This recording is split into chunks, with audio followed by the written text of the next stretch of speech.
Welcome to listening to stories on Kevin Tyne TV audiobook channel, Chapter 841. Divine Gauntlet 2, shaking the ground, Korra lunged forward, swinging a kick at Gojo's chest. The earth itself shattered after him in a rumbling that shook the mountains. He wasn't playing around and wanted to evaporate Gojo in a single hit, as he didn't have time to waste. FreeWebNovel.com, Gojo caught the kick with his palm, and a massive shockwave exploded as Korra gasped in surprise. Impossible. The most up-to-date novellas are published on FreeWebNovel. Gojo looked at him with a happy smile. That's the problem. God, did my mortal stench throw you off? He swung a fist and smacked him in the face. Korra smiled. Interesting, your punches are heavy. He punched Gojo's wrist and swung him by the arm, going with an elbow to the guts, but that got blocked as Gojo used his knee for defense. A counterattack quickly came in the form of a mid-air round kick from Gojo, heading straight to Korra's neck. It got dodged and followed by a fist from the god that smacked Gojo's open back and sent him flying toward a mountain. Mortal scum trying to stand to the gods. I was surprised that you managed to last this long. Korra smiled, a giggle escaping his lips. Are you sure about that? Gojo walked off the dust unscathed. Only his clothes got a bit dirty. He was lucky to be shirtless, otherwise Liliana would kill him if he ripped another shirt. You're alive? Korra gasped. How about you, mighty god, lack pain sensors? Gojo pointed at him with a smile. Korra's elbow, which Gojo blocked with his knee, had shattered and was bleeding, a lot. Gojo had a point. Gods rarely get injured or harmed, so their pain sensors stop working with time. Gojo lunged forward in the blink of an eye and smacked Korra with a heavy punch to the face. Korra heeled his elbow and swung back at Gojo's face, taking one of his teeth out. Gojo spat the blood with a smile and swung back. The two of them exchanged fists and kicks at a horrifying speed and force, to the point that the nearest city started shaking and its walls cracked. All the wizards around the area detected a massive mass of divine magic, clashing with just as stupidly large a mass of magic. Gojo finally managed to land a kick on Korra's stomach and sent him flying. He quickly pointed at him and twisted space, using it as a way to throw him even further. Korra gasped. This monster is a void dragon, manipulating space itself to force me to me. It's as if I'm a dish on a table and I refuse to move to its side. He then decided to move the table rather than me. Korra looked around. But where is he taking me? I see nothing for days around us. Gojo lifted a finger up with a large smile on his face. Sorry, animals. He lifted 2 fingers up, ripped the nearest mountain off its roots, and threw it at Korra using his void space manipulation. Lava burst from where the mountain was as the large mass of earth crashed on Korra, shattering the ground and sending an earthquake that was felt for thousands of kilometers. Korra flew from the dusk, and Ash unharmed with a large smile on his face. This won't work on me. He lifted his hands and put them together. Gojo did the same, and the two glared at each other for a second as they flew through the air. Void expansion, twisting void, gluttony expansion, hunger of the gods. Both expansions were cast at the same time, and as their names suggest, they both eat and destroy matter. One comes from the void and one comes from the gluttony portfolio, but the clash didn't even last a second as Korra pointed a finger at Gojo. How about no? He used his divine dominance and Gojo's expansion shattered. You can say that the void is gluttonous. That means I can control it to an extent as well. Gojo stood there with a shocked face as the hunger of the god engulfed him in the blink of an eye, peeling his scales off before he could even blink. I'll digest you alive. Korra smiled. Mortal. Gojo waved his hands and he fully healed. Just like Arad, he has a whole ocean of healing potions stored inside of his stomach. He then quickly waved his fingers. How about this? Using his void twisting ability, Gojo twisted the space where Korra's expansion existed and folded it like paper, compressing it into a small ball. Korra watched in shock as his expansion fell to the ground as a tiny black marble. How did you? He gasped. Fuck you. That's how. Gojo lunged forth, grabbed Korra by the face, and dragged him to the ground, grinding his face. "Taste our sweet mortal dirt. O mighty God." He then threw him at the lava pouring from the ground and started pummeling him with punches. Korra opened his jaw, bit Gojo's hand off, and quickly munched and swallowed it. "Insolent mortal, know your place," he growled. Gojo didn't hesitate to stab Korra with the bones of his severed arm and kept the barrage of punches coming. "I won't be standing here if that would stop me. Smart ass." Korra started to get really angry, and he swung his palm at Gojo's stomach, ripping a chunk out of him. "Get off me!" He immediately added a powerful kick that sent Gojo flying away faster than sound. How disappointing. No guts spilling out. Korra looked at Gojo, who stood in place panting with a black void showing inside of his wounds. He and Arad were the same void dragons that keep their organs stored inside their void. "But it doesn't matter," Korra giggled, slowly lifting his hands up. "It's only a matter of time before you run out of energy." Gojo smiled as his wounds healed in the blink of an eye.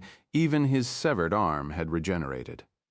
"No happening. You're the one going to die first. Gluttony expansion. Hunger of the gods."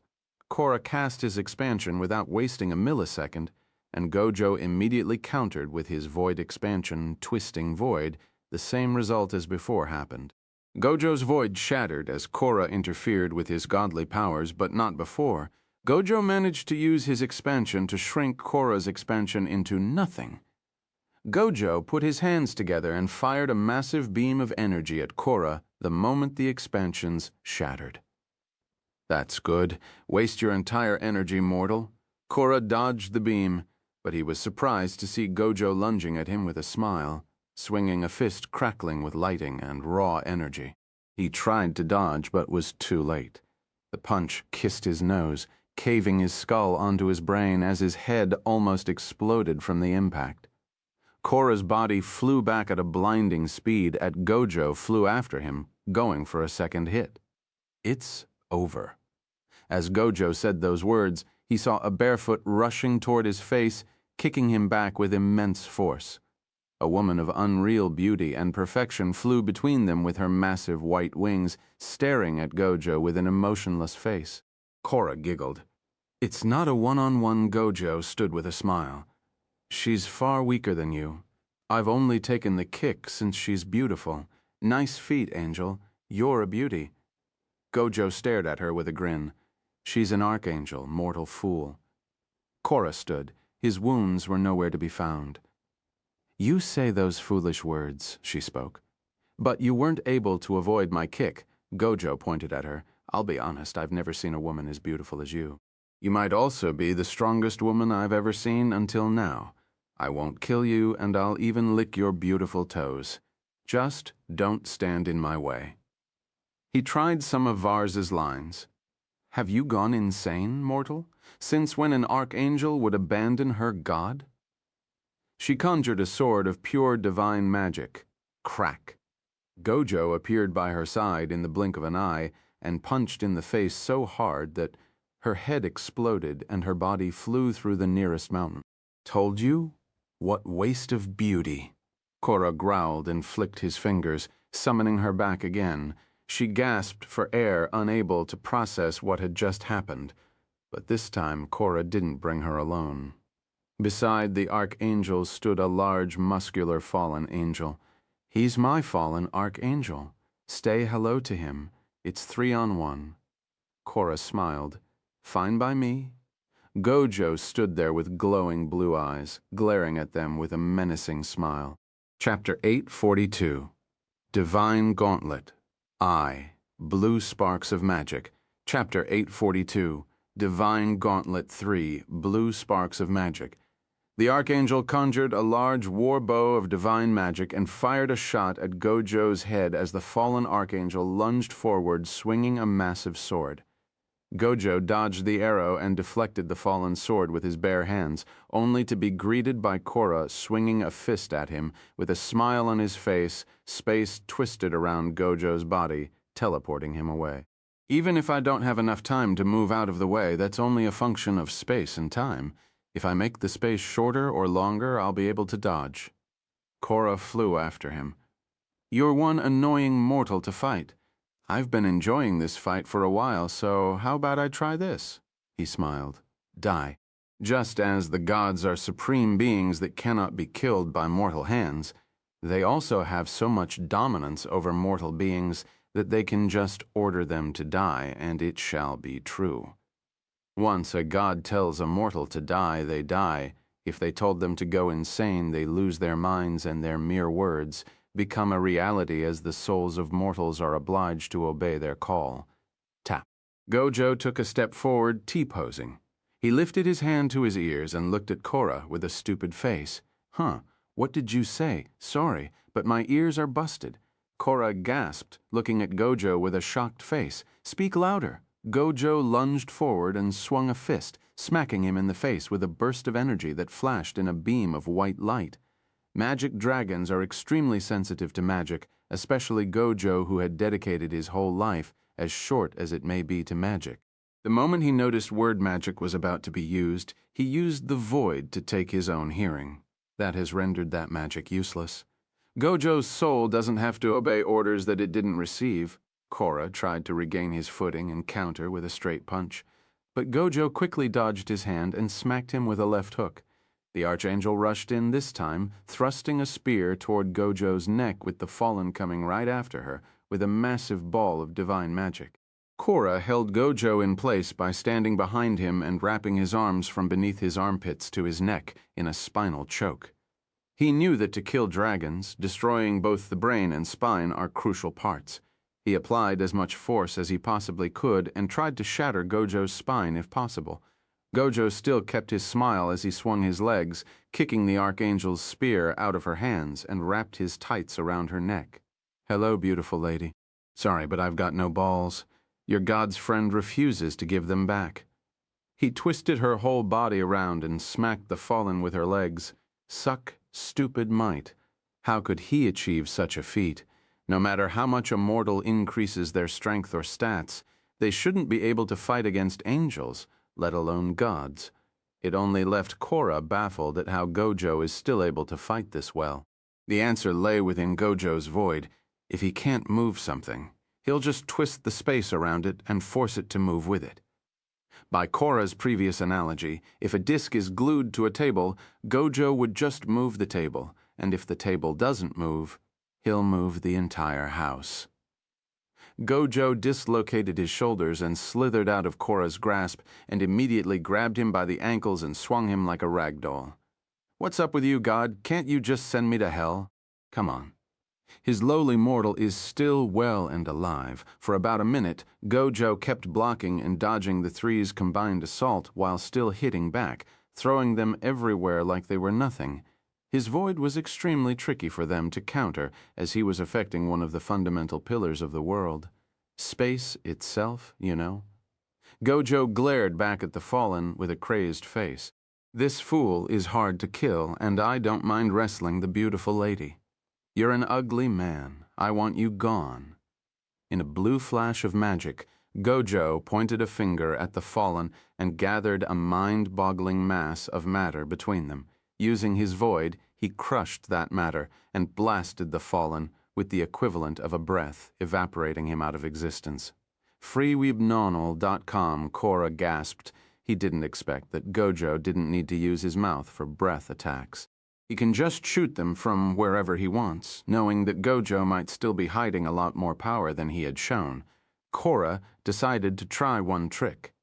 He jumped in front of Gojo and was about to do a hand sign. Without hesitation, Gojo's void slashed his own eyes, blinding himself. Cora and his Archangel paled, gasping in surprise. He noticed. What the fuck is this dragon? You sneaky bastard? Gojo laughed as he closed his damaged eyes. I didn't think you could use word magic with sign language. I bet it'll work only if I know sign language, and I do. So the only way for me to avoid an instant KO is to not look at you. You think you can fight us while both blind and deaf? She growled before realizing that Gojo couldn't hear her. I bet you're rambling with angry or disgusted faces, but please be assured I can still win. Gojo smiled, lifting his hands up. Since you've called for help, how about I do something similar? Clone. In a split second, Gojo's body split into 10 identical clones that rushed the two. I'm a wizard. I haven't used a single spell in this fight until now.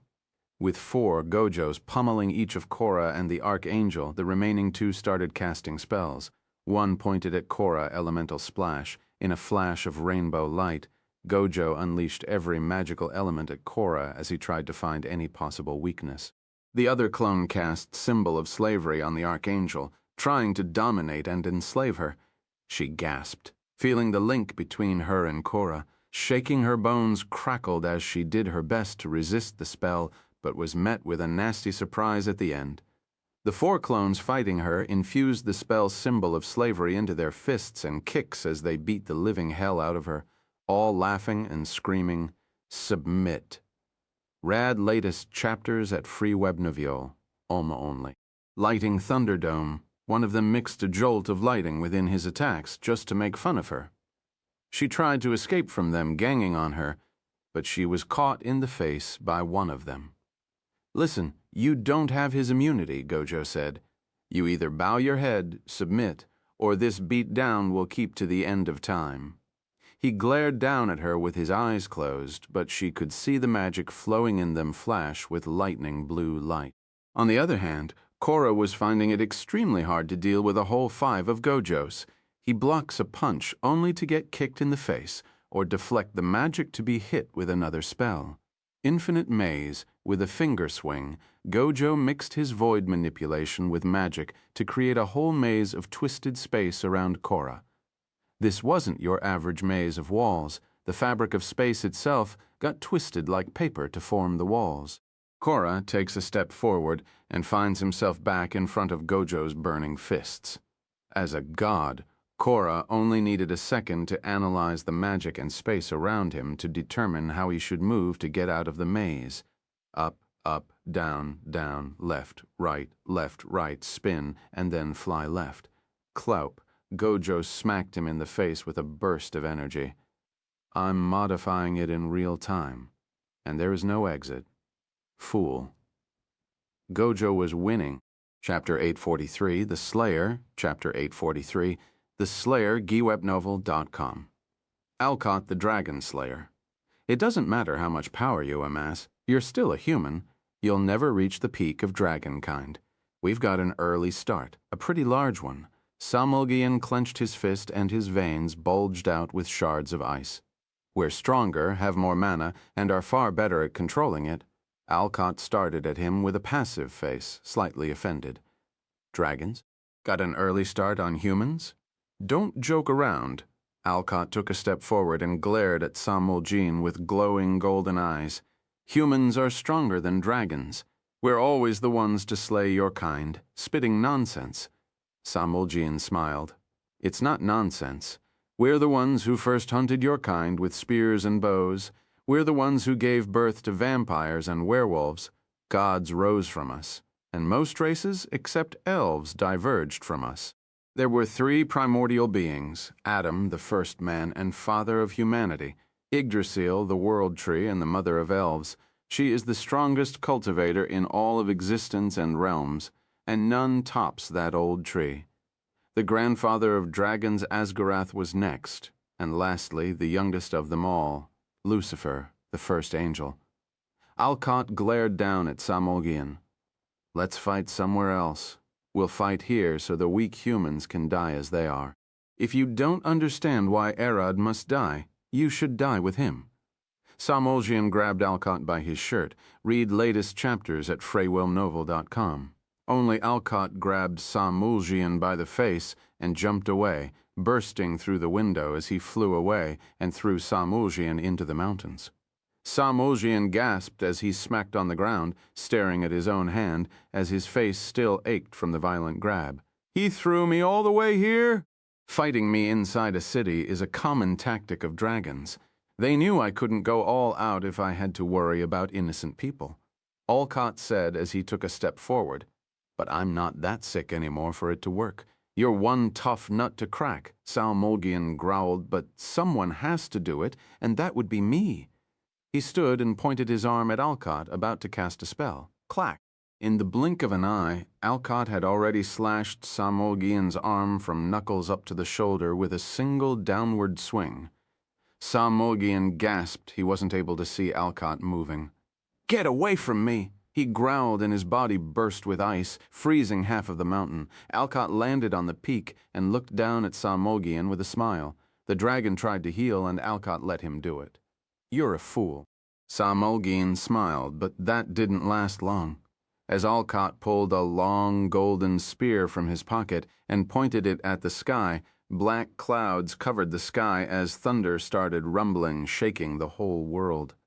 "By the demonic blood sealed in this spear, I call the ancient forgotten power of a long-dead god." Samolgian gasped as he felt it coming. Far away in Alina, Caden blinked as he looked up. "Fine," he said. Alcott jumped into the sky and lightning struck the spear. Hundreds and hundreds of bolts gathered until the blinding light almost swallowed the whole mountain and thunder deafened it. "Zeus!" Alcott threw the spear with all of his might and unleashed a massive lightning bolt that struck the mountain, exploding in a massive burst of light. When the light faded, the mountain was no more, and Samolgian stood there, charred and growling. Alcott walked back to the spear and picked it up. "I picked this spear from a buried temple. It's the last remaining artifact of a dead god called Zeus, the god of lightning. I don't know its story, only that if I called upon its power, it sometimes responds and unleashes something equivalent to 10 blue great worms breathing simultaneously. I braced for divine magic. Samolgian tried to stand, his charred skin falling off as he tried to heal. It's demonic in nature, not divine. I was surprised by it as well." Alcott stored the spear and pulled a large morning star. He started swinging it as he approached. Samolgian jumped back and lifted a finger. Time stop. But before he could fully cast the spell, Alcott smacked him in the face with the morning star and interrupted him. "I can tell when you try using magic. Don't bother." Alcott jumped after him. He knew that he might be able to defend against a time stop, so his best defense was getting aggressive and preventing Samolgian from using it. Powerful spells consume a lot of mana even on a failed cast, which means Samolgian won't be able to cast it that many times. Alcott suspects around 10 to 15 failed casts before he runs out, or 4 full casts. As the two clashed, Alcott kept swinging the morning star left and right, preventing Samolgian from catching his breath, regenerating, or trying to cast magic. Unlike most dragons he hunted, this one was far smarter.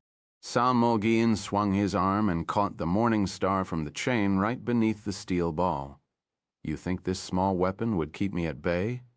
He growled, shattering with his claws, and without wasting any time, he opened his mouth and unleashed a massive ice breath, encasing Alcott in a prison of ice.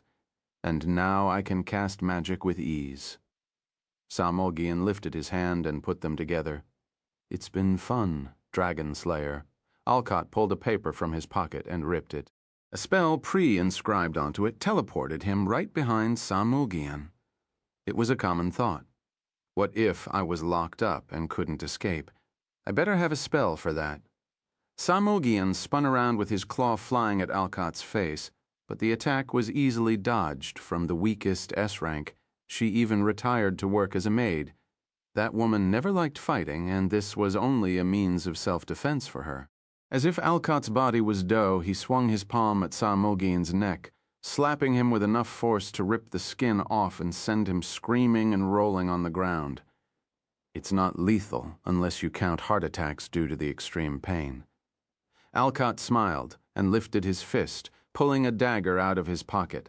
At that moment, Samolgian's body exploded with ice as he shifted back into his draconic form, sending a blast of exploding ice shards and conjuring a whole snowstorm. The titanic dragon stared at Alcott. "Slayer, today is your end. I've always heard that fighting you feel off, but to think you know us dragons to this extent, shutting our attacks and magic before we even cast them." "You've just become a bigger target," Alcott smiled. "You're indeed a fool who relies on his inborn abilities a lot." A stone smacked Samolgian's head and knocked him down, Alcott giggled. "You didn't notice the first shot? Of course you're a mighty dragon. Only we squishy humans must pay attention to our surroundings so we don't die. A sword came flying out of the air and landed beside Alcott. This is Arad's magic. Can he see us from the desert? The sword was Arad's dragon-slaying sword. Alcott lifted the sword. Listen, Samolgian, my son is watching. I need to show off. Adrenaline rush. Action surge blood. Blade Alcott used his vampire blood to extend the reach of the dragon slayer. Hyper K9, the wolf blood and muscles in his body pushed themselves to the limit and entered a state of hyper-performance. Death Hand, the necrotic magic from his past, rushed into the dragon slayer's sword and pulled its essence of killing dragons, extending it to the vampiric blood blade bearing bear, due to the extreme stress Alcott's body is going to face, using his were-bear blood to strengthen his body so it can endure, and his constitution rose through the roof. Thunder leap lighting and tigers. The signature of Weira tigers is their lightning leap, faster than the eye can see, and always had deadly precision. Divine severance, calling upon the divine power of the human god, he could enchant his attack with divine magic on top of everything else, resulting in as many divine smites as attacks he's going to unleash. And the downside is that his body might not endure the stress of all those casts of divine magic. The bearing bear helps a bit, not a lot. Alcott slashed Samolgian's ice, slashed him, every snowflake, and pained the whole mountain rage red with dragon blood. It was as if he expanded an expansion, but without magic, only him swinging a blood sword like a massive blender. Alcott pulled a jug of water and poured it on a stone to wash from Samolgian's blood before sitting down. I forgot to ask, what was his master plan? I've only known about the killing Arad part. Alcott looked around. No use thinking. I can't ask him even if I wanted. He smiled. Ginger landed beside him. He looks like tomato sauce, soft and gooey. She looked at Alcott. How could a sword do that? She seemed confused. The blood blade is jagged like a saw. Chapter 844, Mira's bomb. Chapter 844, Mira's bomb. The girls walked out of the meeting tent, and Isdis sighed. Well, it seems they'll stop for the time being. But that's only under pressure. I'm sure that stupid king would break the treaty if they got a chance. We can't have him charge after we leave? Eris looked around. Should I blast a crater in their way? That might scare them away. I could leave some demons as well. Merida looked at Isdis and then turned toward their carriage. Those two are at it again. She could see Mira and Merlin giggling as they tried to compact stone with magic. They were using poor Miriam as a test subject. It's heavy, Miriam growled, unable to move inside the stone armor. It was a full plate armor made of compressed stone that weighed several thousand kilograms. The joints didn't work, and it didn't even have holes for eyes, a rectangular prototype, just as a proof of concept. What are you testing exactly? Miriam growled. We want to know if we can communicate with magic and if the curse is indeed blocked or not, Merlin replied. Mira looked at the hole they left for air and then stuck a crystal beside them. It seems that even a small hole can allow the curse to enter. We should find a way to completely lock this armor while still allowing the wearer to move, breathe, and see if possible. I can create a compressed air vessel and attach it to the back for vision. We can use a mage's eye and some flat crystals stuck before the eyes. But the problem is moving. This thing is far too heavy. If I can't move it... Miriam growled. Nobody can, Arad. Might be able to. Mira smiled, like he would need this thing. Miriam cried. Miriam is right. We need to find a way to make it lighter. Gravity magic is an option, but we can't keep active from a huge distance. Merlin scratched her head. You can start by adding some joins, Miriam sighed. I did, but they do as good as not exist with how heavy this armor is. Merlin scratched her head. For now, let's get you out. She flicked her fingers and teleported Miriam outside the armor. You also need to work on getting in and out. It's also too hot inside. Isdis, Eris, and Merida approached them. We finished the negotiation and got a temporary truce, Isdis sighed. I doubt this would last. "What's the major problem?" Betty asked as she looked out of the carriage's window. "The stupid king is too greedy. We're trying to convince him that going to the desert would only get his army wiped out, and he wants us to pay him land so he won't charge."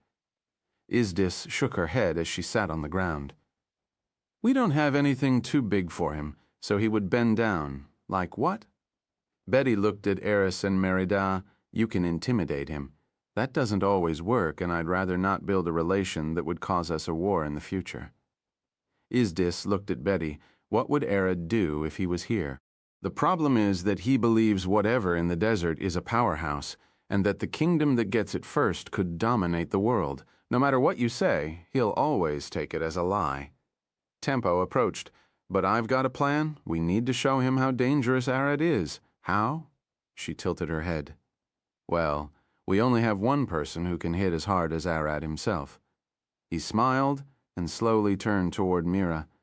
"Isn't that right?" "Wait me?" she gasped, pointing at herself. Tempo giggled. "That failed device of before. Make us a second one. Let's blow it over the mountains and let their wizards deal with it. Let's call it Flashes of Uranus. If we manage to convince them that those explosions are only a tiny part of Arad's power, just like the sparks coming from a great fire, they are bound to start fearing for their lives." Tempo had a nasty plan cooking up. Merlin stood.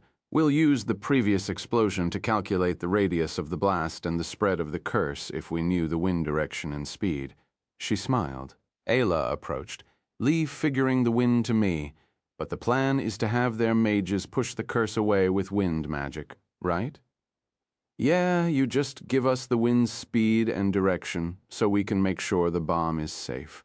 Their wizards will do the heavy lifting later. You just support them if something goes wrong." Merlin looked at Mira. "We can make another bomb. How will we plant it?" Mira asked. "I'll do it." Betty lifted her hand.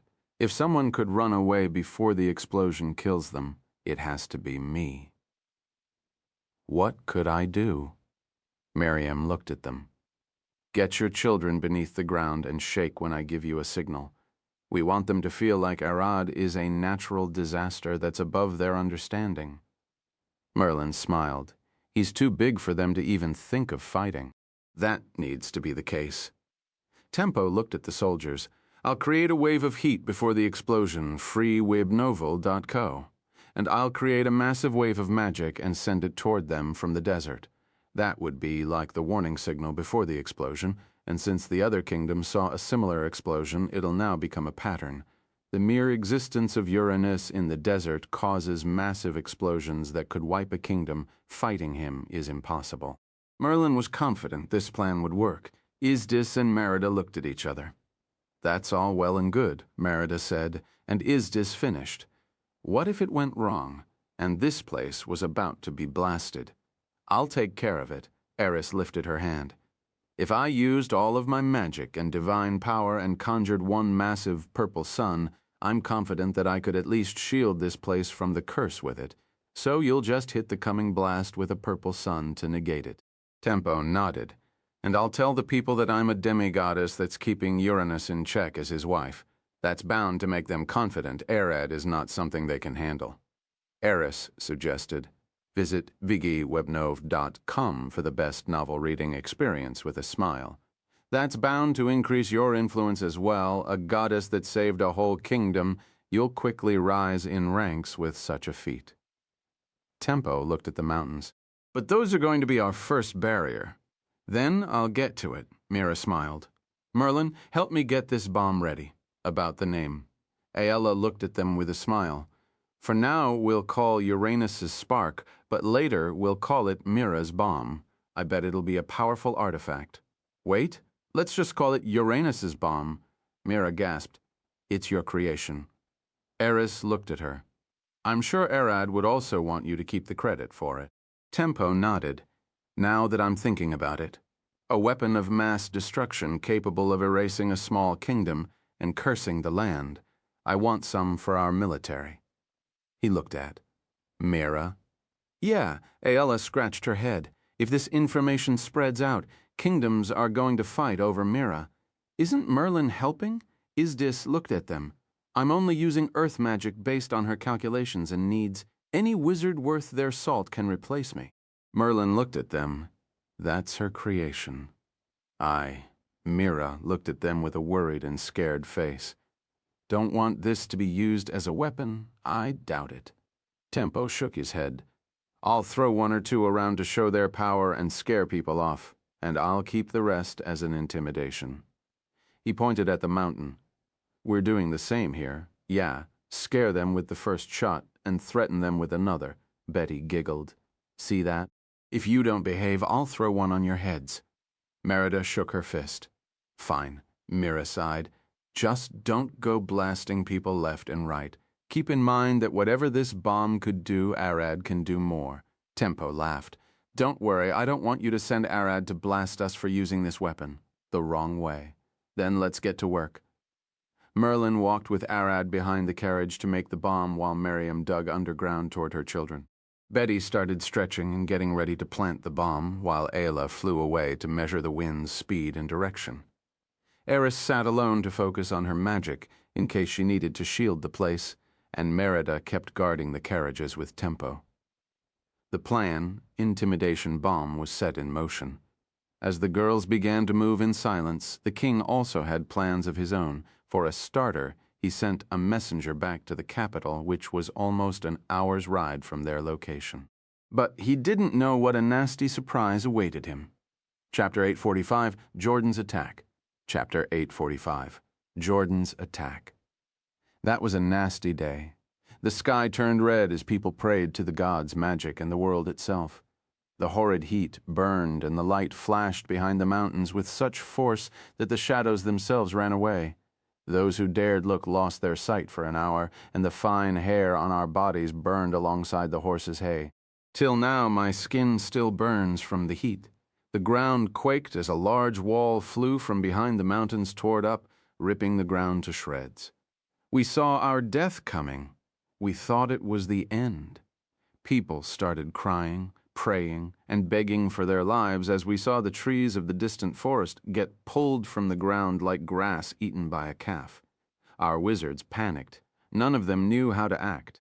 They all curled and covered themselves in glass-like magic, crying to the goddess of magic. The murder paladins looked out of the castle windows the moment they sensed the massive pulse of magic coming from the desert. The skilled among them knew that only destruction was coming forth, fro Wibnoel. Ho Sam, everyone, duck down. One of them yelled at the top of his lungs, sending terror among the already terrified servants of the castle. As everyone was about to panic, the earthquake reached them as the brilliant light flashed on the horizon, signaling the end. God, the priestess cried, as the two paladins pulled her away from the window. Be careful, they cried, but they then felt it, a spark of divine magic akin to their own. It can't be. One of the paladins looked out at the coming shockwave with a terrified yet hopeful face. From beyond death she appeared, a purple butterfly of brilliant light. She flew into the sky, pulsing with magic beyond our mortal comprehension. Our goddess is here to protect us, the paladin cried. It was far too rare for a god to show up, a once-in-a-thousand-year event. But right now, before their eyes, their goddess of murder was charging ahead of them to stop what they could only describe as imminent death. Burning fire, flashing, lighting a dance in the sky. The purple gaze of the stars from nothing to ash, and from ash to nothing. Eris pointed her fist at the coming shockwave and growled with veins bulging on her forehead. Purple sun, as her massive purple wings flashed, she unleashed all of her magic in a single cast, conjuring a purple sun almost 50 meters in diameter toward the coming shockwave. The sun blasted right through and dissipated the place, erasing everything in its way and only leaving a gigantic charred trench before exploding in the desert. Pin laughed inside Eris's soul. Everything was going according to her plans, and even better. Iris was getting more renowned and her name was spreading like wildfire. Iris flew down and landed before the army, plasma still sparking from her shoulders, with thunderclaps charring and shaking the ground around her. She sighed and her magic calmed down. You fool! Why did you freeze? She glared back at them. What was that? One of the soldiers gasped, unable to stand. It's merely one of Uranus's aura's rogue effects, just how red dragons turn the area around them into volcanoes. Weren't you planning on fighting him? She started walking toward them and they moved back. Did you think the curse was the only passive effect around him? He's asleep. Thousands of those would be coming if you fought him. She walked through the army until she reached the king's tent. What do you say? This will be the last time I bother protecting your kingdom. Next time you're on your own. What's the meaning of this?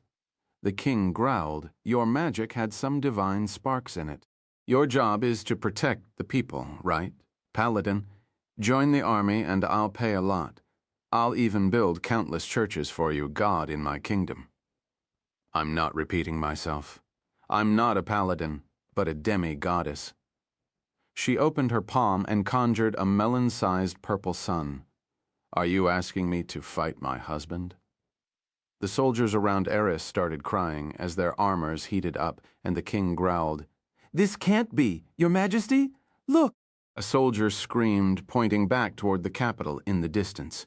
I can't see, bring me binoculars. As he got them and looked toward the capital, he could the flag of the kingdom burning atop the castle with a bunch of armored knights waving the flag of one of the high noble houses.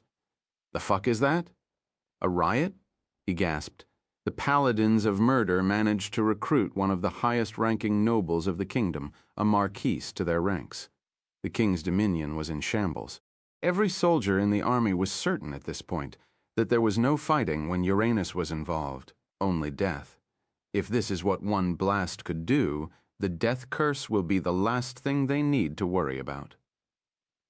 The kingdom imploded, and the Marquis's soldiers were rushing toward the battlefield to arrest the previous king. For the first 15 minutes after the blast, everything seemed fine. Bam! Jordan appeared between them as the sun was setting and silence fell. His eyes rapidly turned toward the biggest source of divine magic and identified her. Eris, his target? Got you. He extended his hand toward her, charging an attack. Eris rapidly turned around. Her magic was still low after unleashing the massive purple sun. What he was charging far exceeded what she could block, and if she didn't, everyone behind her would evaporate. Swash, Merida appeared behind Jordan, swinging her sword burning with demonic magic. He turned back and swung his wrist up, deflecting her swing. She didn't waste a second and threw a left hook at his face, smacking him away with all of her might. He wasn't shaken one bit and landed on his feet. A demon? Merida lifted 2 fingers up. Viper, a titanic demon cobra that's 1 meter thick and several tens of meters tall, burst from beneath Jordan's feet and bit him, rising to the sky at a blinding speed. Jordan opened his arms and blasted the viper's head into pieces. That was a large demon. Are you a summoner? An arrow hit in the face with a blast, and he seemed fine catching the arrow with his mouth. Who did this? He asked, but quickly got his answer. He saw tens of arrows flying toward him. It's no use. Mortal attacks can't harm me. He giggled and waved his hand down, sending a wave of divine magic that knocked Ayla's arrows and exploded right before reaching the ground, blasting the demonic Merida away. Bam! Something heavy hit Jordan's head. He wasn't harmed, but he couldn't see. Several tens of attacks landed on him like flies. They were too fast for him to see, but didn't as much as scratch him. You're this fast, but not divine? He smiled, and Betty appeared in the air, frozen in the middle of attacking him with her light sword. It takes a lot of my divine magic, but I can stun anyone that touches me. It has its limitations, but still works fine. Jordan was the demigod of greed. His divine magic grows based on the number of his believers and wealth. His stun ability works in the same way and is more potent based on the difference in wealth between him and the target. New novel haptas are published on freyowebnoel.com. As a noble and a demigod who has lived for a while, he had gathered a large amount of wealth by using his connections and the bandits he commands. Add all the donations from his followers, his riches could seem infinite to anyone else. Arid had felt Jordan's attack on the girls, but their Mira's bomb had destroyed his first magic eyes that he was observing them with. Now he needs 2 shots to be able to support them. One for a new mage's eye, and the second for attack. Each shot takes about 4 minutes to reach them, which means they can't expect any long-range support for at least 8 minutes. The girls with Eris drained must hold for at least 8 minutes without anyone dying against. The full-powered Jordan. Bam. Gojo smacked Korra in the face and sent flying through the ground. He quickly grabbed him by the neck and glared at him with a smile, grinding his head. "How? You're immortal! Your attacks shouldn't be able to damage me at all," Korra growled. "Fuck you, that's how." Gojo wasn't going to tell Korra anything, but he suspected it was because he'd been destroying the fabric of space around Korra instead of attacking him directly. Korra screamed and swung a punch at Gojo's face, but it was dodged easily. Twisting the thread of infinite space like yarn, it spins and spins around. Gojo's clones kicked the Archangel at Korra and surrounded them, extending their arms forward. Void expansion, yarn ball in an endless darkness. A black hole fell on Korra and his Archangel, ripping them apart. If ripping space was enough to damage a god, then probably ripping the fabric of time and space around them would do the trick. As the black hole faded, Korra's Archangel was far long dead, erased from existence, and he stood there, his organs spilling out as the destroyed time around his body prevented him from healing. "It's my win, God." Gojo stared down at him menacingly. Chapter 846, Jordan's Gauntlet, I Scrambling to Survive. Chapter 846, Jordan's Gauntlet, I Scrambling to Survive. Merida lunged toward Jordan in the blink of an eye, swinging her sword faster than anyone could see. The blade bounced off his skin like it was nothing, sparking with a large blast and unleashing a painful, ear-piercing crunch. "He's hard. I can't get through his skin." Merida gasped as she flew away from him. "You can cut him. It's a high threshold, but still possible." Eris shouted, "If you can cut me, there is no way he can't be cut. That's a demigod, stronger than me, but still not a real god." She clenched a fist as plasma exploded from her back, sending her flying toward him like a fireball. Jordan lifted his arms and blocked her punch, but the power sent him flying back, engulfed in crackling plasma. He finally stopped and stood up, his arms burned up. As expected from a demigoddess, getting through my defenses with ease, but that isn't enough. His arms instantly healed up. "You can't kill me," he smiled. A demigod usually has stupidly high durability and regeneration, a large mana pool, and an innate ability to influence people with their words. The other abilities are dependent on what demigod they are and the number of people worshipping in them. Jordan is a demigod of greed, while Eris is a demigoddess of murder. By their nature, she'll have a more potent attack power, but he's making up for it with how many worshippers he has. She only has about a few. Ra Akle Akler. A massive Minotaurus roared, throwing a punch straight at Jordan, who was only as tall as his fist. Jordan's time slowed as the punch hit him from the side, smacking him away with a blast. He coughed blood, gasping as a massive shadow fell upon him. Merida was standing in the side with two hands together, glaring forward with glowing green eyes. Thunderbird, the shadow that fell on Jordan, was a massive black bird 20 meters long with a balding human head and legs crackling with lightning as fungus grew out of its festering wounds. Izdis cried as she started hearing the electric rumble coming from the demon. "The hell is that thing? Summoning such a demon here? You don't care about anyone's life." Jordan smiled as he jumped into the air and flew away from the Thunderbird chasing him. The bird roared like thunder and lightning started falling from the sky. Each bolt was aimed at Jordan but missed as he kept dodging at high speed. "But I guess you don't understand." Jordan pointed a finger at the Thunderbird and evaporated it with a beam of divine magic. Flashing smite demons are quite weak to holy magic. Swash. The massive Minotaurus lunged from the ground all the way to where Jordan was. He carried a massive hunk of steel on his shoulder that barely resembled an old rusted sword, for the Queen, and he smacked Jordan to the ground with a roar. The moment Jordan hit the ground, he could see a massive demonic spider. The size of a full mansion, it had human hands for legs and a woman's face that looked shriveled like an old olive. From its butt, she fired a massive web of silk at him.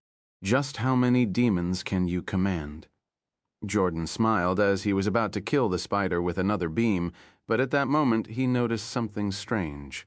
A full horde of demons was heavily wounded behind the spider, all of them suffering from massive cuts. "Wait," he gasped. Merida rushed from beneath the web and swung her sword at him, aiming at the neck. Jordan dodged by taking a step back, but the tip of her blade managed to slightly cut his throat. Blade dance? You used your own demons as pawns to charge it up. He was about to jump away, but Miriam's hand burst from the ground and caught him by the ankles. Her face emerged from the ground, and she opened her mouth, ready to blast him with an acid splash. It was then that Jordan could feel it. Those two weren't the only ones around attacking simultaneously. Betty was flying toward him from the back, Eris from the right, and Ayala's arrow from the back. Merlin, on the other hand, dropped a banishment spell on him from above, hoping to send him away and buy some time. Swash? All of their attacks hit the empty air, and Merlin was forced to cancel her spell. Jordan teleported away to dodge their combined assault. He was standing far behind them, laughing. How amusing! I never expected mortals to fight this desperately. He looked at them with a large grin, but suddenly his vision shifted as they seemed to fly up. His head hit the ground. "Huh," he gasped. Crack. Tempo stepped on Jordan's severed head as the body burned into ash. Izdis had suggested that he hide and hit Jordan with a sneak attack, and her plan seems to have worked. "A titan?" Jordan's head gasped. "You can speak. You've got no lungs." Tempo applied more pressure with his foot, shattering the ground beneath Jordan's head. "I'll pop your skull like a grape. Be my guest. I don't need this one anymore." Jordan smiled as his head exploded beneath Tempo's foot. A new body appeared out of thin air. "Even I have enough divine magic to be nearly immortal. Destroying my body isn't enough to kill me." "I see." Tempo lifted his sword. "Then I must kill you over and over until you run out of energy to create new bodies. You don't have an unlimited number of them, do you?" "I indeed don't. I'm not a true god yet." Jordan laughed. "But my current immortality is enough to deal with mortals like you." Jordan conjured a sword of pure divine magic and lunged at Tempo. As the two danced, Merida joined them in the bloodbath. Even with Merida and Tempo combined, they could barely hold against Jordan in a straight fight, mainly because they were out of sync. She had never fought by his side, and her extremely long sword almost slashed him multiple times. Friendly fire was becoming a huge issue. Seeing that the two could barely fight together, Jordan took the chance and snuck a beam of divine magic aimed at Eris. She was still recovering her magic. She had spent what little she gained on the previous two attacks and wanted to wait a bit longer. Tempo lunged away and deflected the beam heading toward Eris. What a cheap shot. He growled, but at that moment Jordan's body disappeared into golden mist in front of Merida. "Where did he go?" she cried. Everyone looked around but couldn't find him. It took them a second to hear Izdis gasp. They looked back and saw Jordan holding her up by the neck. "Hidden my divine magic for a second, and they lost track of me." He glared at her face with a smile. "How about I kill you, right here and now?" She started squeezing her neck. He had noticed that she was the one who allowed Tempo to cut off his head, so he wanted to do the same for her. Izdis was a strong fighter, but nowhere near the others. She was fairly normal and had no way of fighting against a demigod. No one could attack him as they would hit Izdis, so they stood still. Merlin and Betty looked for a chance to save her, but they were running out of time. "You know," Izdis growled, "you look." She smiled, touching his chest and blowing a hole in it. Her skin turned red and two horns grew from her head as her voice grew deeper as Jordan puked blood. She wasn't Izdis. That was none other than Abel. "Pretty fuckable if I do say myself." Abel smiled. "I'll even make a new hole if you don't have one." He punched Jordan away. Izdis seems to be hiding inside the carriage with Mira. Jordan coughed blood as he stumbled back. "A devil, where did you come from?" Abel only smiled in response. He wasn't about to tell Jordan anything. When Senna faced Cora and he teleported Jordan away, She as well teleported Abel and some other people to the same location Jordan went into. From the dust behind Jordan, a thin blade emerged and stabbed him in the neck. Even demigods get hurt when hit with a holy sword. Jack was there, and he stared at Jordan's surprised face with a large smile. Eclipse, the sun above them, flickered as the moon covered it, resulting in a terrifying red eclipse as Merida's demons surrounded everyone. Jordan shouted and swung his fist at Jack, but he missed. Abel saved him at the last moment. A hero? What are you even doing here? Jordan growled with an angry face. Nothing, just setting you up. Jack gave him a middle finger. From behind them, an iron boot hit the ground, and Jordan started sweating as he sensed the massive mass of divine energy.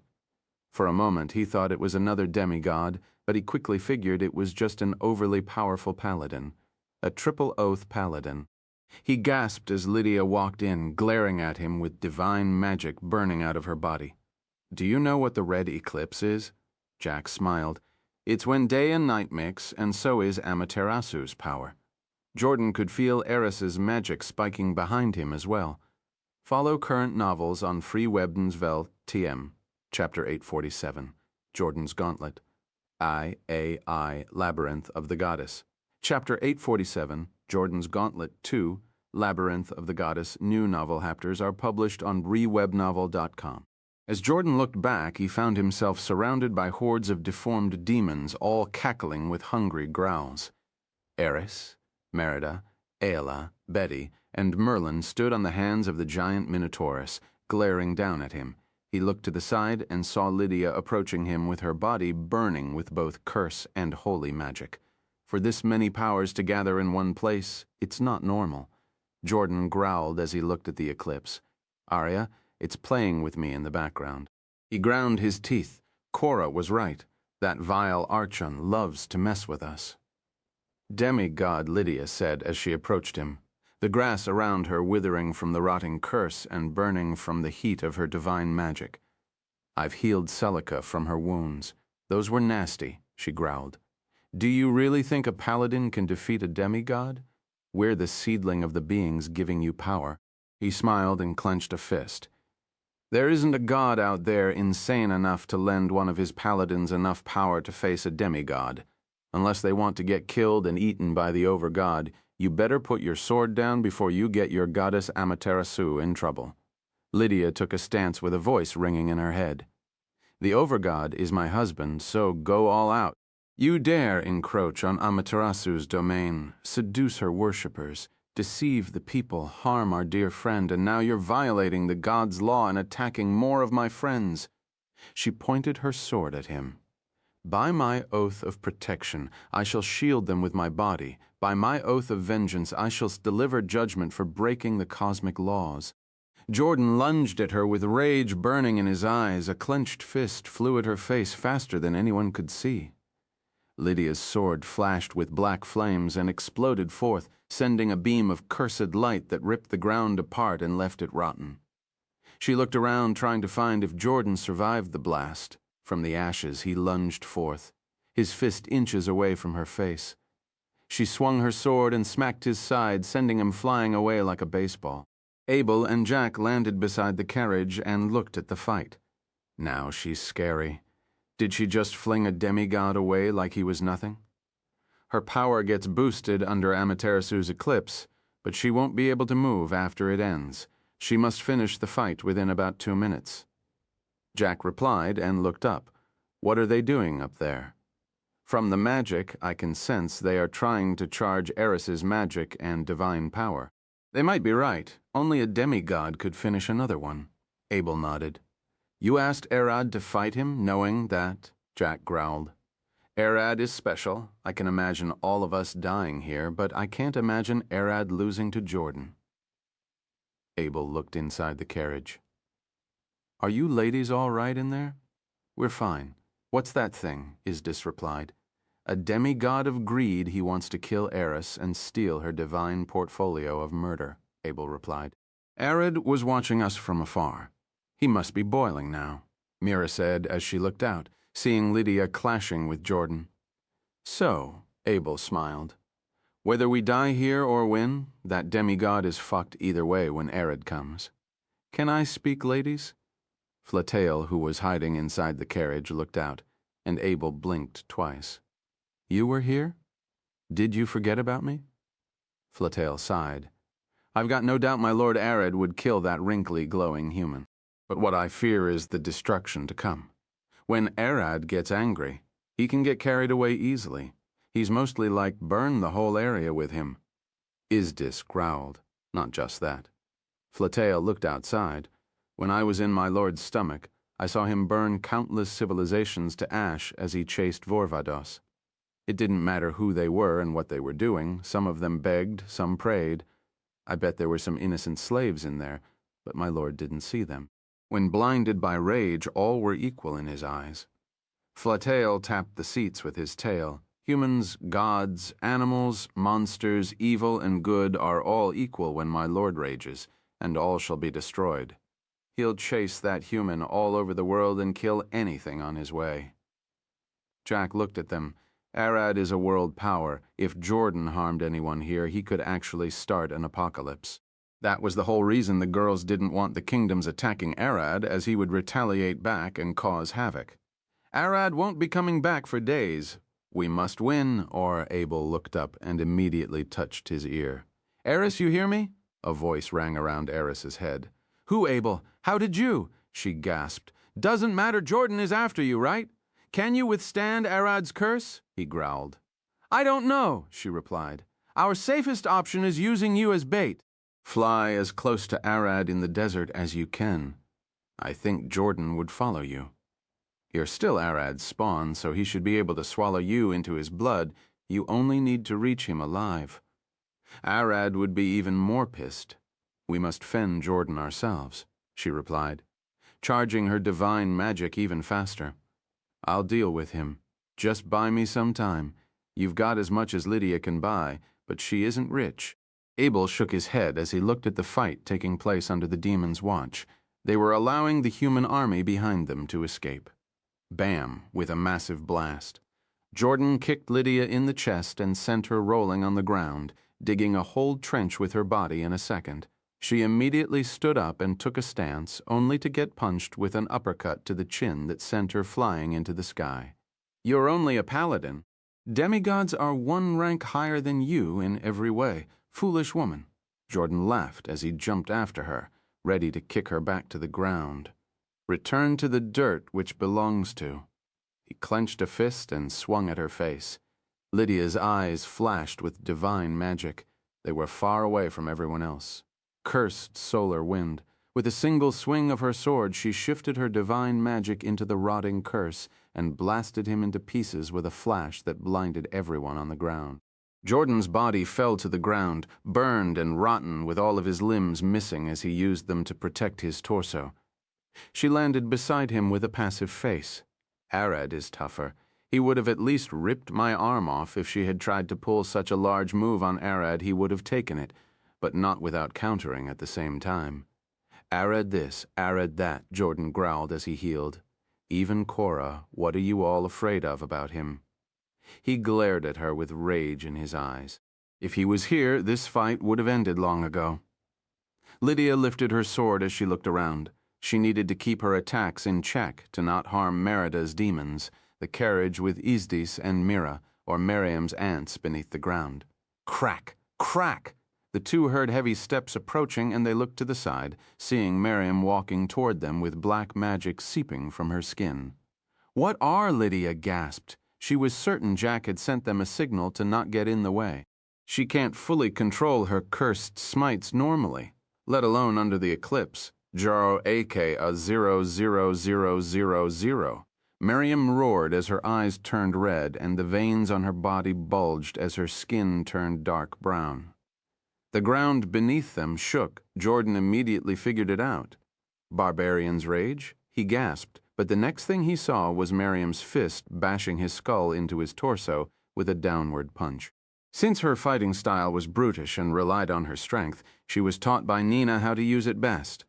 Jordan teleported away with a golden mist, and tried to regain his footing, but Miriam kept chasing him everywhere like a raging bull, smacking him left and right as if he was a doll. As Miriam charged with a flying kick, Jordan dodged her attack and grabbed her by the arm, spinning her around and flung her toward Lydia. When Lydia tried to catch Miriam, Jordan teleported behind them, knocked Lydia with a heavy liver punch, and jolted Miriam with a bolt of divine magic. He was done playing around with them.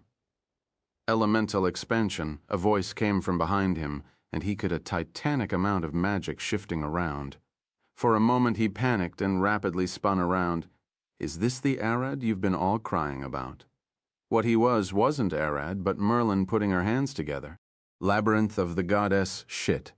Jordan gasped as he got sucked into Merlin's magic. On that day, a labyrinth tower reaching the clouds appeared out of nowhere, and it didn't last long. When Jordan opened his eyes, he was standing in the middle of a large open field to the north. Aella floated in the sky, surrounded by an army of fairies, as the crown of the queen flashed green above her head. Eris was to the east, sitting upon a rising sun, bleeding a river of magic to the ground. In the dark west, Merida marched forth with an army of demons, trampling the living and dead alike, and from the south, the rumbling of the ant army shook the ground, their endless numbers bloated the horizon, and from above, Betty stood upside down on the blue ceiling and stared down at Jordan.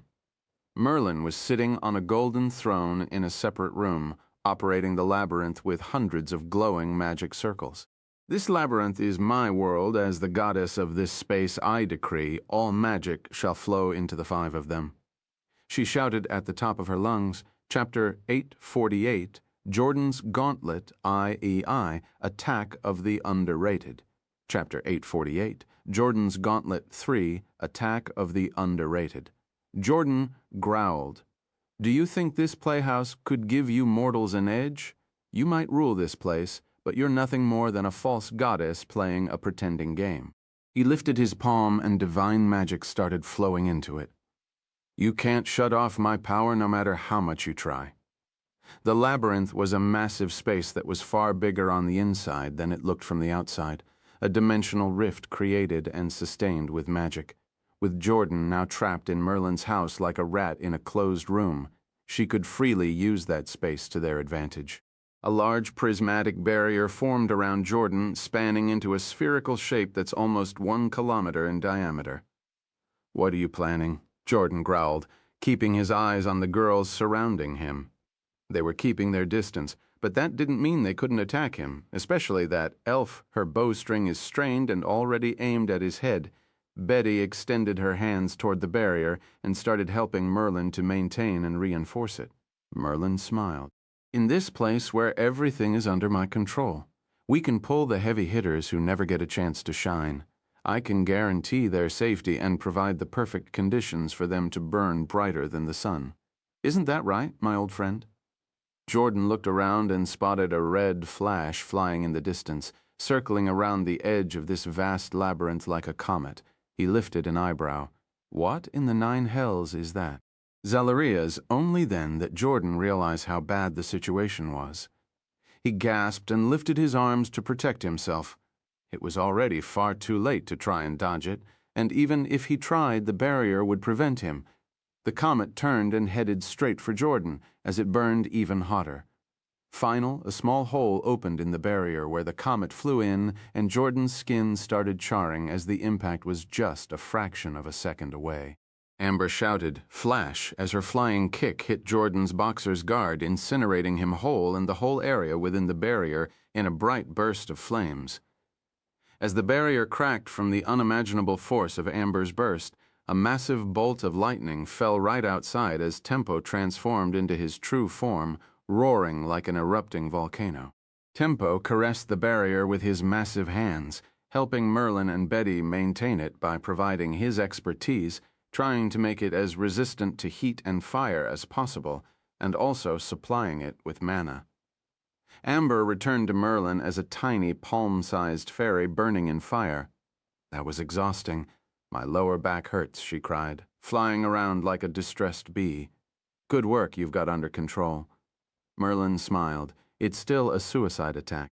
I'm only surviving thanks to this fire fairy body Zephyr got me. Amber growled. And to think you'd bring me along just to use as a weapon of mass destruction. Aren't you a bit too cruel, I asked you, and you said it's pretty satisfying for you to kick a god to death. Merlin giggled. You're who didn't even make it to A rank. Look how you left that demigod. Merlin showed a live feed of Jordan when the smoke started to clear, a charred humanoid body growling in pain, barely able to stand. He looked like a coal statue drenched in ash. Even the ground turned to ash, Amber gasped. Yeah, I shouldn't use this outside. It'll be bad if it spreads. Merlin waved her hands. Now for the second punch, or should I say punches. She waved her hand. It's your turn. I don't want to hear any excuses, and you're ready. You bet. Mira replied, sweating as if a bucket of water had been dumped on her head. Tell him for me. Eat shit. As Jordan growled, 3 stone balls fell right beside his feet. He looked at them with a confused face for a second. She said, eat shit, and his vision turned black. Tempo growled as he tried his best to keep the barrier stable, but it was too hard. Hold on, Titan Prince. I'm doing most of the heavy lifting here. Betty shouted at him, reminding me of my position. Aren't you a cruel one? Tempo smiled. Fine, it shall not fall as long as I stand. He shouted, Titans are awfully proud and patriotic. It just reminds them of their kingdom and race for them to fight to the death. That's even truer for a prince. He's the pride of the whole kingdom. Hold tight. I expected her to make only 1, but she made 3, Merlin growled. I usually only work with a 2-1 safety ratio. I didn't make the barrier capable of taking more than 2. She started rapidly patching the barrier as it cracked, doing her best to contain the energy conjured by the Mira bombs. My lord throws those explosions like regular jabs. Fletail started swinging punches in the air. Hold it up, or he'll laugh at you. Seeing it to scale like this, Abel giggled. Arad is really a monster. We wouldn't be struggling this much if he was here. Jack scratched his head as he looked back at Lydia. They were all in Merlin's room. Arad even survived my curse, solar winds before, and he's weak to holy and divine magic. Jordan won't stand a chance. Wait, Fletail gasped. He's weak to holy magic? He looked at them confused as hell. Yeah, but don't worry. Jordan's output is almost double mine. Arad should still be able to handle that. Lydia replied. The fuck is this then? He rushed toward his bag and pulled a tiny vial with water in it. He then took it to Lydia. Look. As she looked at it with Abel, both of them paled. What is this shit? Abel cried, just standing close to it, his skin started falling off. Liquid divine energy. We only use a whiff to cast holy magic and divine spell. How much divine magic is needed to make it into liquid? She looked at Fletail. Where did you find that? Vorvidos's seal, my lord, drank a whole lake worth of it. He even tanked the full burn of the barrier. Fletail replied with shaking hands. Damn, shiver me timber, that is a lot of divine magic, isn't it? He'll eat him for breakfast. Jack looked at the barrier as the smoke cleared and Jordan showed up. He was nearly a skeleton that could barely regenerate his muscles back. To survive the raw power of Amber's kick and Mira's bombs, he had wasted a lot of energy, and now the radiation is preventing him from forming a body, which makes his regeneration far too slow. Merlin immediately flicked her fingers. She swapped the cursed area around Jordan with a fresh and clean land, and then dropped the barrier. The girls who had now fully regained their power charged forth to strike down the weakened demigod. You bastards, Jordan growled as his body barely regenerated with the girls surrounding him. Eris faced him while Merida stood behind him. Mariam was to the left, and Betty stood to the right with Ayala flying far behind everyone else to use her bow effectively. This is where you die. Eris growled with plasma flashing from her back as divine and blood magic seeped out of her nails, crackling like lightning. Even the ground melted beneath her, feet engulfing her in a gust of smoke. Miriam silently cracked her fist with black magic evaporating from her skin as she glared at Jordan with red eyes. All of her children lined behind her, a nest of angry ants ready to rip their prey apart. Thanks to several spells from Merlin and this labyrinth, she could control her rage to a certain extent. You can run to the end of the world, but we'll hunt you down. Merida lifted her sword, and all the demons behind her started shouting and growling, pounding on the chests as they sang a song for Jordan's death. The fungus in her body spread through the ground and started sucking mana to reinforce her and her demons beyond what she normally could achieve, leading her to stand equal to demon lords, despite still being partially human. In Jordan's eyes, she was an absolute demon. For such a horrid mass of demon energy to exist unchecked by the other gods. It was unheard of since the god-slayer Caden.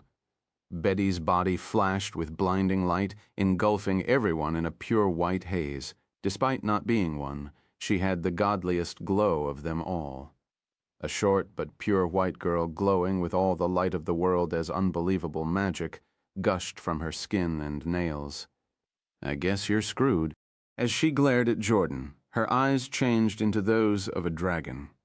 The source of this content is FreyRemoval.com. As the girls were about to launch their final attack on Jordan, the fight between Korra and Gojo was also reaching its end. Feet are the best, Vars said with a smile. Ah? Fuck off, Gojo growled at him. Chapter 849, Divine Gauntlet, I've my only family. Chapter 849, Divine Gauntlet 5, My Only Family. Come on, you must agree with me. Vars smacked Gojo's back. I know you're one sneaky little bastard. I don't, weirdo. Gojo sighed, walking forward with his hands in his pockets. You're the only one thinking like that. I've never seen anyone like you. Even other elves don't openly flaunt it. He looked at him with glowing blue eyes. It's as if you're desperately trying to look like a stereotypical elf. Is it that wrong? Vars smiled with a confident face, pumping his chest out.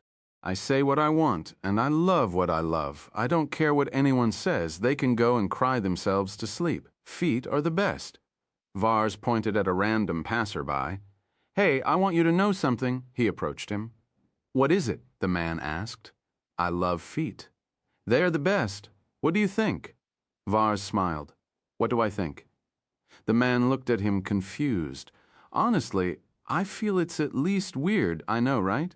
Vars nodded with a large smile on his face. What I'm trying to convince him with is that it doesn't matter. Since you feel it weird, what can you do about it? Nothing.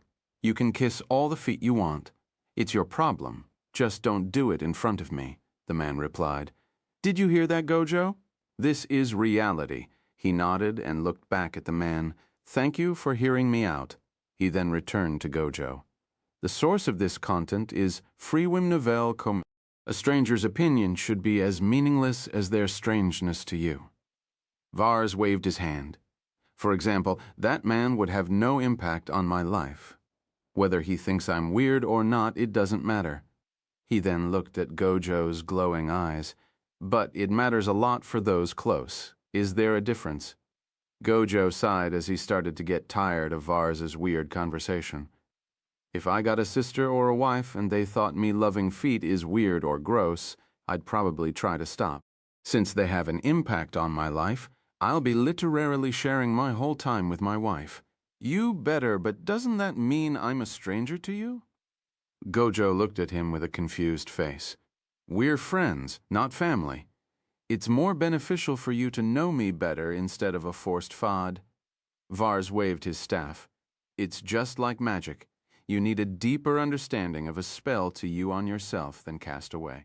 So we're close enough for me to know, but not close enough for you to try and change. Gojo sighed. What headache? I'll probably find you a wife that hates your feet thing so I can get you to shut up.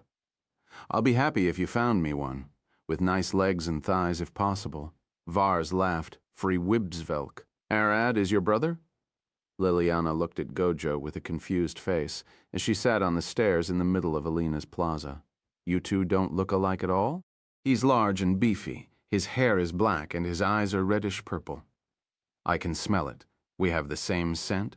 We share the same mother, Gojo replied as he looked at her. Let's assume you're right. What will you do? She looked at him. I doubt he'll know where your mother is. That isn't the point. Gojo shook his head. I can't close to him. Something always repels me away. I must find a solution, otherwise it'll be hard for us to even speak properly. Since you void dragons should repel each other. She leaned back. Do you need to? I doubt it'll matter. He's younger, my little brother. Gojo stared at her. In this world, we might have gained a lot of friends and help, but we're the only ones. We don't have a family beside each other. From what I've heard from you, the repelling problem is a large issue. I doubt you can solve it alone, and going through all of that trouble for a brother you don't know. Are you sure it's worth it? You won't be disappointed. I've heard dragons kill and eat each other. It might end up in a fight to the death. That's a possibility. But I still want to try. He's my little brother, my only family, and I'm as well his only family. I can't leave him to live in solitude. Gojo sat beside Liliana. Even if he were to bite my hand, I'd still extend it. You're a problem, she sighed. I care about this, so I'll try, and even if I didn't care, I still should try in case he cares. Gojo looked at her with a smile. I'll go find a way. Care to help me? She stood. Fine, I know you can't do anything without me gathering information for you. She smiled. Would ancient artifacts work? Yeah, please look at them. I'll study magic and see if it could help. He stood and left back to the guild with her. Gug gasped, bleeding from the axe impaled on her side as she took a step back, growing with a raging red face as she looked at the bunch of cultists facing her. Move. Don't charge blindly, Liliana shouted at her. We're to hold them back. Even if you can kill them, don't. Liliana is right. Their life is important for this crypt. It'll collapse and we'll lose everything. Vars waved his staff and raised the corpses of the dead cultists. We're to hold them back until Gojo returns. He started at the large closed door of the main chamber. Gojo lose. She looked back at Vars, confused. Yeah, the artifact. Gojo would lose it, he replied with a growl as he flung a lightning bolt and paralyzed one of the cultists. Gug didn't think that much about anything, but at that moment she could only remember her conversation with Gojo before the fight. Brother? She asked, and Gojo nodded with a smile. Gug growled as her skin turned dark red and smoke gushed from her mouth. The axe impaled into her side got ejected as her muscles forced the wound shut. Gug's family dead. She lifted her sword up and glared at the cultists, her voice shaking the ground. Brother, alive, family, as her muscles expanded, a wave of magic gushed into her body. Gug wasn't naturally born as a barbarian. She had lost her whole family in a monster attack when she was still a baby, and a barbarian's clan picked her up. She had never seen her family, always been alone. The other went to hunt with their families while she watched, going alone in the rain to catch her food. She remained mostly alone until the day Gojo picked her up. He was the first to hunt for her, fight alongside, and protect her. Right now, this party is her precious family.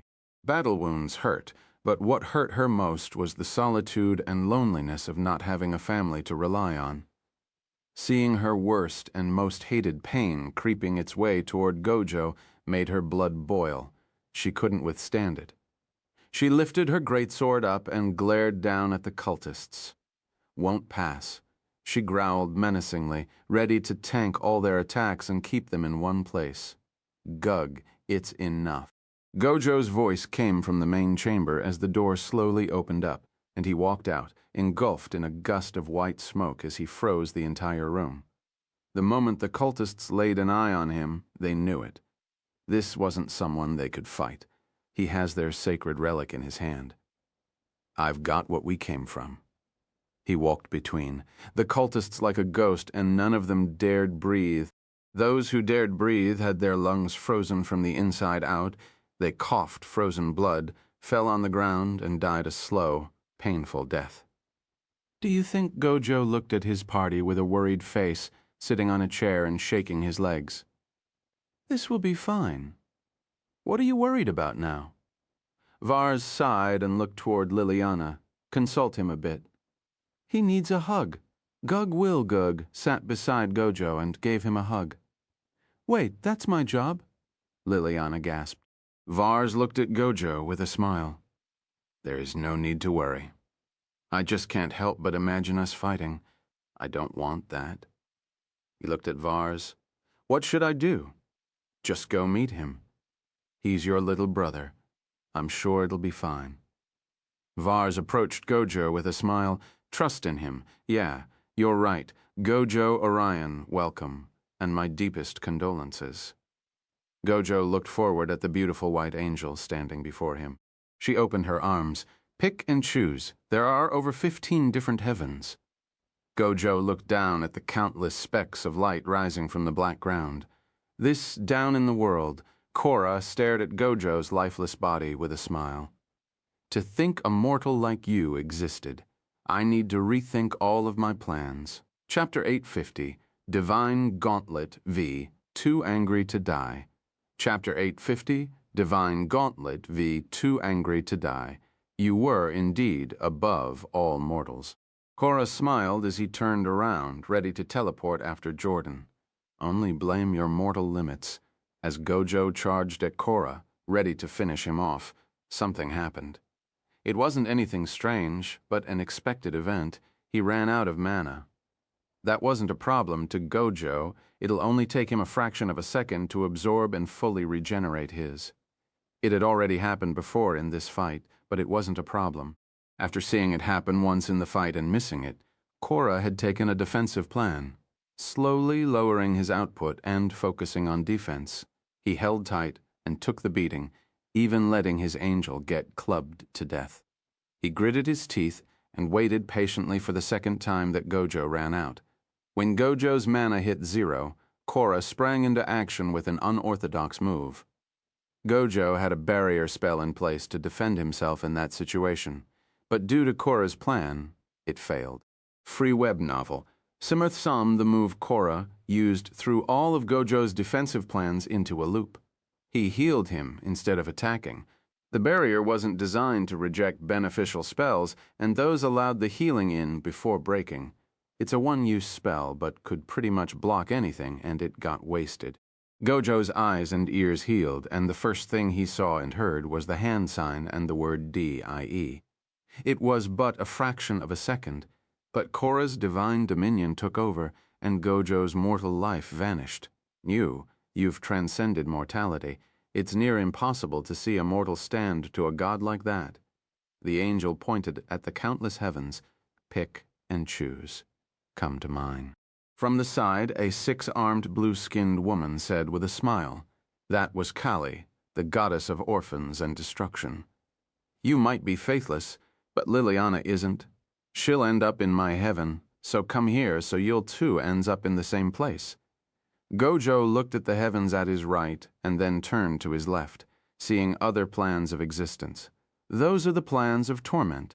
The 9 hells, the deepest abyss, the gray wastelands of Hades, and the chaotic soup of limbo. You've earned a right to the heavens. You don't need to worry about them, the angel said with a passive face. Gojo looked down and saw the mortal world with Korra walking away from his corpse, specks of golden lighting flying everywhere toward him. I see, those are the particles of holy magic. They form inside his faithful and then go to him. That is how the gods get their immortality and infinite energy. As long as we have faithful people, we never die. Kali smiled. And as long as they pray, we never run out of energy. Of course, based on the numbers, the more a god gets, the stronger they become. She waved his hand toward her heaven. Come. Gojo turned left with a faint blue glow in his eyes. New novel haptas are published on FreyaWebNoel.com. Arad lifted his tail, looking at the massive labyrinth as he looked for a spot to hit. There was really nothing he could do as it shut him off and his stones couldn't possibly pierce it. He instead tried to figure out how it works and create something to pierce it. As he was thinking, he stopped and his head jolted to the side. The stone at the tip of his tail fell off as his purple glowing eyes fixed on the horizon. His scales rattled as sparks of magic started flicking through his wings. Korra took a step forward and teleported away. He left Gojo's corpse where it dropped. He didn't have time to deal with him. He had to hurry and kill Eris.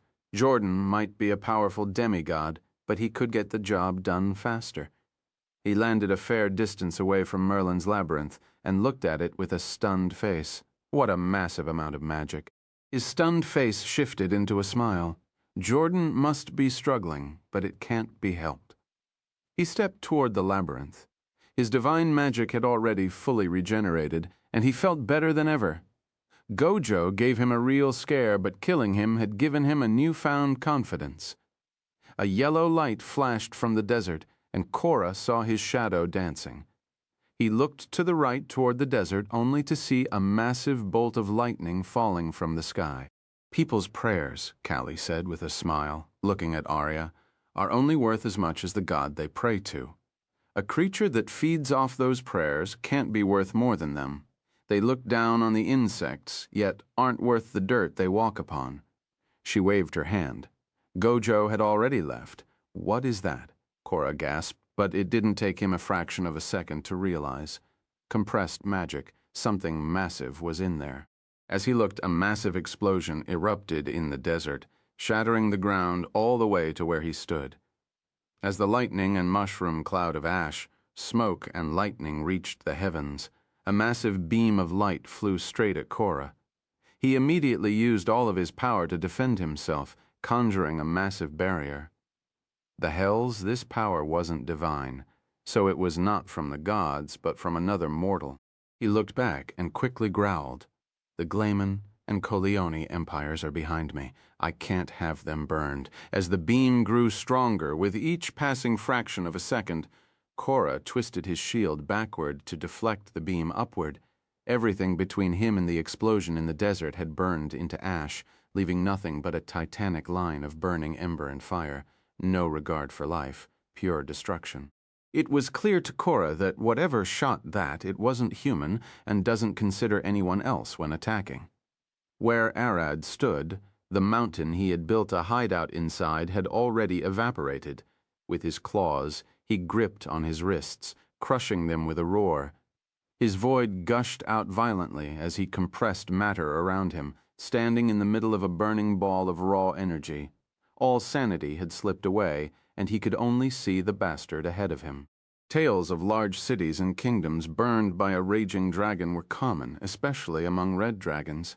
In a fit of blind anger, raw violence, and the primal urge to take revenge, dragons thrive. Doma tried to calm Arad down, but she got quickly put in line. One wrong move or a word and he'll stop seeing her. Arad can go fight Korra in his draconic form, but that would mean death to anything remotely close. If Arad's breath reached Korra all the way from the desert, there was a high chance he'd eradicate a few cities with a stray attack. To reach a compromise where Arad can go fight and not destroy everything like he did chasing Vorvados, she suggested a plan. This stupid, cursed body, it had to go. As Korra looked at the destruction around him, he sighed. It'll be bad if he killed Eris before me. With a single wave of his hand, he summoned 4 angels. You'll do. There is a monster in the desert. Go and stall it, kill it, or whatever. I don't want it bothering me for the next 10 minutes. Look, one of the angels pointed out. A shadow was standing among the ash and smoke. A tall, humanoid monster covered in black scales with the head of a dragon. Purple magic dripped from his eyes and between his scales as lightning crackled all the way from his wings to the tip of its tail. It was clear at a glance that he had some black fur growing alongside his spine and forearms, with large vampiric fangs. D. Korra immediately growled. If it's a mortal, this should be the end. In the next moment, Arad roared at the ground, blowing the whole area in a massive explosion, several kilometers wide. The labyrinth was sturdy enough to handle the blast, but the cities were nearby. As the people saw the explosion being far too close and several times the size of the previous one, their coming death became engraved in stone. Dig it! A vampire screamed, one of Arad's spawns, as he stood in the middle of the city. Doma sent them beforehand, and they could only do that as Jack's eclipse was still up. It's ready, the other vampire yelled. He was an earth wizard in life, and had dug a massive hole in the ground. Even more vampires rushed across the city and split into 2 halves. One half tried to form a barrier to protect the city, and the other snatched every human they could and threw them into the hole. Since they didn't have any time before the blast arrived, the vampires smacked anyone who could use magic and forced them to help maintain the hole. That was their only shelter. The vampires weren't afraid to die in the blast. They'd only return to Arad's blood. But Doma had warned them that it'd be a huge problem for Arad in the future if many humans died, and that she'd blame them for it. In the middle of the burning explosion, Cora gasped as Arad grabbed him by the neck. Why didn't? Before Cora could finish, Arad bit his face off and unleashed another full power breath into the open throat, which caused a second massive explosion. Gojo had ripped his eardrums and blinded himself so Cora couldn't kill him with his authority. On the other hand, Arad didn't need to do that, and that was only for one reason: he was too angry to understand. Just like how an enraged man can't comprehend words or reason, Arad has turned into a wild monster that can't be reasoned with. He doesn't understand speech, doesn't see anything in the world besides the thing pissing him off, and that thing must not exist. The vampires protecting the cities gasped, "Damn it, another blast. Can't our Lord calm down?" "A bit?" one cried. "Look, it's not just two, there are more," another pointed out. One explosion after another, Arad was fighting Cora in the heart of countless kingdom-destroying blasts akin to Ho White Nova, Chapter 851, Divine Gauntlet V, Monster Uptodat E novels are published on FreyoWebnovel.com. Cora flew through the flames. He waved his hand and sent a massive wave of divine energy imbued with his portfolio, Gluttony. The divine magic carved a way for him through the destruction to reach Arad, who was flying toward him like a rampaging demon. With a wave and smack, Cora knocked Arad to the ground with a divine smite. He's weaker than the previous one across the board, but my divine authority isn't working against him, and he doesn't seem to die. Arad burst through the ground with a roar, releasing a massive energy breath at Cora. As Cora blocked the breath, he was thinking, and he's far more aggressive. The white-haired one had skill and elegance like a great sage, but this one was barbaric, raw, and more importantly, FreyoWebnovel.com. Arad flew straight through one of Cora's divine beams and punched him in the face. He's a vampire and is weak to divine magic, yet he's charging through it without care. As Cora landed on a mountain in the far distance, Arad conjured a massive lightning bolt and threw it at him. As it hit, the mountain surface burned into ash, and Cora rushed inside the caves, flew straight into the mountain surface, chasing after the fleeing god. When Cora looked back through the darkness of the caves, he could see Arad Butterfly swimming through the stones, ripping everything around him into shreds. "Are you serious? Stop." Cora pointed a finger toward Arad and blasted the whole cave with a massive divine smite strengthened by his gluttony. In the midst of the falling rubble, Cora looked around for Arad to see if he survived. His eyes opened wide to see Arad's upper torso flying toward him with a clenched fist, smacking him in the nose hard enough to send him flying. Cora immediately regained his balance and pointed a finger at Arad. "Just die." He tried to blast him with another divine smite, but Arad used a void step to dodge and appeared a bit further away, spinning as his left wing got hit. "It's over," as Cora smiled. Arad's lower half and wing regrew in a fraction of a second, and he landed on them, leaving Cora stunned, confused, and baffled. Arad teleported straight to Cora's face and spun around, smacking him in the chest with his tail hard enough to shatter it. And with rage, Cora had enough and swung a fist at Arad's chest, blasting Arad's right arm, shoulder, chest, and all of his lower half, only heaving the head and left upper side attached, and those were blasted away by the shock wave. As what remained of Arad hit the ground, he bounced back toward Cora and had fully regenerated by the time he reached. As Cora gasped, Arad was standing above his head, glaring down at him as he burned with magic, growling in a dark cloud of amethyst mana. Cora's eyes looked up at Arad, burning with fury, and Arad returned the glare. Cora spun around and grabbed Arad by the ankle, swinging a kick upward at his face. Arad deflected the kick and swung a punch at Cora's face. Cora immediately smacked Arad's stomach with his palm and blasted him into pits with a massive divine smite. As Cora looked forth with a smile, His expression rapidly changed as he saw Arad's head and spine swimming through the air like a worm engulfed with gravity and blood magic. He tried to blast him, but Arad managed to dodge and smacked Korra's face with his spine, immediately regenerating an arm and punching him in the face hard enough that he sent him spinning through the air. As Korra hit the ground and regained his stance, Arad fell at him with a dropkick, drilling his head to the ground. Korra growled and blasted the whole area with a wave of divine magic to get some distance, and then clenched a fist. He charged at Arad and swung at him, but Arad managed to deflect the punch and retaliated with a tail swing.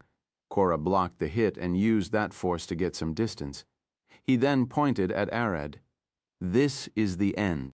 He unleashed a concentrated beam of divine magic that Arad shouldn't be able to heal from, at least not at the same speed. Arad clenched a fist and smacked the beam away. Korra stood there confused. He punched it away? He's a vampire. He shouldn't be able to do that. No, his fists are engulfed with curse magic. Did he cancel it out? No, that would require a massive amount of curses which he doesn't have. No, I get it. Deflecting the beam takes less energy. Korra pointed at Arad and shot several more beams, and Arad started punching them one after another as he charged toward him. When Arad closed the distance, Korra stopped firing the beams and engulfed his fists with divine magic. Deflect this. He started swinging at Arad. For the first several hits, Arad had to either dodge them or get a part of him blown away, but it didn't take him long to start blocking and deflecting them, which sent Korra in a loop. Wait, he's reading my moves? Isn't he a mindless, rampaging monster? He tried to throw a feint, but Arad immediately used that chance to knock him with a kick to the chest. I see.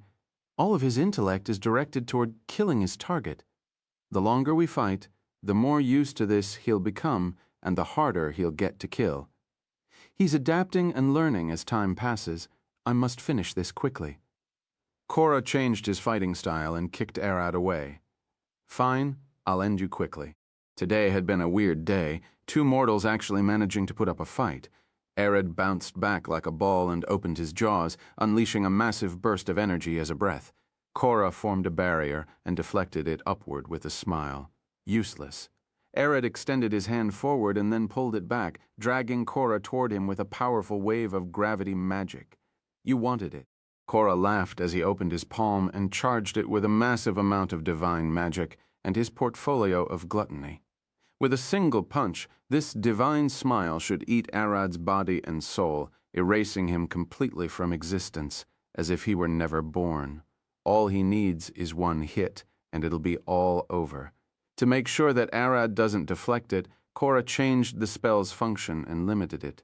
It'll only work on mortals but have no effect on anyone else. Even a demigod should be able to survive it unscathed. Arad pulled a sword out of his stomach and swung it down, slashing the spell in half with a single swing, leaving Korra baffled. That sword divine magic, he couldn't believe his eyes. Arad shifted his stance, mimicking Lydia, divine cleaver, in a single swing. He slashed Korra in half across the torso. Arad was pulling divine magic from the massive pool of divine water that he drank from Vorvadas's seal. As a god, Korra instantly healed and swung a kick, shattering Arad's sword. A mortal weapon can't block a god's attack. Arad looked at his broken sword and threw it away. He opened his palm and swung a chop down at Korra's head. Divine Cleaver, Korra used both hands to block Arad's attack, and he was getting pushed to the ground. Heavy. It's worse than with the sword. Arad swung his left palm, Curse Cleaver pulling curses from Doma. He swung just like how Lydia does, but on a much larger scale. Korra took the hot, and his body exploded. His bits flew away and scattered everywhere before he regenerated with a flash. You bastard, are you using both curses and divine magic simultaneously? Where did you learn that? Arad stood in place, a cursed ball on his left hand and a divine ball on his right. He gently pressed them together, and they flashed, sucking all the light into pure darkness. Divine and curse magic are 2 faces of the same coin. They are opposite types of energy that shouldn't mix. When forced together, they crumble into nothing, leaving a clear, empty void. What are you doing? What is that? Cora screamed as he looked at the ball of magic that Arad formed. Arad suddenly stopped, and the magic in his hand disappeared. Cora looked at him surprised. Did it fail? Arad disappeared without saying a word, leaving Cora standing alone in the midst of the ravaged land. Did he run away? As Cora turned around, he sensed something strange, a power so great that he only knew one person of that level. She's back. He looked at the two glowing blue eyes glaring at him from the dust and ash. You're back? I guess I'm running out of time. Cora shouted with a large smile on his face. Just a minute earlier, the girls had started clashing with Jordan inside the labyrinth. Eris led the charge with a massive purple sun, setting the battlefield ablaze. 1 minute from now on, the monster would fall upon them. Chapter 852, Jordan's Gauntlet, I've Divine Power. Chapter 852, Jordan's Gauntlet, 5 Divine Power. You? Jordan growled with smoke gushing from his mouth. I'll rip you apart. Eris flew toward him, her fist burning with plasma. We're the ones ripping you apart. She conjured a long chain of plasma with a purple sun at the end like the morning star of a flail and started spinning it. Lightning sparked from her shoulders as she launched the massive purple sun at Jordan, ripping his shoulder apart with the bones coming out. He regenerated in an instant and lunged after the purple sun, punching it away. As Eris got pulled by her chain, he took the chance and flew at her with a kick. Merida jumped between them and blocked him. The moment he tried to attack back, a large demon akin to a mix between a goat and a cow kicked him away. Don't use big moves. He'll use them against you. Merida growled as she swung her sword down, sending a wave of spores toward Jordan. Jordan flew away from the spores. There was no telling what they could do to him, so he needed to burn them. He took a deep breath with magic rushing into his body. He then unleashed a blast of fire from his mouth, akin to a dragon's breath. Don't let him use magic. Merida yelled. I can't control a demigod inside this labyrinth. Merlin called back. All I can do is buff you. That doesn't matter. Betty appeared behind Jordan and grabbed him by the hair. How fast can you go? She flashed away with him, dragging him across the ground as fast as possible. When she stopped, his body had disintegrated. He's powerful, but we're lucky he doesn't have a fighting portfolio. We would be already dead if he was a godfire, fighting, or war, anything like that. Betty glared at Jordan as he regenerated with a smile. You don't have that many options to attack, do you? You're only worth as much as your divine durability. I don't get tired. I don't need food or sleep. My mana and divine magic are near infinite. Your defeat is only a matter of time. Jordan growled at her. You can't defeat me. Miriam landed beside him, cracking the ground. Without saying a word, she punched his head off and then kicked his body to her children to eat. We'll keep killing you over and over until you give up on life. Eris glared at him with glowing red eyes. Infinite murder. She took a step forward as Jordan regenerated again. Gods and demigods are hard to kill, but I want to try. Can a portfolio of murder murder a god? As she took one step forward, her body started steaming with a red mist of blood. I see. You're finally starting to understand it. Jordan's body started steaming with a golden mist as his portfolio pulsed with divine magic. You can't kill me. I've got more faithful believers than you. Iris stopped walking and closed her eyes. She lifted 2 fingers. I've asked some people, and I got an interesting answer. She smiled. The amount of mana, the number of believers, the type of the portfolio, and even the time and circumstances of activation. They all play a role in determining how much power a god can pull. It's the same for us demigods. Those don't matter. Jordan smiled. I've got tens of thousands of believers and faithful, all pray to me seeking wealth. How many do you have? A couple dozen at best. Eris started slowly opening her eyes. Quality also matters, and to be counted as a believer, someone only needs to believe that God is real and actively pray to them. Since Eris blocked the shockwave caused by Mira's bomb, a lot of people learned of her existence in the nearby cities and started praying to her, all thanks to the murder paladins as well. The number of her faithful is quickly rising. It'll be years before she amasses enough to rival Jordan.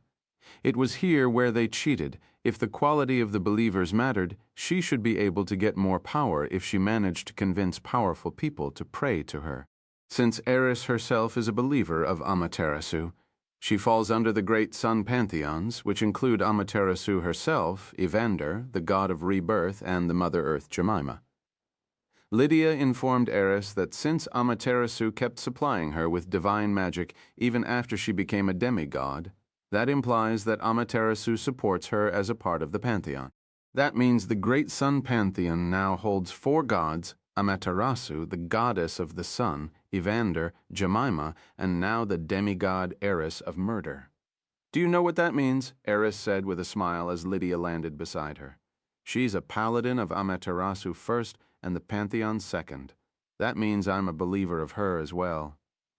Lydia lifted her sword. The deeper one's faith is, the stronger their god becomes, and thus, the more power he can provide them.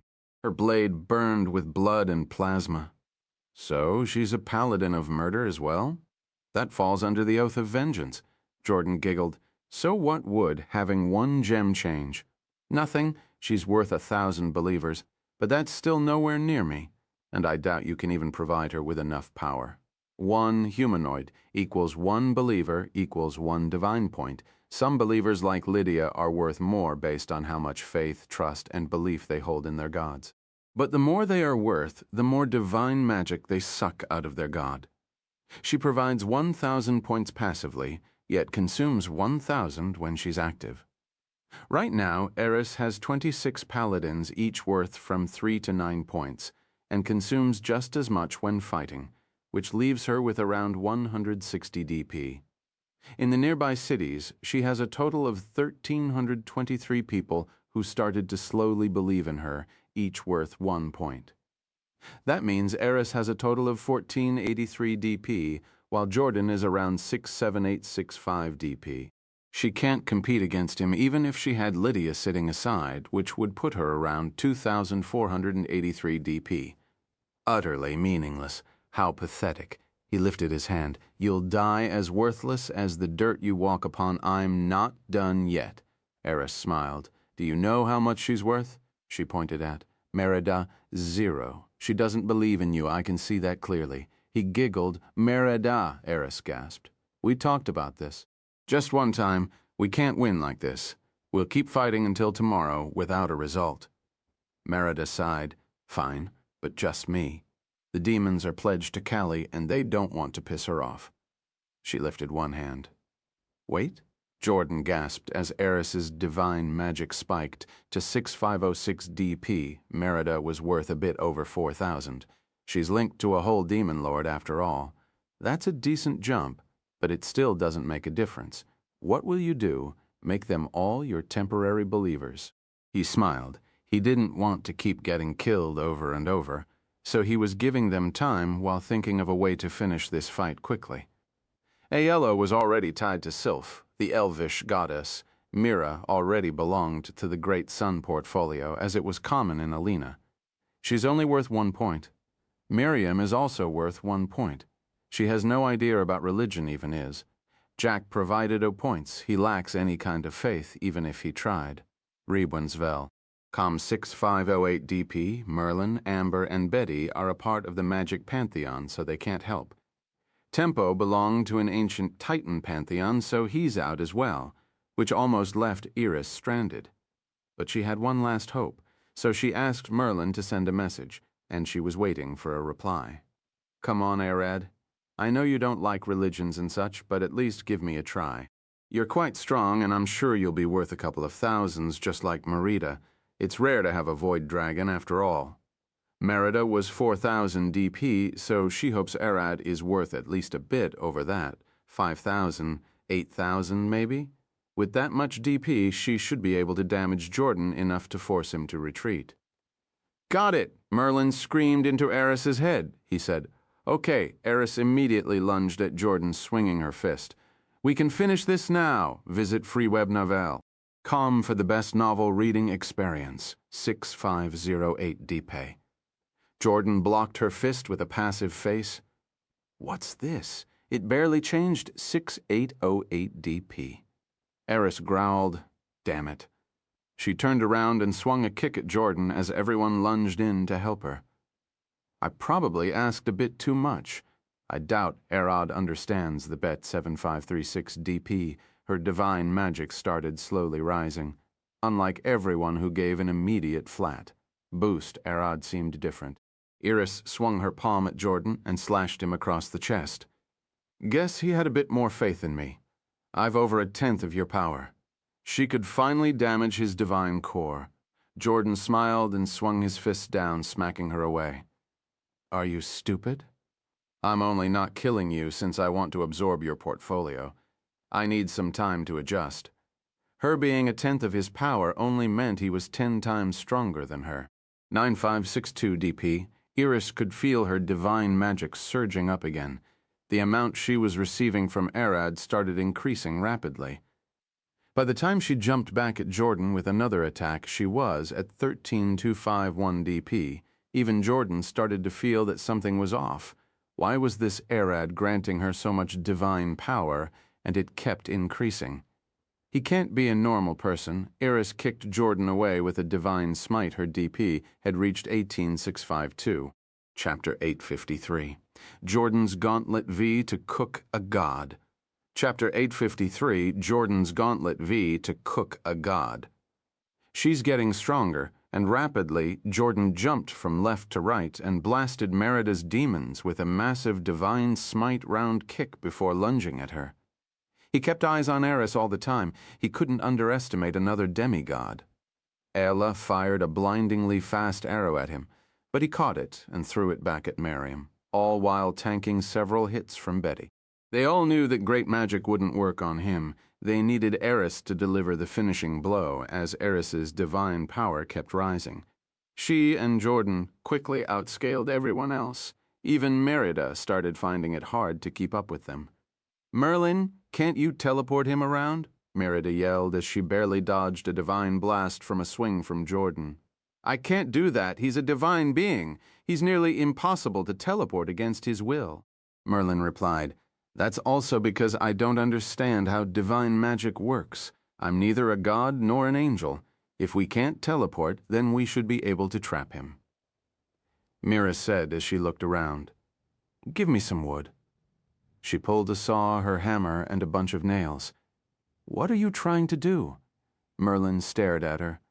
You managed to make this labyrinth and pull him inside. We can't forcibly change his location, but we can trap him. Using that same logic, I want to create a box with a barrier for you to coat the inside and fill it with a layer of this labyrinth. We can trap him inside to buy some time. Mira smiled.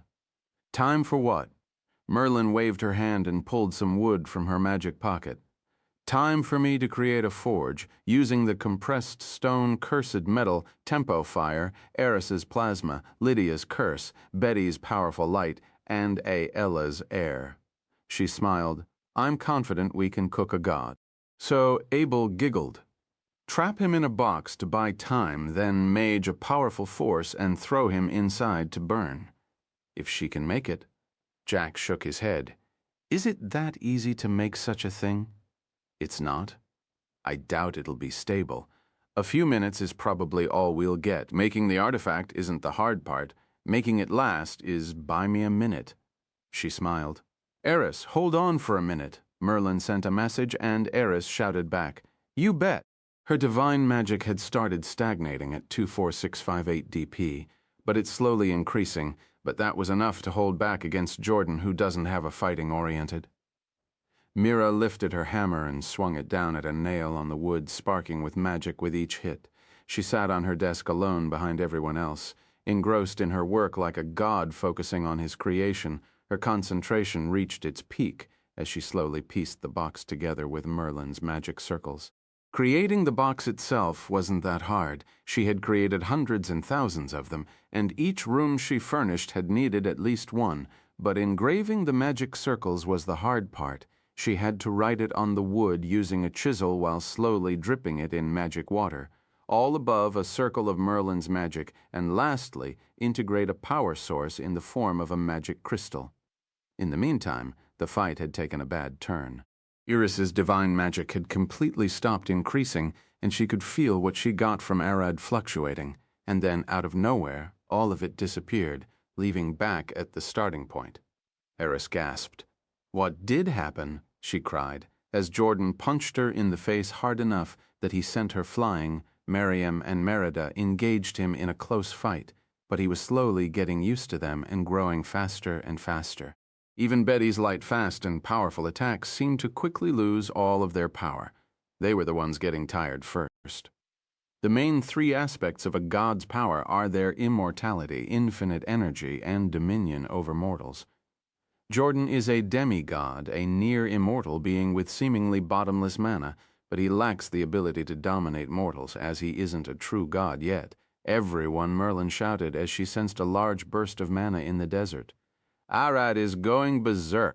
His mana suddenly spiked to dangerous levels, and he came all the way here in the blink of an eye. The area outside the labyrinth had been burned to the ground. All life in 100-kilometer radios had been erased. She cried. "He's facing another being with almost 20 times Jordan's divine power. I suspect that's a true god." Everyone froze for a second, and Eris growled. That's why Arad doesn't have the time or luxury to entertain her anymore. He has a bigger fight on his hands. Jordan took the chance and lunged at Eris with a large smile on his face. "Give me your portfolio." She swung his fist in her chest, aiming to rip her heart off. Between then, Mira appeared out of nowhere swinging her massive sledgehammer. She teleported in using Merlin's dominion over the labyrinth. Jordan dodged the hit at the last moment and grabbed her by the neck, lifting her up. "What a strange hammer. Did you enchant it with something that can harm me?" She lifted his arm and pierced her chest. "No matter how perfect your timing is, you will never touch a god." Mira smiled as blood gushed from her mouth. "Now we're even. You also know how to make holes." Her face shifted, and that was Abel. As Jordan gasped, Abel immediately wrapped his legs and wings around him. "Got him," he screamed, burning with curses to prevent Jordan from running away. The real Mira appeared behind them with the box in her hand and threw it beside them. "Sorry, Abel." "You said it," she yelled as the box flashed with light and absorbed them both, updated from freewebnonel.com. Mira clapped her hands and a massive stone furnace appeared out of nowhere. "I already love this labyrinth." Merlin allowed Mira to pull this out of her magic pocket at will and teleport them around. "Eris, I want plasma, a lot of it." "Aella," added your heir to make it burn hotter, Betty. "I want all the light you can dish out. Burn him to ash." "Amber, you've recovered, so do your best. The same for you, Merlin." Lastly, Lydia hit him with the fattest, meanest, and largest divine attack you've got. Mira clapped her hands and everyone teleported to surround the furnace. "Cook him alive?" Mira smiled and everyone got to work. "What about Abel?" Eris growled. "He'll die. Don't worry about him." Merlin shouted as she teleported to them, which was a risky move if she was harmed. The whole labyrinth would collapse. "Abel is a devil. He can take a beating, get cooked once or twice. He'll die here and resurrect back in hell. Devils killed in the mortal world are sent back to the 9 hells where they can fully regain their power and come to the mortal world." Again, Myra threw the box into the furnace and everyone blasted it. She even threw a few bombs in there and the furnace got locked behind a 10-layered barrier. As the heat rushed out, everyone felt like they were about to burn to ash just from standing nearby. Tempo waved his massive hands above them and created a fire barrier to protect them. "Just keep blasting him. He'll eventually fail to heal and die. He isn't a true god. He can't survive this for long," he said, breathing flame into the furnace. After a minute and a half of cooking on high heat, the furnace cracked. It had reached its limit. "It won't last." Mira yelled, "Get ready to run away. We don't know if he's alive or not." This was all they had, unlike him. They were mortals who could feel exhaustion. "I hope he's dead," Eris sighed. "Don't say that. He'll?" Jack gasped, feeling the red flag. As the furnace crumbled down, Jordan flew out with a clenched fist. This isn't enough. He swung at Mira's face. You're the bitch behind those bombs and seals. You're dangerous. You must die. All the girls rushed to protect her. They were all out of mana, and all they could do was stand in the way. Jordan's fist landed with a large boom, flashing with divine magic. Closer to death, I've sensed it, the truth of my greed. I'll steal your everything, wealth, knowledge, life, and magic, fall to my hands, pitiful mortals. The girls looked around, confused at what happened, noticing they were engulfed in a large shadow. As Jordan's divine light faded, the massive black humanoid became apparent. Arad had his wives engulfed in his wings and took the hit to the back. "Arad, is that you?" Eris gasped. "You look like a lizard." "Doma used my draconic soul to maintain my human form. That's why I look like this." He replied with a smile, patting her head. "You can rest now. I'm here. Everything is fine." Wait, you're Arad, aren't you? I've heard of you." Jordan growled, thinking of a way to run. He had heard that Arad was a problem and wasn't willing to test him now that he saw how powerful his wives were. Arad slowly glared back at him. "Give it back," he growled with rage. Chapter 854, Restless. Chapter 854, Restless. To think I'd see Uranus here. Well, that sounds wrong, isn't it? Jordan took a step back, ready to bolt away. Zon Arad teleported directly to him and crapped him by the chest, his claws digging behind the ribs. "You bastard!" Jordan swung a fist at Arad's face and punched him several times, but he didn't budge an inch. "Let me go." Arad's magic started rapidly dropping until it reached a mere third of his power. "What are you trying to do?" Jordan noticed that, and started looking around if Arad was conjuring any massive attack, but he found nothing. "Unlike you, greedy demigod, I'm not seeking power. I've got a family to support. What I seek is stability and peace." Arad replied, and Jordan noticed that a third of Arad's magic was rushing to Mira in the back. "You think it's wise to worry about others while fighting me? A demigod?" Jordan smiled. "For that foolish thinking, I'll kill you right here and now." From Arad's back, a clone appeared and walked toward the girls to protect them, taking what remained of Arad's power with him and leaving him with less than 5%. "You don't seem to understand this. Is your worth lesser than the dirt we walk upon?" Arad plunged his hand into Jordan's stomach and started searching his bowels. "There it is."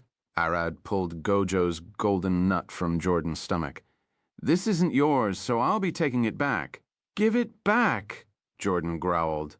Arad threw Jordan on the ground and smashed his legs with a tail smack, leaving him unable to stand. "What's up, demigod? Heal up." Arad walked toward him. With a cry, Jordan healed himself, but it was considerably slower than before now that he lost Gojo's nut. It was what provided him with all of that extra mana and magical power. Now he's finding it hard to maintain spells and barriers. Jordan tried to jump at Arad with a clenched fist, but Arad immediately swung a kick and ripped his arm and jaw in a single swipe. Fribnovel. Ko-Om, Jordan didn't flinch and instead gathered all of his divine magic in a single attack. It'll only take him a fraction of a second to regain it afterward, so it's not a problem. All he needs is enough to kill Arad. He can see that he's a vampire weak to divine magic. A massive spear of pure divine magic formed between Jordan and Arad, flying straight at Arad's chest. Lydia cried in the back, jumping in to try and deflect it, but she was far too late. The spear hit Arad in the chest and burst in a blinding flash. "Arad!" everyone screamed, and Jordan laughed. "What a fool! Taking it head on, did you give up on life?" "As expected from a lowly vampire, you can't withstand my divine light." As the light faded, Arad was standing engulfed in black mist, and Jordan went silent. "You light cannot." Countless eyes opened on Arad's whole body as he started bleeding with vampire spawn heads coming out of him. "I'll augment my darkness." Jordan turned crying, trying to escape, but the endless flood of vampires surrounded, ripped, and ate him alive. Arad stood with a smile, and an orb of light appeared in his palm. You aren't even worth it as food, let alone anything else. Arad could see inside his own stomach. The vampire spawns did eat Jordan alive, but as a demigod, he did regenerate. He could use him as an infinite food source, but Arad found a better use for him, one that is inspired by Vlad. Arad impaled Jordan and started using him as a blood slave, but before that, he looked at his soul and found that shining orb in it, his divine portfolio. Unlike Korra's soul, which was so protected that getting close to it was impossible, Jordan's one was easy. Probably since he's a demigod, not a true god, Arad smiled. Now I get it, looked at the impaled Jordan. Almost nothing to the army's blood need, but you'll be a plus. Vlad indeed had a great taste, people like you are, better impaled. Din. In a weird light, Jordan's body disappeared alongside his soul. Arad gasped, looking around. Filthy pig, running away. He tried to track the magic but failed.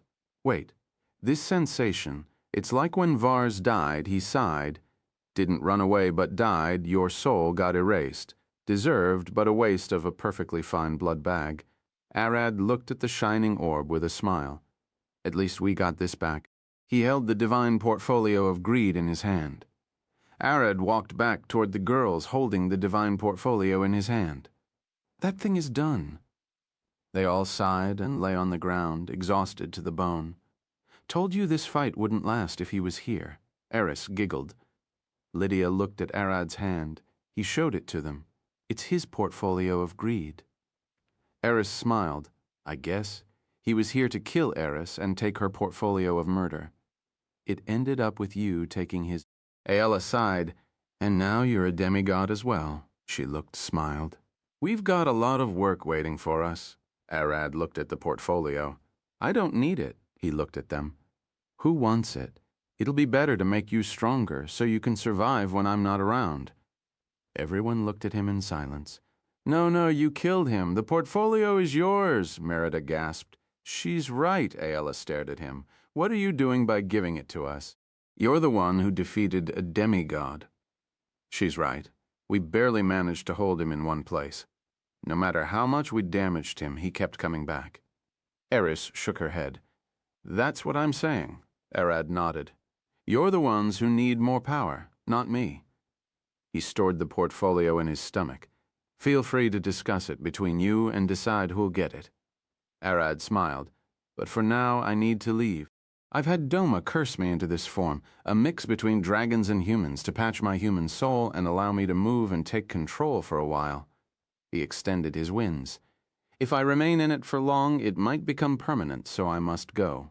This would also extend the time I need to heal my soul, so added a week or two. Wait, we haven't finished talking yet. How do you expect us to take the portfolio just like that? Aella approached. And decided among ourselves? What about you? I said it to Jordan, didn't I? I've got a family to support. Protecting you is the first priority. Everything else comes afterward. He flapped his wings. We'll talk later over magic for now. I really need to go. Arad flew away with his clone. He couldn't leave him here. What about the fight outside? What did happen? Merlin mumbled in the back. Sometime earlier, and just after Arad left Korra, things were about to change. Korra looked back at the two blue eyes glaring at him with a stern face. This magic, its odd new novel hapters are published on freywebnoll.com. He clenched his and took a step forward. This is funny, isn't it? You're really something. From the dust, Gojo walked forward. His eyes looked straight forward with a deathly pale stare, a large draconic ghost standing behind him, moving his corpses with strings of necrotic magic. Of course you won't die in peace. Korra shouted with a large smile on his face. You could have gone to heaven or rotten in hell, but you've gotten unsolved regrets, do you? There are usually 4 options for death going to heaven. Going to a plane of torment, getting completely destroyed like what happened to Vars, and Gojo landed in the last one. In this world, ghosts and wraiths exist. They are the souls of the dead who couldn't find peace in death, and they come back to haunt the living until their dreams are cleared. A mother who couldn't see her child, a father who died in war, a knight who failed to protect his king, a kid who died before seeing like, and an older brother who couldn't protect his younger brother. Korra had to fully heal Gojo's body before killing him with his authority, which resulted in a corpse in perfect condition, ready to be used as a vessel. Vars's cursed doll Gojo had once frowned upon Vars's necrotic magic, how he used it to force the souls of the dead back into their rotten bodies to create zombies. Yet now, he's using the same magic on himself, standing against a god who once killed him. Gojo lifted 2 fingers, staring forward with glowing blue eyes dripping with mana. In response, Korra lifted his hands. Fine, I'll be the one to put you to rest. Stubborn mortal. As Void rushed forth, Korra's gluttony clashed with it as the entire world bore witness. The man who came back from death said one sentence, "Don't you dare touch my little brother." Void expansion, twisting void, gluttony expansion, hunger of the gods, chapter 855, dreamless nightmare of isolation. Chapter 855, dreamless nightmare of isolation. P.S. I suggest listening to the Army of Minotaur. Find it on YT. Void expansion, twisting void, gluttony expansion, hunger of the gods, mortal v is god. As the 2 expansions clashed, the ground around the 2 beings shattered, and the result was the same as before. Each crumbled under the effect of the other. Gojo and Korra flew facing each other, ready to start throwing hands. D, Korra said with a smile, and Gojo didn't seem to be fazed. He was already dead. The thing standing there was nothing more than a corpse, a pupped control by the dead dragon. Gojo engulfed his right fist with the void and left with burning fire magic. He flew forth like a meteor and punched Korra in the face with a deadly right hook, followed by a swift left uppercut, trying to rip the head off. Korra used the momentum to throw Gojo down and blasted him with a wave of gluttony, trying to digest him alive. You're nothing more than a corpse, a carcass ready to be butchered and eaten. He licked his lips. I wonder what a void dragon's flesh tastes like. As Gojo hit the ground, he swung his fingers around and sent a ball of twisting space at Korra. He was using his void magic to catch the fabric of space and contort it, attempting to destroy anything that came into contact with it. Korra dodged the attack as Gojo also dodged his gluttony, and the 2 glared at each other once more. Void expansion, twisting void, gluttony expansion, hunger of the gods. The mortal world started shaking, and the people around the world looked at the sky in fear. Gods weren't supposed to fight in the mortal world, and neither void dragons who are considered the cosmic police. It was like 2 high-level soldiers fighting inside a daycare center. Far away in the world, Cain lifted his hands and put them together. 1,000 sparks of divinity flashed behind his back, and the world itself looked up, listening closely. World expansion tentacles burst from his back, dreamless nightmare of isolation. As Gojo and Korra's expansions canceled each other, Korra managed to rush in and kick Gojo all the way to a nearby city, hundreds of kilometers away. Gojo landed on his feet and ran inside the streets, and Korra followed him as they looked at each other as they zoomed through the stalls. People were still walking around doing their daily tasks like nothing was happening. "How much is it, my son?" an old grandma asked, and the man smiled. 5 coppers. She pulled out her purse but dropped the coins as she bent down to pick them up. Gojo threw a punch above her and smacked Korra in the face. As she lifted her head, Korra sent a kick straight at Gojo's guts, blasting him away. "It's quite breezy today," the shopkeeper noted. "I only got 4 coppers. What do you say?" She extended her hand to him, and when he looked down, she had 6. "You can't count." Gojo landed on one hand and jumped inside a building, landing in a small dining room of a common family. The mother was beside the kitchen's oven, wearing her apron, and her daughter sat on the table waiting for the food while playing with her doll. As she turned around, Gojo and Korra were sitting on the table, carrying knives. "Mommy, his eyes are beautiful." The girl pointed at Gojo. "What are you talking about?" The mother sighed as she filled a plate, and the 2 started trying to stab each other on the dining table. The little girl looked at the table and lifted her fork. "I'll play as well." She swung at Gojo's side. Gojo caught the girl's fork with 2 fingers and grabbed her by the back, spinning her up with his as he kicked Korra in the neck, sending him flying out of the window. When the mother looked back, her daughter was standing alone on the table with the fork stuck to the ceiling. "The hell are you doing?" Again, the little girl waved her arms with a happy smile. The mother sighed with an exhausted face and closed her eyes. At that moment, Gojo flew back inside through the window, having just taken a punch to the face. To not smack the girl, he grabbed her once again and spun her around, getting her out of his and Korra's way as they flew through the window on the opposite side. When the mother looked at her daughter, she found her bursting in laughter with a happy face. Korra and Gojo jumped from one building to another through the alleyways and finally landed in an empty spot. A woman opens her window to hang her clothes today, but Gojo and Korra are standing her on her clothesline, staring at each other. The two started smacking each other, and the woman growled, swinging her wet underwear at Korra. "Get your stinky ass legs off me, clothesline." She turned around, pulled a broom, and started swinging at him and Gojo alike like she was hushing birds. Gojo snatched the woman's panties from her hand and wrapped them around Korra's arm, spinning him around before going for the throat. Korra retaliated by kicking Gojo's knee and smacking him in the face with a punch, sending him to the streets. The woman linked, and her panties were in her hands, dripping with holy magic. She looked at them for a second. She was a nun, and immediately felt it. "I'll put them in a shrine."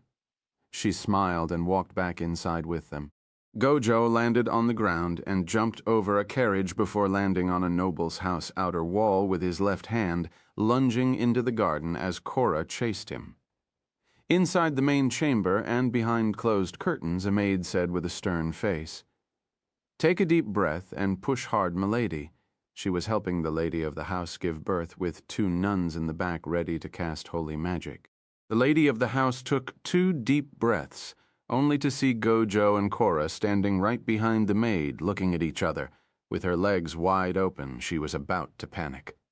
Korra lifted 2 hands and Gojo lifted his 2 fingers. Void expansion, twisting void. This content is taken from freowebnovel.com, gluttony expansion, hunger of the gods. The lady screamed and closed her eyes, but the second she opened them, the child was already born. "Milady." "It's a boy. Look how cute he is." She handed the baby to his mother. When the confused mother looked at the baby, she could see his eyes glowing beneath his closed eyelids. "Why are his eyes glowing?" she asked, and the nuns nodded. I felt a great wave of divine magic. The gods must have blessed him. The mother could clearly remember Gojo and Korra standing in the room. I hope he becomes something great. Those glowing eyes were those of wild magic sorcerers. Gojo and Korra rushed through the hallway, punching each other as they dodged the maids running to the lady's room. They quickly ended up in the kitchen where more maids were scrambling to cook for the coming dinner. "I feel sorry for the lady? That feels like it hurts a lot," one of the maids said as she stirred the large pot. "Come on, it's her first child. I'm sure she's happy. Who won't want a cute little baby boy?" Another maid replied. She was cutting some onions to put in a pan with several eggs frying. Gojo and Korra passed her, and she looked at her hand. The knife was missing, and so was the pan. Korra pointed the knife forward while Gojo lifted the pan, throwing the eggs in the air and swung the hot pan at Korra's face. Korra deflected the pan with the knife and smacked the cutting board, sending the onion at Gojo's face. Gojo blocked the onion with a single finger, completely killing its momentum and causing it to stop mid-air as Korra swung the knife at him. "Where is my knife?" The maid looked at her hand confused, and then noticed that the pan was missing.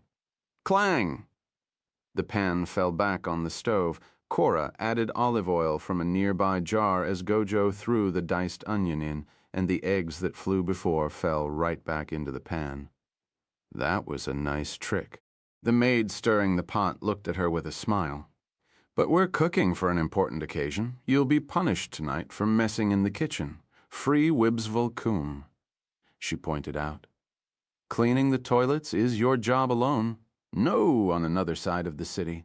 A priest looked at the happy and cheerful crowd in front of him as they stood in a large and beautifully decorated garden. On this happy occasion, I'm honored to be the one giving my blessing. He lifted his hands. The groom and his bride, please come on. As the mansion's door opened, Gojo and Korra walked from the inside, staring at each other as they approached the priest. The actual groom and his bride walked out soon after them.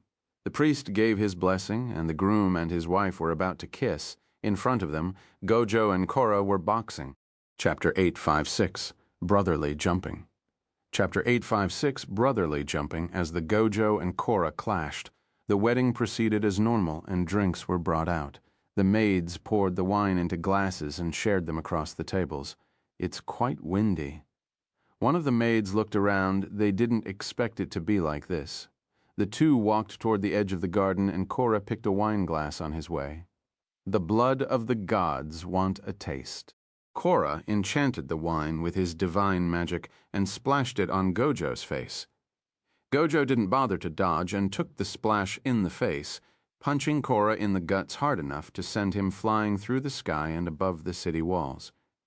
Korra gasped from taking the hit, but a smile crossed his face. I wonder, can you handle that? He looked at Gojo flying at him.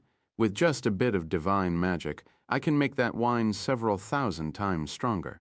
Even the gods get drunk from it. I wonder how much you can hold. Korra's smile quickly got changed to a confused face as he saw Gojo flying toward him, the word sober engraved on his forehead. 4 six-sided dice appeared floating above Gojo's head and started spinning. Korra didn't know what those things were, but he could clearly sense a massive amount of magic coming out of them. So, you've still got new tricks. Korra put his hand together and pointed at Gojo, unleashing a massive stream of divine magic. The stream splashed everywhere as if it hit a stone, sparking like lighting right outside the city. When it faded down, Gojo appeared riding on a glowing unicorn. The dice above his head stopped for a second at 4431 and started spinning again. The unicorn pointed its horn at Korra and unleashed a beam of holy magic. Its horn has the ability to absorb energy and unleash it again, but the result will always be weaker due to inefficiencies. 6541, the dice stopped again and another dice appeared above Gojo's head, a 10-sided dice that quickly span and stopped at 6. Gojo's body extended up. He grew 6 inches taller, and the dice started spinning again. I get it. Wild magic. Since when did you have that? Korra gasped. When Gojo was standing at the end of the Styx, the river linking life and death, the plane managed by Ereshkigal. He had talked with the archangel Arya and was given several choices between the heavens and the planes of torment.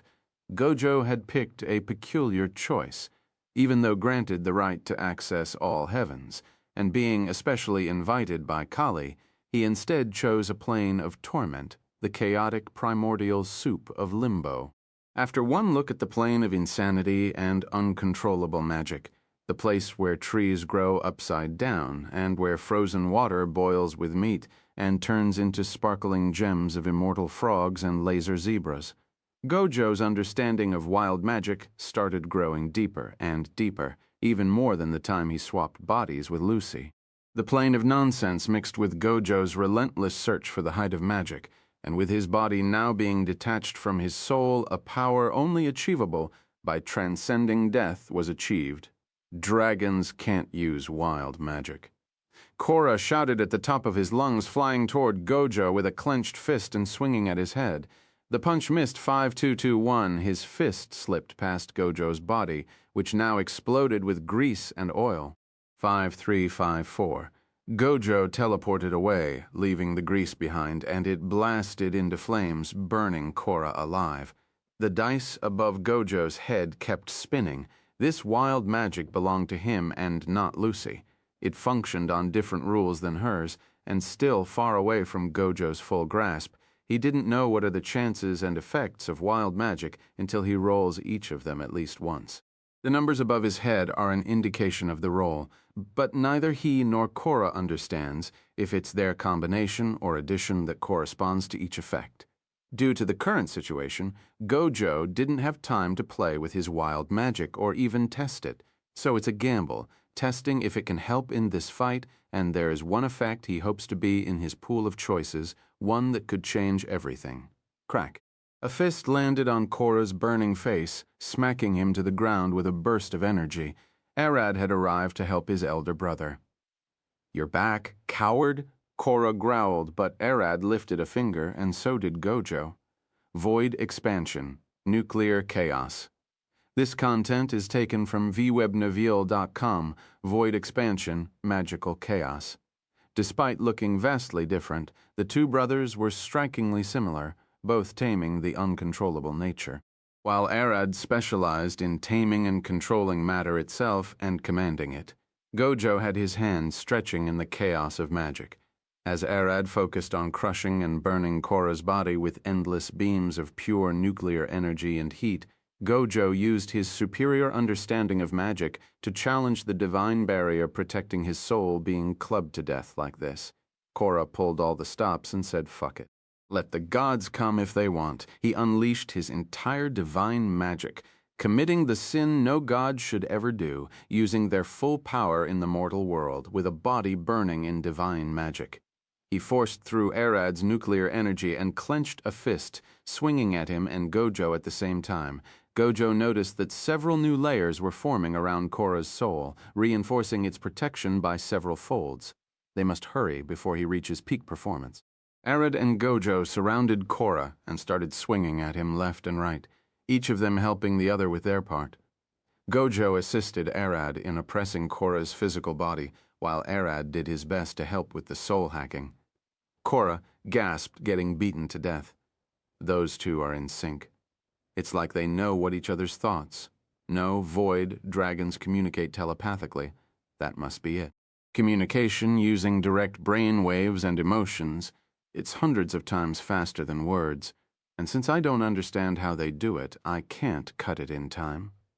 Then suddenly, Arad punched Gojo in the guts. Korra gasped. Did they miscommunicate? No, something is off. Gojo smiled. Arad already had one of his nuts, but didn't want to pull it out as Korra was bound to strike it out. So he waited, and when Korra got distracted with his own thoughts, Arad delivered it to Gojo in the fastest way possible he knew, throwing a punch as Gojo's magic spiked with over 40%. Korra took that chance and lifted his hands, putting them together. Gluttony expansion. Hunger of the gods, Gojo got ready to counter Korra's expansion and crush it down like he had before countless times, but he realized something. Korra was intentionally only targeting Arad, trying to devour him alive.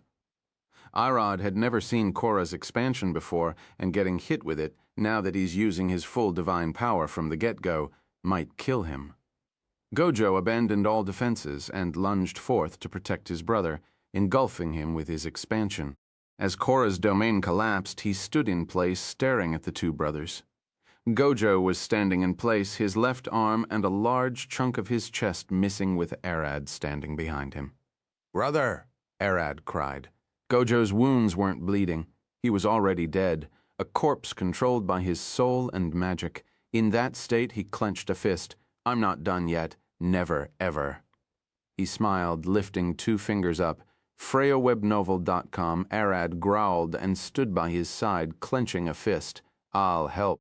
Thanks, Arad and Gojo got ready for one last stance, and even though they looked in sync once more, Korra knew better. They weren't now. Gojo is focused on keeping Arad alive, and thus he's planning to teleport his brother away and attempt one last attack, a large gamble as his wild magic still didn't pull anything great. On the other hand, Arad is standing firmly in place, ready to charge at Korra with full strength. Just a fraction of a second before the two brothers could charge and start their plan. A large shadow appeared behind them, and they got punched to the ground with a blast. Korra smiled. "So, I didn't expect you to show up." He looked forward with a grin at the large man standing there. "I don't know," Alcott looked down. "If Arad is my son, what about Gojo?" He stared at them and pulled a strange potion from his pocket. "You're akin to a zombie. Use this to heal before attempting any reckless action again." He poured it on Gojo, fully healing him. Arad growled and stood up. Alcott's punch was strangely painful, more than it should be. He targeted the intersection between their brain spine, racking both to the core. You might be the strongest human in the world, but what can you do before a god? Korra smiled. You're only good at killing dragons. Do you know what the human's god power is? Alcott said with a tiny grin. Chad's power, Korra gasped. Slash. Alcott lunged forth and slashed Korra's arm off. It's to erase divinity, that's why he isn't a real god, but an immortal human powerful enough to stand as one. Chapter 858. How to Kill a God. Chapter 858. How to Kill a God. The stats of being, there are essentially four, the normal two known as life and death, then immortality and complete destruction. When someone is alive, their soul is tied to their bodies with a silver thread akin to an umbilical cord, and when they die, that thread is severed and their souls ascend to the afterlife. The conditions for someone's death differ. Aging is merely that cord retreating through time. The more damaged it gets, the more the body gets shriveled and weakened until it reaches a point when the cord snaps and the person dies. Complete destruction is when the soul itself gets destroyed, and thus the person can't even exist in the afterlife as a soul. Immortality, on the other hand, is when the silver thread gets stronger and turns into a golden chain binding the soul to the body or to an object either through magic or divine powers. Liches do the same thing. They use the thread to link their souls to an object, which is called phylactery, that holds their soul, and thus are immortals that can always create a new body for themselves as long as they've got magic and bones to do it in their magical storage. Now that Gojo had died, he became aware of his silver thread and had clearly understood that the god's dominion over mortal cleanly severs it like a blade cutting a yarn thread. As a soul haunting his own body, he could see his severed thread dangling from his belly button, wondering why dragons even have belly buttons even though they are born from eggs. To anyone, that fact seems strange, but to Gojo it means he still has a lot to learn about himself, and the dragon's wild magic isn't any form of complicated and well-calculated magic, it's just raw mana flowing violently in random paths, resulting in completely random and chaotic outcomes. Gojo had hit 5541, a spell that once disappointed Lucy and would have disappointed him as well if the situation had been different. Immortality for 1 minute. After gazing upon Limbo, Gojo understood how some wild magic effects work. Immortality happens when the powerful flow of mana passes by the silver thread linking the body and the soul, causing it to become stronger. Gojo's silver thread that was severed cleanly by Korra's authority got welded back by the wild magic, lifting him up from dead to mortal, but not immortal. The wild magic wasn't to make people immortal. It only raised them one step on the scale of death-life immortality. Gojo's soul finally returned to his body, and he glared at Korra with a large smile on his face. It's been a while, hasn't it? Die. Korra immediately noticed that Gojo had come back to life and killed him. Gojo's body went limp for a fraction of a second, and Korra giggled. Fool crack! Gojo's body moved and punched Korra so hard that he sent him flying to the ground with a massive shockwave. Korra hit the ground and stood up. Wait, he's still alive, but he isn't an immortal. As a god, he could clearly tell that Gojo is a mortal, not an immortal. Well, you killed me indeed. For a second time I died. Gojo laughed as he glared down at Korra with a crazed smile. But since the wild magic still flows through my silver thread, you can sever it as many times as you want. It'll just get welded back up again. It's really amazing. The more I understand about the magic and this world, the more fascinating it becomes. For 1 minute, Gojo is back to life thanks to the wild magic. But what would happen when that timer runs out? Swash! Alcott lunged at Korra and swung a black sword at his neck. Korra blocked the slash with his forearm, but the burst from it shattered the ground behind him. D, he growled at Alcott, but his commandment failed, thanks to Chad's divine magic flowing in Alcott's body. The power to erase divinity is doing its part. Gojo and Arad landed beside Korra. He's now surrounded by the three of them. Everyone stood still for a second, a god facing a family of broken monsters. A single blink would start the bloodshed, and none of them wanted to start as they would get clubbed. Korra knows that his divine authority doesn't work on any of them. It's completely useless now. But that wasn't the truth. Alcott is immune as long as he has Chad's divine magic. Gojo won't be affected for this 1 minute duration and wasn't affected before. He didn't even bother testing it again. That would prove to be his fatal mistake. The sours of this content is frivollicum. Arad wasn't affected at the start, only due to his blinding rage. Now that he's more composed, Korra's domination should be able to kill him. Arad swung his claw at Korra's face. He was the first to move and got easily countered by Korra with a punch to the face. But Arad had expected that and was relying on his vampiric regeneration. His massive jaw regenerated over Korra's fist and bit him, holding him in place. Alcott swung his sword and Gojo threw a punch, both trying to make the best use of the opening that Arad made. You shall not. Korra charged his body with divine magic. Mortal shall never ever be able. He growled, trying to blast them both away, but suddenly something changed. The world around him disappeared, the ground evaporated, and the plants melded into the shadows. His consciousness twisted, and a sentence rang in his head. You shall not. Arad was standing beside him, staring at him menacingly with divine magic engulfing his right fist and curses burning on his left. This was Doma's domain. Neither time nor space exist here. Arad took a stance and threw 2 punches at the same time, hitting Korra's chest with a dual hit, using both divine and cursed magic. Since this place has no time and counts 5 seconds of the present and past, Korra took the hit through that whole duration, and since space doesn't exist, it was a guaranteed hit that can't miss. It just hits him without the possibility of being blocked or resisted. To everyone, it looked like the world lagged for a split second. But that was enough for them to find Korra lying on the ground, spazzing with Arad stepping on his chest.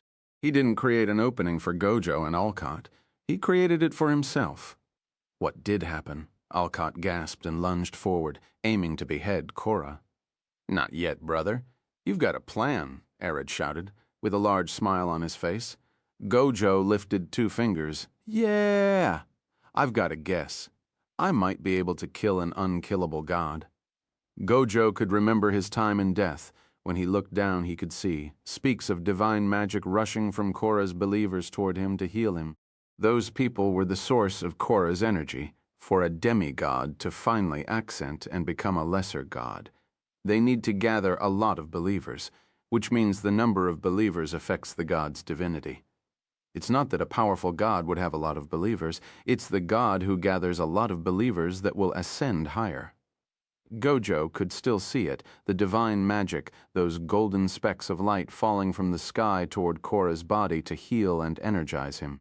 It's a massacre, Gojo said, as his eyes flashed blue, gazing upon the world from the infinite void, burning with potential. In the next second, Gojo unleashed his expansion to its full range but removed all of its damage. His goal wasn't to kill, but to locate his targets.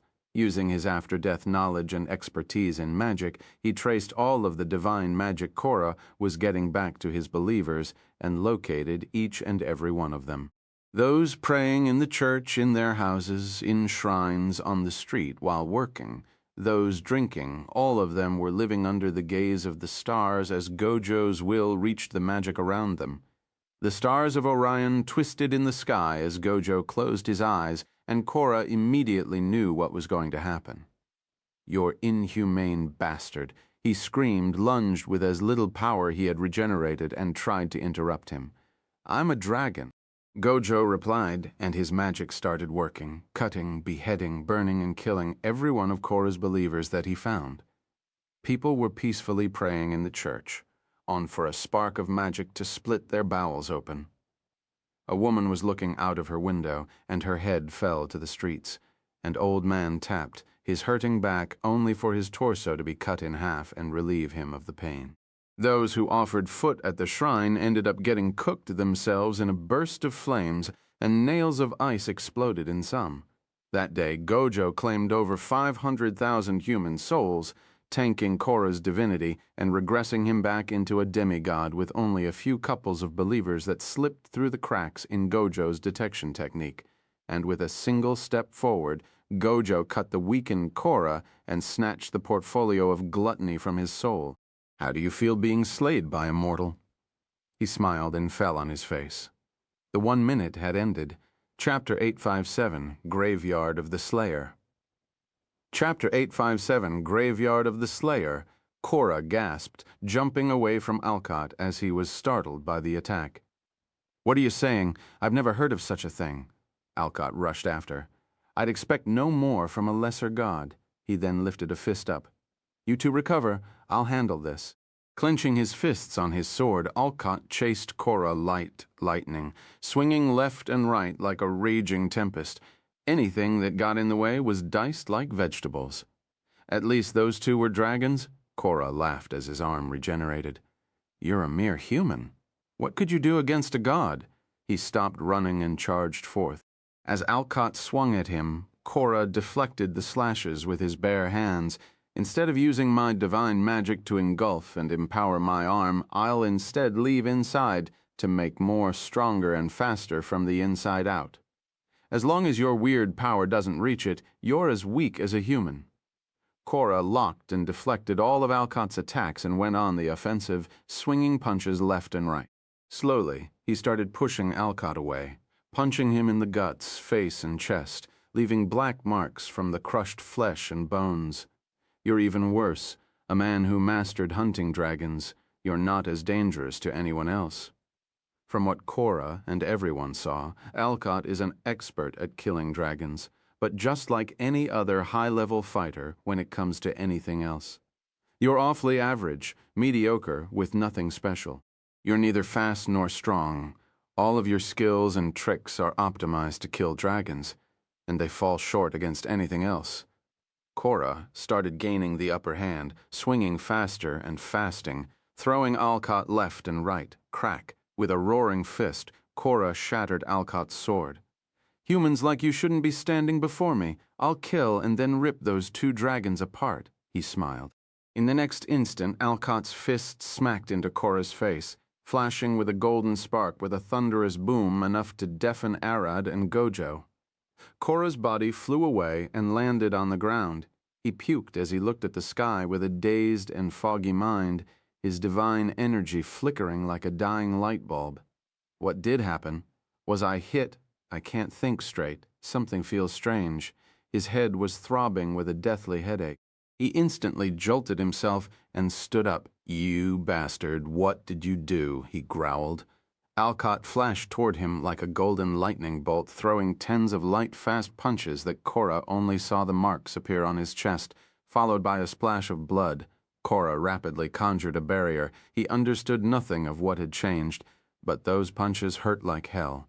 He has to go fully on the defensive until he gets a better grip on the situation. Die.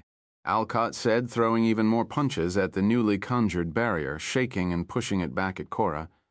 "This could stop a god," Korra cried, and Alcott's punches only grew faster and stronger, with even more of Chad's divine magic. The barrier cracked with a loud, painful sound like twisting metal. It then exploded when Alcott threw a kick at it, hitting Korra straight in the chest with a crackle of divine lightning, blowing him in half. Chad was the successor to Adam's legacy, the father of humanity. Alongside being the god of humanity, he's also the patron of fatherhood. When Korra swore to kill Arad before his father Alcott, that triggered a vast burst of divine magic. As Korra's two halves rolled on the ground, Alcott panted. The sudden burst had left him exhausted and out of breath. Korra's divine magic almost faded, but it recovered. Yet this was the closest anyone had got to the death door. If Alcott had enough power to throw just one more punch, that might have ended him. "I changed my mind," Korra mumbled, his body regenerating. "I'll kill you first. You're a threat, a large one." He stood, crackling with divine magic. Without holding a single drop of his magic, he lunged at the exhausted Alcott and stabbed him in the chest with his fist. Alcott coughed blood, staring forward with golden, glowing eyes. "This is where mortals like you die. You've been something else. Not many humans can say they stood up to a god." Cora smiled. "Ba-dump, ba-dump, ba-dump, ba-dump, ba-dump, ba-dump, ba-dump, Ba-dump, ba-dump, ba-dump, ba-dump, ba-dump, ba-dump, ba-dump." Alcott's heart started beating loudly, and Cora looked at him confused. Alcott laughed, staring down at Cora with a crazed smile. "Yeah, I think I finally got it. I'm quite dense. Merlin was right." He lifted his hands and started getting them together. Cora tried to pull his arm out of Alcott's chest, but it was stuck. Alcott was a part zombie and a vampire. This won't be enough to kill him. Alcott smacked two fists together, Elemental Expansion, Graveyard of the Slayer, updat from freewebnovel.com. For a second, nothing seemed to happen. But then suddenly a long sword with a red handle fell beside Alcott. Then a long spear with blue clothes tied just beneath the head, and soon a bow, an axe, and then tens and hundreds of weapons started raining from the sky, each made of a different metal and bearing a different color. Alcott grabbed the sword with the red handle, and then lifted it up. "Let's see how this works." He swung it down. Kagi-Gurfur, blazing universe from the blade, a mountain of blazing crimson fire burned Cora and everything behind him, exploding in a pillar of fire seen from hundreds of kilometers away. Cora gasped. This is draconic flames. Alcott had already picked the spear with the blue clothes and threw it at Cora. Zagreum Thunderdome, a barrier encased Cora, and lighting exploded inside, flashing stronger than anything the sky could produce. Alcott's expansion is unlike any other, as it's not the incarnation of his magic, but of his achievements. Chad, the god of humans, made a deal with Tiamat and his old friend the dwarf god to make it possible. All the souls of the dragons that Alcott killed get called again from the afterlife in the form of weapons, raining from the sky for him to use in battle. Cora flew out of the Thunderdome and glared at Alcott. "You bastard! Since when you were hiding that? Thousands of dead dragon souls, all taking the forms of weapons and retaining their previous strength and magic." As Cora growled, he got slashed from the back by a second Alcott wielding a transparent blade. "Wait," he grunted. A third, fourth, and even more copies of Alcott started showing up, holding that strange blade. The hell is going on? Cora quickly noticed that the transparent blade was still lodged in the ground. Alcott didn't pick it up. Not yet. The Alcott Cora was facing from the start and jumped toward that sword to pick it up. "I'm not letting you." Cora tried to hit him, but he missed. It was already decided that Alcott would pick it up. Samulgian, timeless severance. Alcott, who held the blade, lunged at Cora with everyone else. In life, Samulgian didn't get a chance to use his time magic against Alcott before dying, but now all of that power is in the palm of Alcott's hand. When holding the sword, he exists from every second of 1 minute, 30 seconds in the past, and 30 in the future at the present. With 60 of Alcott charging Cora, all of them held the blade that could sever time itself. Each slash aged Cora by 1,000 years. Gods are immortal, but even they could have their souls damaged from aging too fast without having time to adapt. Cora was certain that this was the worst time of his life. He had thought Gojo and Arad were problems, and now Alcott jumped in and started pushing him to the limit. What's wrong with the mortal world now? Why do these many abnormalities exist? After 30 seconds had passed, Alcott had to drop Samulgian's sword and picked stone great axe. Cora was feeling starved after countless years passing on him from each strike. This wasn't a winning or losing situation anymore. He wanted to run away as soon as possible. To everyone else, it was 30 seconds, but to Alcott, it was a minute, and to Cora, it was thousands of years long. He turned to run away, but Arad appeared before him with a clenched fist and punched his back toward Alcott, who smacked him away with the battle axe. Alcott smacked Cora back toward Arad, and threw the axe away, picking a large steel club. Arad held the gasping Cora by the torso and took a stance, ready to throw him back to Alcott. "Make sure to hit him," Alcott shouted with a smile. "Give me your best shot." Alcott stood ready for a strike. He lifted the club above his head and got ready. Arad threw Cora as hard as he could, and Alcott smacked him away, hitting him out of the park. Swash. Gojo flew at Cora with a large smile on his face, the dice above his head ringing at 5541.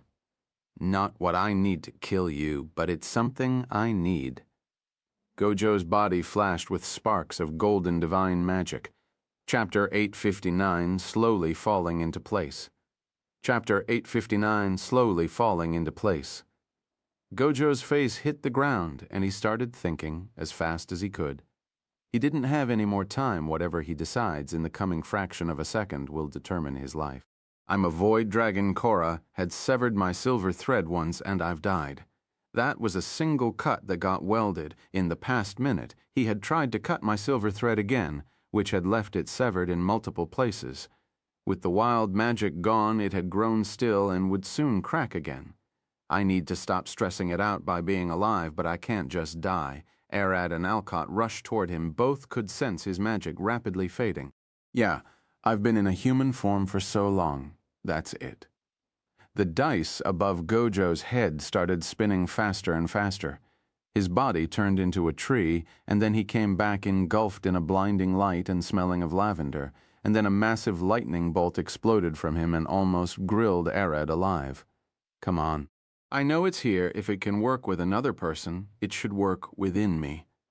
The light slowly faded from Gojo's eyes as they turned pale gray. It then clicked in his head. Got it. Just like Arad. Gojo's main soul is that of a void dragon, but he also has a human fragment of his father engraved into his being. When Vorvados slashed Arad's human soul, he was locked into his main draconic soul. "Let's swap mine, using the wild magic." He swapped his own souls, turning his human soul into the main one and the draconic into a secondary. This would allow his draconic soul to remain dormant as long as he's in a human form and doesn't use anything related to it. With his draconic soul now resting and its silver thread slowly healing, the light of magic illuminated Gojo's eyes again. He pushed against the ground with his arms and sat up, growling. "It worked. It hurts." He sighed and fell on his back. "You still alive?" Arad looked at him. "What was that light earlier?" "I'm barely holding on, but I'll live for now." "That light was wild magic.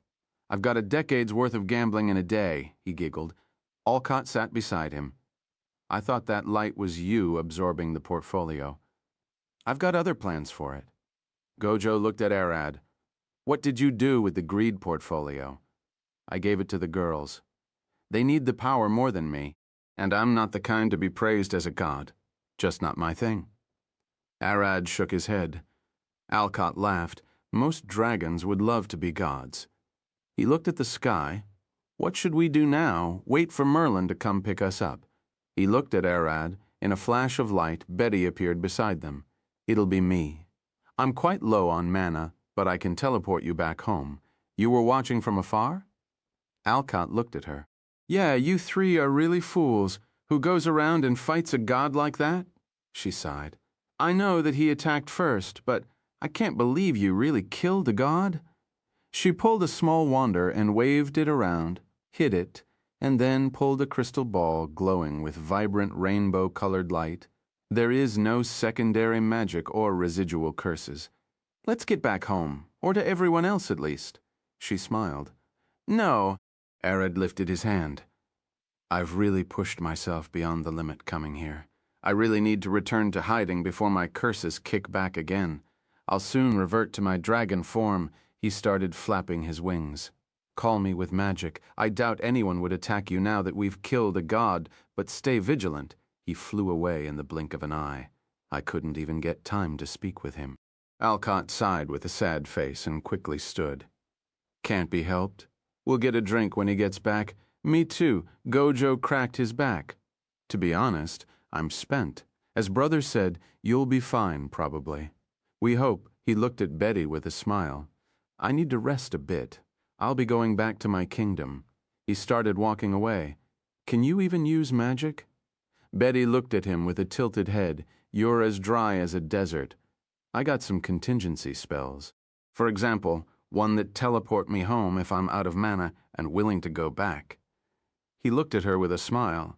I won't be teleported if I don't want to, but I can always use it to escape. He lifted a finger. Like this, now I'm willing to go home. If I spent what little magic I've got like in a weak spell. A bit of water splashed out of his finger. Zan Gojo immediately disappeared. Betty turned toward Alcott. That only leaves you and me. Let's go home. Were you alone? I've got some people to pick up on the way. Alcott smiled. Can you use multiple teleportation spells? With ease. Betty replied, and the two went to pick up Cirilla, Jasmine, and Ginger.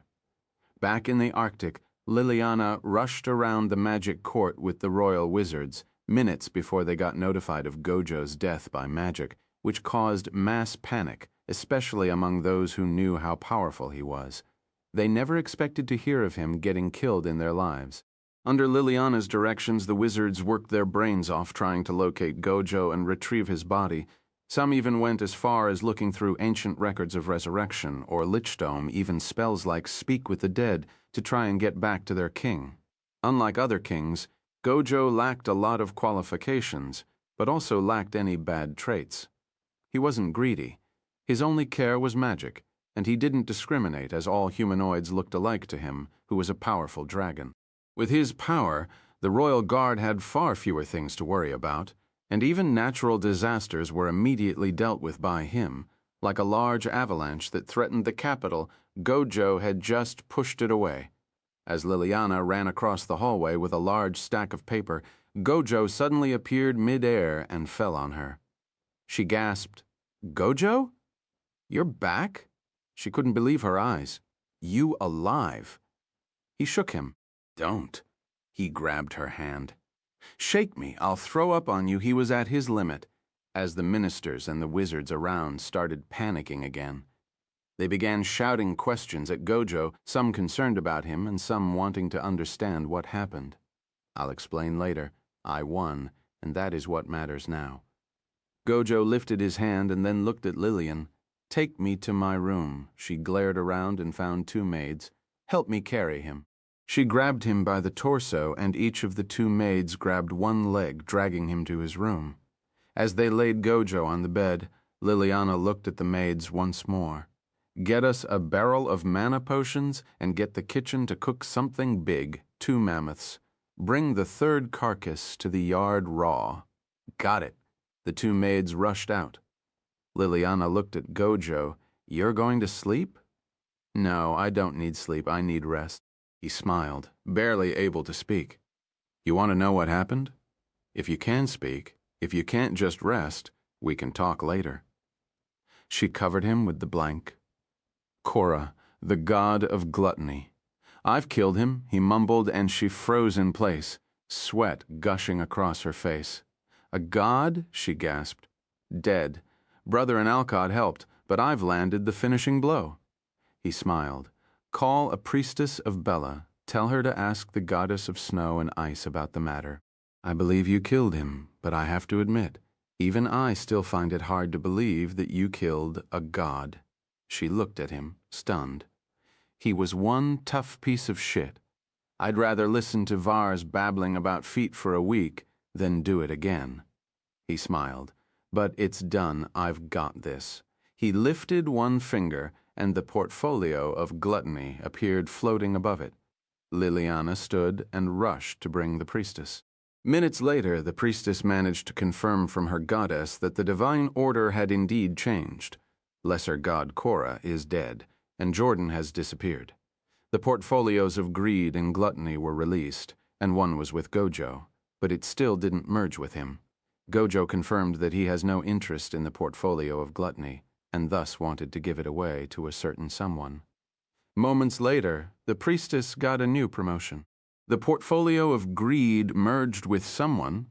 We've got a new demigoddess of greed. Her name is Far Away, Cora landed alone in a bathroom, puking blood as he gasped for air. That bastard, he even stole my portfolio. He growled and punched the wall.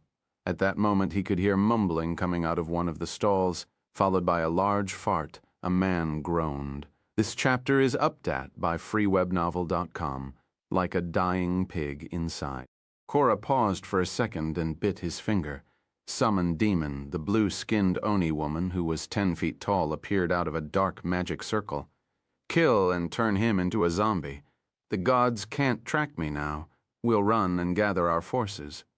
One of the women approached the stall, hearing the man inside still mumbling. Then suddenly an old wrinkled hand pierced the stall's door and grabbed her by the nose, twisting her head with a horrifying amount of strength. As the arm shattered the stall's door, Kane walked out, patting his hurting back. Cora could feel his entire existence screaming to run away, and when he looked back, the windows and doors were all frozen solid in ice. Ah, Kane, it's been a while since we've been together. Why are we wasting with him? A woman of magnificent beauty who looked in her mid-30s, had flowing golden hair and sparkling blue eyes, sat on the ground, rubbing her face on Kane's legs with a horny face. Cora had seen her once before, and to him she looked as cold as ice, only staring at everyone else like bug-silent snow, the divine goddess of cold, snow, and ice. Bella, Chapter 860, To Feed the Devils. Chapter 860, To Feed the Devils. Cora growled, this old man, for Silent Snow to be acting this way around him. He has to be him. Kane turned toward Cora and slowly lifted his hand. You've done your part, but sealing Senna wasn't a part of that. The scenery quickly changed into a massive white room. Cora looked around, trying to escape, but he couldn't find any path. This place is completely severed from the outer world. Kane, Amaterasu floated down from the ceiling, is Bella annoying you again? She said with a smile, landing before him. Looking at his face with a smile on her face, her glowing red lips sparkled as the two suns burning in her eyes flashed with power. I've gotten used to her. He smiled. You've come because of Eris, right? She's my paladin, so of course, as a demigoddess. She's also under my pantheon. I must stand for her. She slowly turned, her strangely large kimono waving on its own as her hair seemed to flash red for a second. Lesser god Cora. I don't care if you broke the divine order. Criminal bugs are still tiny bugs. They won't amount to anything anyway. She stood there, glowing faintly. Do you know what the sun is? The sun is the sun. Cora growled, thinking and trying to figure a way to get out of here. First, let me show you how your life and everything in the mortal world is worth nothing. All of your efforts and struggles are meaningless. She waved her hand, and they started zooming out until they looked down upon the mortal world, a massive planet. See that small patch of land? It's the massive continent you've been living in. All of your struggles hadn't scratched this planet, not even a bit. She giggled as Cora's face slowly paled. Now this is the sun. They zoomed out even more, and the whole mortal planet felt like a grain of sand falling into the ocean when they reached the sun. You can train your whole life. Gather all the believers you want, max your level to 1,000. No, even if Arya lets you reach level 1,000,000, your fist will never reach the sun, let alone gain the right to face it. She approached Kane. Even Arya herself can't beat me. She combed his beard in her finger, and her red, glowing nails flickered with magic. Visit Freewebnovel for Syme for the Beast novel reading experience. Are you sure about that? The last time I saw you two together, she was stepping on your face, Kane replied with a smile. Using your power is cheating, Amaterasu protested with puffed cheeks at that time. Cora was as shriveled as a dead shrimp on the side of the hot summer road. Amaterasu smiled, and her eye glared back at Cora. Now for the last truth. She slowly turned, drawing a circle on the ground with her toenail. The circle burned with red fire and magic, sparking with plasma as they zoomed even further, as they stood in a sea of stars. Amaterasu looked at Cora with closed eyes and a faint grin. The ineffable, what your mind can't even begin to comprehend. All of those stars are suns. They are all me. Some dwarf the mortal sun as it dwarfs the dust of your world. This is what you picked a fight with when you decided to go after someone under me." She slowly faded into the darkness. Her nails, eyes, and lips remained apparent due to their faint red glow. As much as I hate it, Bella growled as she was stuck to Kane's legs. She's that powerful, but Kane here is far above that. He's everything that is, that was, and that will ever be. The past, present, and future, the within and without, the alive and dead, the endless possibilities of the timeless dimensions and realities, the ineffable truth of the world. You, me, her, they below, all of us are mere parts of the world, and he's that world. Bella pointed at Cora. And you fought his daughter. Kane is the last angry dad that you want coming after you. Amaterasu giggled. Bella, he's already dead. She pointed at Cora. His soul couldn't withstand the reality. It shattered upon knowing how truly insignificant he was. I'm not as sharp as you, Bella sighed. Now that I looked closer, his soul had indeed evaporated. Totally destruction. He isn't coming back from it. Kane was grumbling as he stood there. It doesn't sit right. He opened his glowing blue eyes, and Cora appeared again alive and well. What? Cora gasped, confused and bewildered. Amaterasu and Bella stared at him with passive faces. Don't break the world rules just like that. Amaterasu sighed. I'm the world, Kane replied with a cold tone as he lifted his hand and his steel cane appeared in his palm. Fire hurt the most, and for lying a hand on my daughter, eternal torment shall befall. Cut it out, you're too old for this. Bella finally stood and smacked him on the head. She's right, you're straining your body. I know I'm dying. I won't last long. Kane growled. That's why we're keeping an eye on Arad. But he glared at Cora. Even the dead corpse of a man could still crush ants. For lying a hand on my children, you've been sentenced to forever feed the devils. Kane's cane turned into a longsword, Inanna. Cook him slowly. A spark of great flames exploded from Kane's sword and Cora evaporated. A second later, Cora jolted awake due to the extreme pain surging through his body. Inside one of the layers of hell, where the air itself was burning flames, Cora had been skewered from the butt to the mouth with a long pole like a pig, slowly getting grilled alive over black flames by a large humanoid fire. It slowly scraped his cooked flesh with a jagged knife, putting in plates of obsidians and giving it to devils to feast upon. One of the devils passing by was Abel.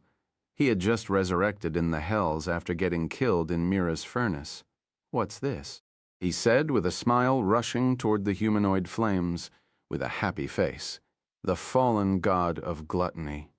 He's been sentenced to sat the devil's hunger for all eternity. Want some? She said with a gentle voice. I can see it. You've achieved great things. Abel scratched his head. Nothing great. In fact, I just got killed in a fight and resurrected. You're too humble for a devil, the fire replied. I can see it through the flames. You've been burned to death trying to hold a demigod. That's a magnificent feat worthy of such a feast. She filled a large bowl for Abel and lifted it up, shouting, For the health of this young devil who died fighting a demigod, his deeds shall be praised through the 9 hells. The massive and terrifying pit fiends, the Balors, the powerful devil kings, all the fiends of hell present shouted in unison to his eternal glory. Everyone celebrated for almost an hour, and lastly one finally asked Abel, Say, young one, what's your curse, me? Abel pointed at himself. It's nothing great. This is it. He pointed at a boulder, and a hole got punched in from almost 10 meters away. The fear of holes. I can make them anywhere within my range, infuse my fists with them, and my enemies end up like wasp nests. The curse itself is called hole. Abel shook his head. It got no tricks or special property, just punching holes in things until they die. Back in the mortal world, Eris opened her eyes in the morning. She yawned and looked at the bed next to her. Lydia still hadn't come back since she left with Jack yesterday. She woke up and walked toward the bathroom, washed her face, and changed her clothes. Before leaving, she opened the new cabinet she had Mira make her. Inside, it was a little shrine of stone. She put a gold coin in the small basin before it and prayed a bit to the new demi-goddess of greed in the past 2 days. Eris had noticed that prayers from following demigods grant far more power than normal mortals. That is why she and the other decided to exchange prayers each day in the morning, helping each other grow stronger as fast as possible. Inside the university's large artificer's workshop, Mira had spent the whole day swinging her hammer down. Blacksmithing wasn't something she's used to, and it felt a bit strange. But she got an idea, one she herself deemed stupid, but it might work. Mira had spent the whole night trying to forge a golden blade as an experiment. Dripping in sweat, she lifted the burning hot blade and took it toward a large barrel of dragon blood. She had worked poor Alcott to the bone to get it. As she carried the sword with one hand, she cut her wrist on the barrel's edge and poured her blood into the mix. Please, don't explode, don't explode, don't explode. She closed her eyes and plunged the sword in. In a flash of fire, it exploded and sent her flying back. This was the 3rd time. She coughed smoke and pulled a healing potion from her pocket. Who's the idiot who said the 3rd time is the charm? She sat up and looked forward. The sword had shattered into pieces. Failed again. She looked at the window and gasped, "Ah, the sun is up. I totally forgot." She rushed toward the corner of the warehouse and opened a small cabinet, praying to a shrine that was a candle covered by a human skull that had a butterfly drawn on it with blood. I hope Eris isn't angry that I'm late. She always prays on time and even gives offerings. She looked at the other corner where she had a pen of hens. We don't need to eat chicken today, do we? Chapter 861. Vampire Nuns. As Mira was looking at the chickens, a nun wearing plate armor emerged from one of the shadows. Milady, a necromancer with an army of ghouls and zombified giants, is moving onto the swamp from the far south. We suspect him to be planning to build a base there. The nun kneeled down. I appreciate you always coming to me, but I'm not a fighter. Mira slowly turned back and sat down, looking at the nun in the eyes. Iris is handling those stuff while Arad is out. We already know that. But we still must inform you. Of course, Zia had gone to inform Eris, and she'll decide if we need to deal with the necromancer or leave him alone. The nun lowered her head even lower. Sorry, milady, but I can't lift my head above our divines. Come on, you're always like this, Mira sighed on the other side of the university. Eris was walking toward her classes when a voice called her. Zia, the vampire, was standing in the shadows of a tree, wearing a whole nun robe with her face covered with a black veil. Milady Eris, a necromancer, and his troop of ghouls and zombified giants and monsters are moving into the swamp. The black dragon Zul is still sick, so I doubt she'll be able to kick him out. What should we do? She kneeled down. Stand up, Eris gasped and rushed to make her stand. You'll get me in trouble acting like this in public. Eris shook her and then looked around. Lucky not many people saw that, she sighed. We've gone to ask Zul, but she's asleep. Zia kept talking as if nothing happened. With our Lord Arad absent, you're the one to command the Holy Knight Crusaders. Necromancers are dangerous, especially if he has ghouls. That means he's been regularly raiding villages to bolster his army. Eris scratched her head. We can't leave him alone. Zia immediately pulled out a small notebook and started writing. Necromancers who raid villages for ghouls, they shall be punished, she smiled. I wrote it down. What are you doing? Eris grabbed her by the head. I'll throw you in the sun. Adabu, Alidi, I'm only writing our holy scripture. We can't go without doctrine for too long. She shook her head with a large smile. Please don't. You're just picking random words I say and writing them down. Those can't be good in the long term. Eris grabbed Zia's with more strength. I'm just a demi-goddess, and so is Mira Arad. Isn't even a god. Is it really okay for you to form a church of vampires nonetheless? Our Lord Arad might not be a god, but to us he is. We're his spawns, born from his blood to serve for all eternity. After Vlad's death, he's the only one we serve, Zia replied. You and Mira are demi-goddess. You need worshippers to grow stronger. I agree that our Lord Arad doesn't need us, but we aren't worshipping him for power or anything. He's our Lord, and we're doing what we want. Eris dropped her. Fine, do what you want. I do have you to thank for the divine power I got before.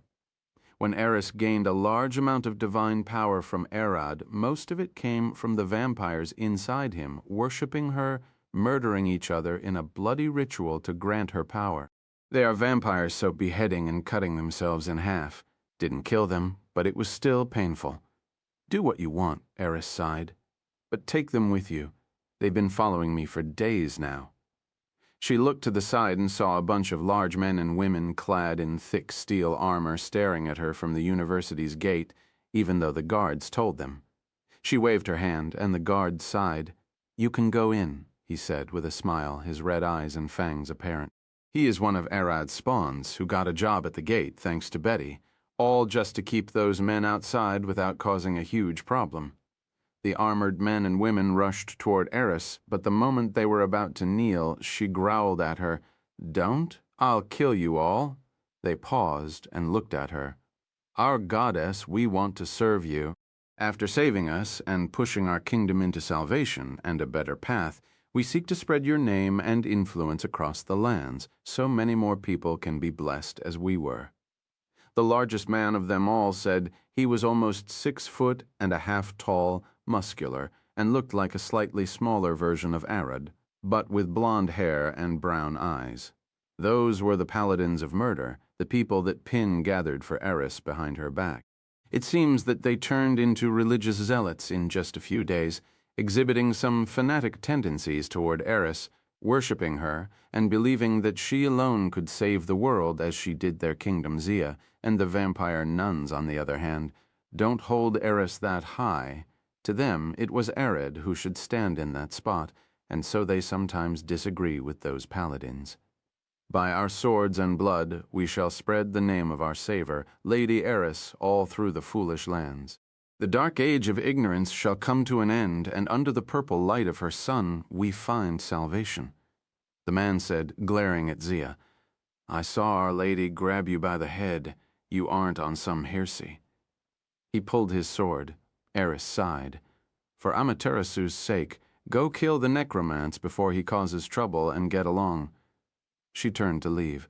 I don't want to hear of you fighting. The paladins and Zia looked at each other. It seems I must work with you, the paladin said with a smile. Our Lady's words bring truth. Their hardship is only meant to wash our sins. Let's go. Zia waved her hand. The church is ready. The paladin smiled. That's the only thing I like about you. He followed her with everyone else at the edge of the swamp. The necromancer used his magic to scout the area and determined it was clear that only monsters lived there. The current dragon ruling this place was quiet for a long time, so he's expecting it to be hibernating. This is the perfect location to set a temporary base for a few decades. Secure the area, we'll get fresh corpses and skeletons from Croak's graveyard. We'll hunt people if we need it. He waved his hand, and the army of ghouls started marching. Careful of the muddy water, use logs and stones to pass. We'll set up in the center of the swamp and start a new age. When necromancers' armies grow too big, they usually shift from mana signals to words for control. It's easier to command them like this. As the ghouls advanced, they suddenly got an order from the necromancer to stop. He had spotted something flying in the sky. Zia was there, and she lifted her hand up toward the blazing sun. Blood magic vampire gift. Higher vampires can grant those weaker than them spells and power to use as long as they drank their blood. It's the reason why Arad's vampire can punch with his energy, but this time, Zia had sipped the blood of another person, Eris. Visit FreyaWebNovel.com for the IST novel reading experience. From Zia's hand, a massive purple sun flew out and blotted the sun, painting the swim in a reddish-purple glow. The army of death halted in terror, and soon their mouths dropped agape as a massive steel church fell from the sky, quaking the swamp as it crushed several tens of ghouls. What's going on? The necromancer gasped, and Zia started singing holy tunes from above the clouds as a band of nuns followed her. Flying vampire priests infused the clouds with holy magic, and forced them to rain down holy water as the church's doors opened. A massive armored carriage carrying a large pipe organ raced out with nuns operating to buff everyone, and behind them the paladins of murder charged forth with their blades sparking with divine magic. "Spread Our Lady's name with your blades," one of them shouted. "Murder them twice efficiency." Another cried, "The genius of our goddess knows no bounds, kill them once, and when they become undead, kill them for a second time for more murder." He was serious, swinging his blade with tears gushing out of his eyes. From behind the paladins, the army of vampire nuns and priests rushed out holding muskets and flintlock guns, shooting pellets forged by Mira in a forge of Eris's flames and cooled in their lord's blood. One shot is enough to kill a ghoul. Besides guns, those nuns were fond of using fire to burn anything in their path, ripping heads and impaling people as a tribute to their gods. While the necromancer had an army of a couple of thousands of undead, Eris had a few dozen paladins and a couple of tens of thousands of vampire nuns and priests, all armed to the teeth, charging forth like a wave of blood and holy murder.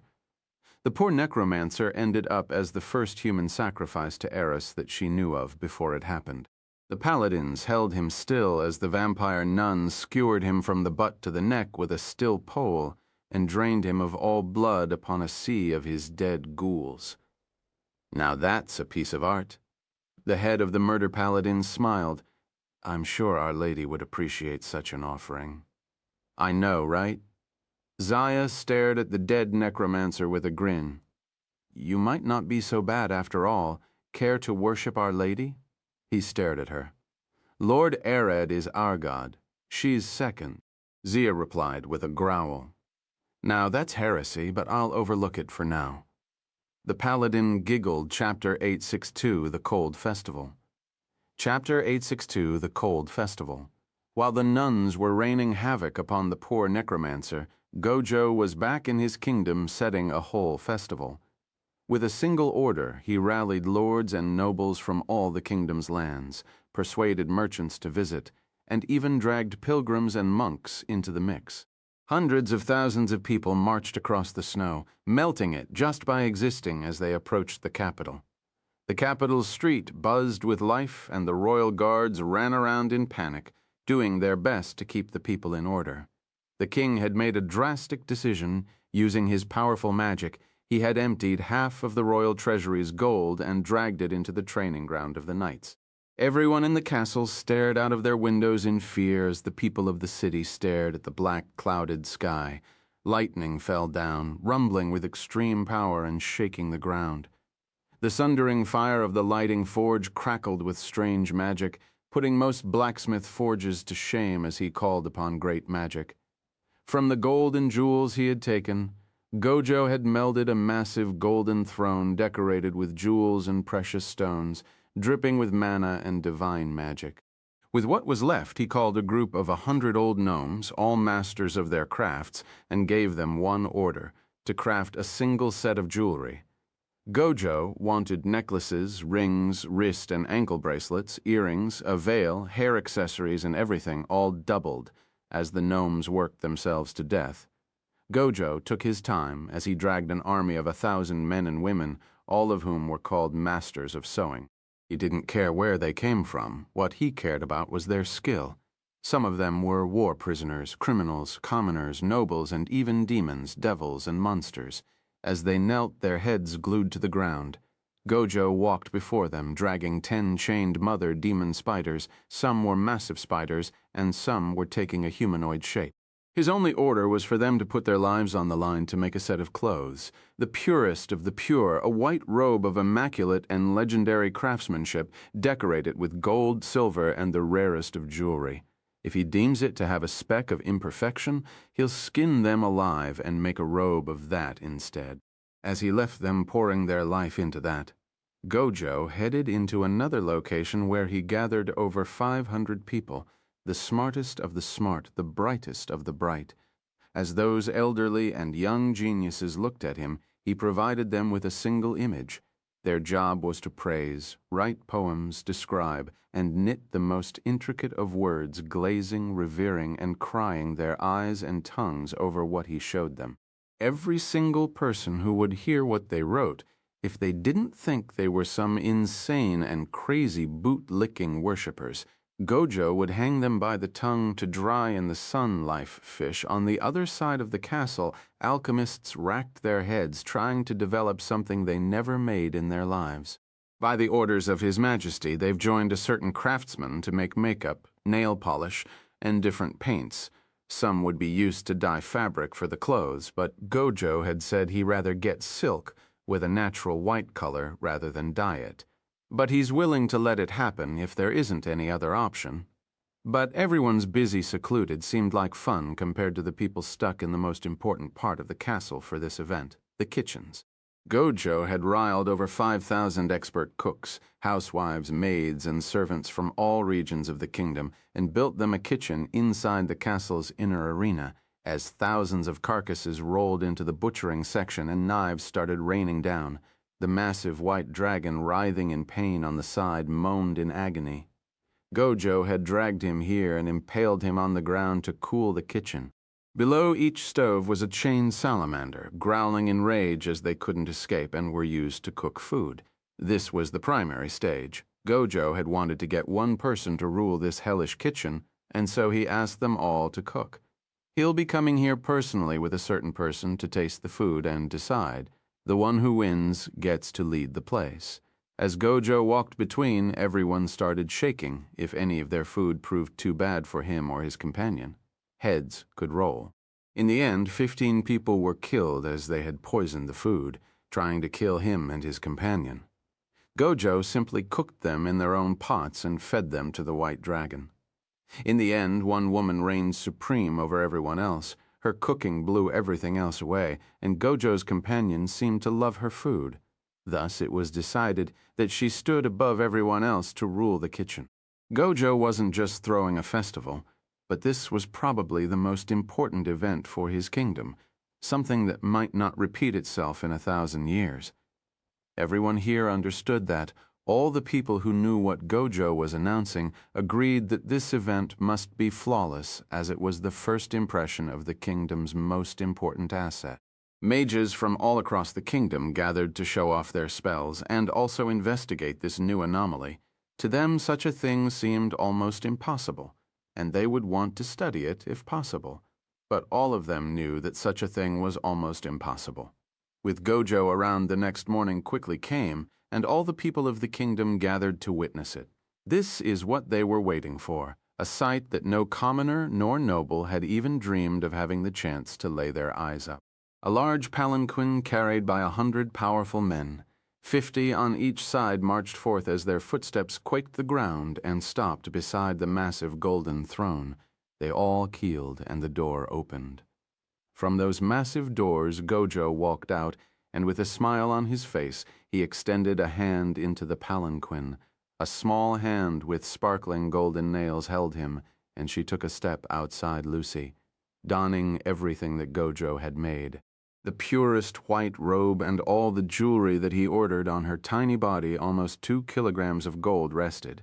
With each step, her wrist and ankle bracelets rang like hundreds of tiny bells, releasing a faint whistle into the air. The people gasped. It was their first time seeing a demigod up close. This was indeed a pivotal moment in the kingdom's history. Allying with a demigod is sure to bring them a lot of power, hopefully stave off wars and bless them for the rest of time. Rumors of her portfolio of gluttony quickly spread around, and people started dreaming of an age where they would never go hungry. As long as they prayed to her, filling their bellies shouldn't be a problem. The wizards and mages stared at Lucy and Gojo as they walked to the golden throne and grunted in skepticism. She was still but a kid. They could indeed sense a powerful divine magic unlike that of paladins rushing from her, but it didn't make sense. Their magic told them she was indeed a demigod. There was no doubting that. But as mages always do, they had something to say. She's a demigod, we agree. A wizard said as he looked toward Gojo and Lucy. He started floating, and magic sparked around his body. Your Majesty, I would love to congratulate you on this achievement, but I can't help but wonder Gojo and Lucy stopped walking. She couldn't help but feel nervous. She only saw the portfolio and asked if Gojo could give it to her as a joke, and he threw it at her. He was waiting for it. He planned for everything. To that. Gojo lifted his foot. I've got one answer to the likes of you. He laid his foot back on the ground, and a massive gust of magic exploded out from his body. Both his draconic, frightful presence and all presence burst out, engulfing his entire dominion area. You are free to pray to whoever you like. But if you dare insult, question, try to sabotage, or even think of harming her, your only purpose will be to feed the Yetis in the mountains. Gojo slowly turned his head. You've already thought of harming her, don't you? The most up-to-date novels are published on Frewebnovel. With his glowing blue eyes, that wizard and 15 others disappeared in the blink of an eye. He didn't want to kill them publicly. Lucy doesn't like that. But those wizards are already dead, crushed inside his stomach and thrown into the Yetis to eat. Gojo walked Lucy all the way to her golden throne where she sat. 10 nuns of the local church of Bella, the goddess of ice and snow, rushed toward them. They knelt before Lucy and pulled a large scroll. We've asked our goddess, our pale lady of ice, Bella the silent snow, about this matter, and per her word, Lucy here is acknowledged in the pantheon of cold. The nuns looked up. Several statues of her are already made and being distributed toward all the local churches. Gojo had asked the nuns to find out about Bella, and they ended up coming to him with a quest. If he were to capture a white dragon who pretended to be her and terrorize the northern lands, she'd endorse Lucy for him. With that, Gojo lifted his fist up. Bring the food, a feast for the gluttony goddess. Chapter 863, Back to School, with a new title. Chapter 863, Back to School, with a new title. As the festival in Gojo's land continued, change was taking place in the university. Words of Uranus taking over the massive desert spread like wildfire, and some people started panicking. It didn't take a single week after the fight of Cora Jordan for the news of it to reach the students. They couldn't believe that such a monster existed. White Gojo and Alcott were there, and most of the credit went to the named monster, Uranus. His title quickly changed from the Kingdom Destroyer to the Divine Eater, a monster so powerful that it hunts and feeds upon the gods. Did you hear? Matilda said with a tired face. They say Uranus punched a god to death and ate him. Those people are ridiculous. Such a thing can't happen, she sighed. Gods can't be harmed by mortals, Selena added, and slowly lifted her head, looking at Arad sitting before them. It's been 3 weeks since the incident, and his soul recovered enough that he can morph again into a humanoid form, and his curse has finally settled down. I agree. I can't imagine punching a god. He could clearly remember when he bites Cora's face off. By the way, he immediately tried to change the subject about Jack's body modification. Did you get anything? I can surgically install a magic crystal inside his body, but I can't possibly guess how would his body react. I've seen your research on the adventurer Gura, but that doesn't seem to help with how. She searched through her back and pulled out the papers Arad had written for her. Matilda looked at him. That's an A-rank barbarian. How did you manage to talk to her? I mean, barbarians are already hard to talk with. They get enraged on a whim. I can't believe you managed to have a full interview with her, even get blood samples without a fight. One student stared at them from the side. Barbarians love big muscles. She was struck dead by his look. He's as tall as the doors and as wide as them. Are you stupid? Matilda growled at him. Barbarians value strength, not look. She wouldn't care less if he's huge or as thin as a broom. But it helps, doesn't it? Just look at him. The student smiled. You see him and you can know a punch from him would hurt. I'm not punching anyone unless they attack me first, Arad said with a smile. Gura is surprisingly nice and easy to talk with. Still, Selena stacked the papers and pushed them toward Arad. Gura herself doesn't know how her crystal works. She got it in a freak accident. I need to research more. It'll help to experiment a bit. But that, how should I say it? She scratched her head. Not fond of experimenting on humans. I can catch you some bandits. Arad tilted his head. The three stared at him with a passive face. Them being bandits doesn't make it right. What are you thinking about? Matilda sighed. How about people who won't die and are used to pain like werewolves and vampires? It won't work. Those are magically built different than humans. Can you get me to meet the person who installed Jack's arm and liver? Selena asked with a serious face. Ah, his name is Kane, an old herbalist living in Alina. Arad smiled. I'll take you to meet him on the weekends. Everyone get on your seats. I'm starting the class. Lucia walked toward her desk and lifted her large book, tapping her head. Your classmate Arad here has been out on a long break due to an injury. Please share your notes with him. We don't want him to be falling behind. Arad looked at her. About that, I already finished everything, he said with a passive face. Finished? What? Lucia gasped. I borrowed Selena's notes yesterday and revised them. I even finished copying them to my notebook. He showed Lucia his notebook. He had already finished writing over 50 pages. Hold up one night, everything? She rushed in and looked at his notebook. It was faint, but since she taught a lot of people, she could tell that not all pages were written by the same person. The people who helped Arad tried to mimic his handwriting, but it was obviously done in a hurry. Well, can you make us some of the potions and alchemical concoctions that we went through? I'll bring everything you need from the lab. You can see it as a small test. She smiled. Of course. Arad nodded, even though he had the vampires in his stomach help. Apparently, some of them were scholars and apprentice alchemists, so he had them help. There were even people among the bandit vampires who knew how to forge documents and handwriting. Read 8th chapters at Weebno-CM only. As Lucia went out, Matilda turned toward Arad. Are you sure one night isn't enough to go through everything? I don't know how you got everything written down, but live memory won't help in potion making. I can do it. Arad nodded with a smile. Forget about that. The student from before looked at Arad with a smile. I want to know, what kind of thing injured you like this? We haven't seen you since the beaver incident. Don't tell me those little wood-eaters got you. A huge demonic monster was in there. I managed to beat it, but got injured pretty badly. Arad looked out the window. The beavers are fine. He could remember he had moved them into his territory after coming back. For now, they are working to help develop his land under Mira's orders. Look, my lord Arad, Flatile smiled. Hundreds of beavers beating their wood all day long for you and Lady Mira's sake. He tapped the ground with his tail. I'll beat it over and over until I die. You mean hammering? You were asked to build a dam, but a more civilized one. Arad pointed at the beavers hammering large wooden poles into the river to block it. They are hitting the wood with a hammer, so it's a beating like you don't say hammering beavers. Beaver doesn't get hammered unless it's Sir Alcott. He gave us wine and said getting drunk if called getting hammered. Flatale titled his head. They are pouring wine on their wood.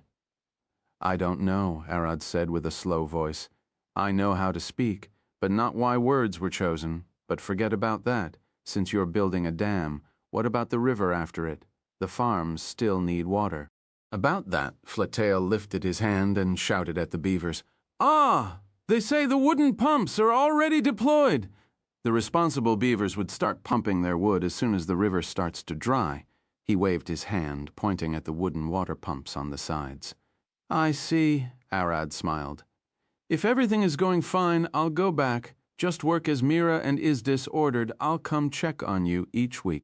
I've already informed Ignis about you. She won't hurt you, thank you, Flatale said with a passive face. That little red Dracaena attacked them the moment they started building the dam. She thought they were trying to damage wildlife and burned their dam to ash. Even a red wormling is still as dangerous as a large lion. That breathes fire and is intelligent. Inside the class, Lucia returned with everything and asked Arad to show off if he really learned what he missed, and to her surprise, he immediately made all the potions and concoctions. Unlike everyone else, his learning speed seems to be out of the chart, as if his brain isn't human. Several minutes after he finished, someone started knocking on the door. He could tell who it was by the smell, but Lucia couldn't. She approached the door and opened it up. "We're in the middle of the class. Who is it?" She looked left and right and saw nothing. She closed the door with a sigh. "I thought this university is full of adults who play such pranks at this age." The door immediately got kicked open and Betty growled at her. "Am I that short? You didn't even see me. Sorry." Lucia cried, "I didn't see you. She was about to say too short and quickly changed her mind. "Suppressing your magic, right? I didn't feel you." "Yeah," Betty sighed and turned toward Arad. "Come with me to my office. I got someone that wants to meet you." "Who is it?" Arad tilted his head. He could tell from a single glance that she was troubled. "Can't you tell them off?" "It's complicated. Just come." She grabbed him by the hand and pulled him out. He couldn't sense anyone in her office from here. Whoever they were, they shouldn't be too strong. "Should I be worried?" he asked. "Yes and no. It depends on how you talk with them. Please act respectfully as much as possible. She's quite old, despite her look, and can get easily triggered." They reached Betty's office and Arad grabbed the handle. "Listen, I know you don't like it, but be respectful as much as possible." Betty made it clear that the one inside is a problem. At this moment, Arad already had one person in mind, Betty's grandma Luminous. From his few encounters with her, he can see why she's a pain. "Excuse me." Arad walked inside the office, only to see Betty in her underwear, tied with a rope to the ceiling lamp and growling. Arad froze for a second. That isn't Luminous, or is she? He had only seen Luminous as a ball of light. Adge, the grandma, she's in the closet. This little Betty told me to fuck off when I asked to meet you, so I tied. The grandma came to save her, so I put her here." The one standing behind Arad walked toward the clothes, her white hair slowly turning red. She opened the closet door only for a blinding light to gush out. Arad could hear Luminous growling inside. She was tied as well. "So, it's been a while, little boy." Lilia walked toward the desk and jumped over it, sitting cross-legged as she stared at Arad with a smile. "You're that woman from the tower." He gasped, clenching a fist, ready to smack her into ash. "You might be surprised, but I'm not the one looking for you." She smiled, reaching into her pocket. "It's an old friend of mine, someone who doesn't know how to joke." Chapter 864, Deus Ex Machina. Lilia pulled a hand-sized humanoid steel golem out of her pocket and lifted it before Arad. "Let me introduce you. This is the current. I'll speak." The golem jumped from her hand and expanded in a crackle of lighting into the size of a human. As he landed, the ground beneath his feet cracked as he stared at Arad, his eyes sparking with power. "Have you heard of the true neutral plane? The world of law and order? The paradise of the machine's Mechanus? I'm the version 1013 of their mechanical god, Millenniumus." His voice crackled like arching lightning. Whatever was standing before Arad didn't have a soul. "Nope, never heard of you," Arad replied, and immediately swung a fist at Millenniumus's face. Millenniumus remained still and didn't move a spring, and Arad's fist stopped right before his face. "Why don't you dodge or block?" "By my calculation, you weren't trying to hit me. The blast would destroy the university, and that halfling would be pissed." He pointed back at Betty. "And you've already noticed, right? The one standing before you isn't me, but a mere soulless puppet controlled from far away." He giggled. "I didn't move my anus from Mechanus." Lilia immediately jolted him with a bolt of lightning. "Shut up, that isn't funny, even to me. It doesn't help that your lower torso is Mechanus itself." She then looked at Arad. He was once called Primus. He's the machine god of Mechanus. You might have known him with one of his countless names. With each version it changes. 1.1 is Primus, 2.1 is Secundus, and so on. Still, I've never heard of him. Arad waved his hand and ripped the ropes tying Betty and Luminous. "What brought you here?" "I was the cosmic police before void dragons came to be. My endless army of steel golems would march across the world to find and eliminate cosmic threats," Millenniumus said, lifting his hand and trying to mimic humans. "Now I've taken a back seat, and I'm only doing detective work. spying across the outer world with my disposable golems to monitor abomination activities. What does that have to do with me? I've gone to the outer world once, but I'm not going there again, Arad replied with a passive face. He wants to lay low and enjoy his time with his wives. Going outside might mean him getting cursed again. Jordan is still alive. Vorvados's cultists teleported him to the outer world. Millenniumus said with a flat tone, "You've beaten Vorvados so much that he gave up on life and fell into an abyssal depression. The cultists have already transferred Vorvados's power into Jordan's dying body." What do you mean by that?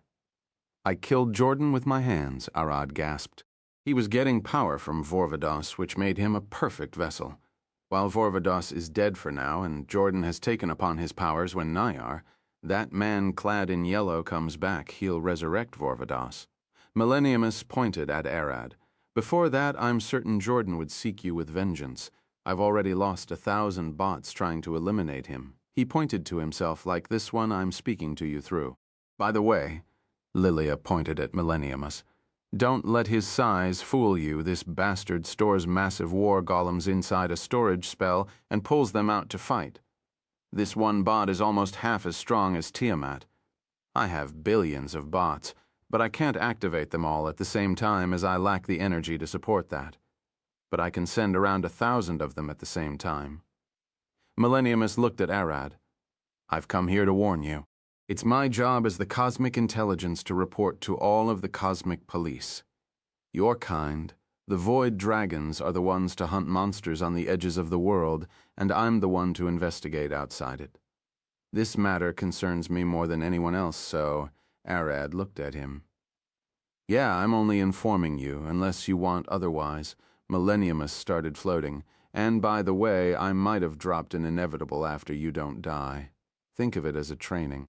He shrunk down and flew into Lilia's pocket. That's it for me. Don't die. She disappeared in a flash. Betty and Luminous finally could speak. Run, Luminous growled. It's here, Betty yelled at him. The office's door slowly opened, and a maid stared from the crack at Arad, her steel eyes flashing with lightning. Luminous clapped her hands together and teleported away with Arad and Betty. Grandma, that thing, what is it? Betty growled. I never sensed such magic in my life. Inevitable are forces sent to hunt stray gods and demigods. This thing is what would have eventually come for Cora and Jordan. Luminous looked around. Forget shaking them off. The only option is to destroy them. I still don't understand that Millenniumus hunk of steel sent it. Arad looked at them. Yeah, usually they are like cockroaches, kill one and 10 show up. But since this is a training from Millenniumus and Lilia, I doubt that more would come out. You only need to defeat this one. Luminous smiled. Void boy, you've finally started seeing true danger. What level are you? Haven't checked in a while, but I'm sure I've already surpassed 100, Arad replied, and Luminous stared at him, her light flickering. Are you serious? Yeah. Arad nodded. Fine, run. I'll deal with that thing. The sky above them rumbled as large black cracks expanded. The maid fell down from the sky engulfed in fire and lighting. The earth around them rumbled as she stood up. Where are we? We're far away, right? Arad gasped. A demiplane like the one your brother blew up? Luminous giggled. She even followed us here. It seems the rumors are true. They could move freely through dimension. At that moment, the air stopped moving and Arad stood still. Everyone, even the inevitable Slayer, could feel it, the dreadful aura growing around Arad. He slowly turned toward her, a cube in his hand. You can get inside? He said, his eyes burning with his magic. I can, she replied. Arad immediately pointed at the cube. Get inside and pull her out now. Make me, she replied with a passive face, lightning exploding from her back. Arad's body flashed in magic as he transformed into his draconic form, towering over her. Get her out, scrap bucket. He lifted his claw and swung it down, ripping the Inevitable's left arm. She didn't even flinch. Her eyes slowly moved to look at her arm. Damage detected, order rejected, initiating destruction mode. Target's health 100%. Mission completion 0%. As lightning sparked from her shattered arm, the broken pieces flew up and melted together as her arm repaired itself in the blink of an eye. My wife is locked inside. I'll not play human games with you. Either get inside and pull her out, or I'll rip you apart right here and now. Arad's body started lightening up with energy as he started crushing matter, charging for a massive blast. You don't have administrative authority, only Millenniumus. Her eyes spazzed around as she searched the collective library of the world of order for a suitable word. Deus ex machina. Luminous grabbed Betty and ran away. He's about to blow off, she gasped as they zipped away, radiating and chasing them at the speed of light. Do you think he'll win? Millenniumus said, standing on Lilia's desk at the top layer of the mage's tower. You can watch the fight through the inevitable's eyes. Do that. Lilia stared at him with a bored face. I too want to watch. That'll take precious computing power from her. I'd rather not interfere a single bit to get accurate data on him. Millenniumus waved his hand. Precision is key to all machines. That's why our world is called the plane of law and order. At that moment, the tower shook with an impact, and Lilia gasped. What's going on? The outer barrier shattered. She waved her hand to conjure a panel of magic, but Millenniumus pointed at the window. She slowly turned her head and saw Arad's massive eye glaring at them with burning rage. His head slowly moved, and he spat the destroyed inevitable through the window at them. Millenniumus, Arad growled. You can freely teleport through dimensions. Arad shifted back into his human form and jumped inside. Wait, you defeated her? Millenniumus gasped. I didn't get a notice of her destruction. He looked at the sparking hunk of steel before him, stunned. Arad didn't bother replying and pulled the cube where Zephyr was trapped. Get inside and get Zephyr out now. We machine can move, but we can't take anything living with us, even if I can get in and out. I can't pull her with me. Millenniumus replied and pointed at the destroyed inevitable. She can't pull her out either. Then how do you get inside? I'll pull her out myself, Arad growled. First answer me. How did you beat her? Millenniumus growled. I juggled her back and forth through the curse of existence. In a world where neither time nor space exist, she seemed to fail at everything. She instantly stopped working and I crushed her to bits. Arad replied, it was Doma's domain. All of my machines use time and space and coordinate and references to act, learn, and predict attacks. If you rip them out of those two, they'll get confused, and it'll take too long to correct the errors. Millenniumus giggled. Found a new bug. Chapter 865, The Worth of Life, and a Guest from Afar. How funny, Arad said, his muscles expanding as the veins on his body bulged. The ground beneath his feet started shaking as he glared down at Millenniumus. I too found a bug, one that's made of steel and is standing before me. Lilia's office door got kicked open and a wizard yelled, pointing his staff at them. Drop the magic, he cast. Anti-magic field. Arad opened his mouth and a massive beam of blue energy burst forth at the wizard, followed by a horrifying stream of fire.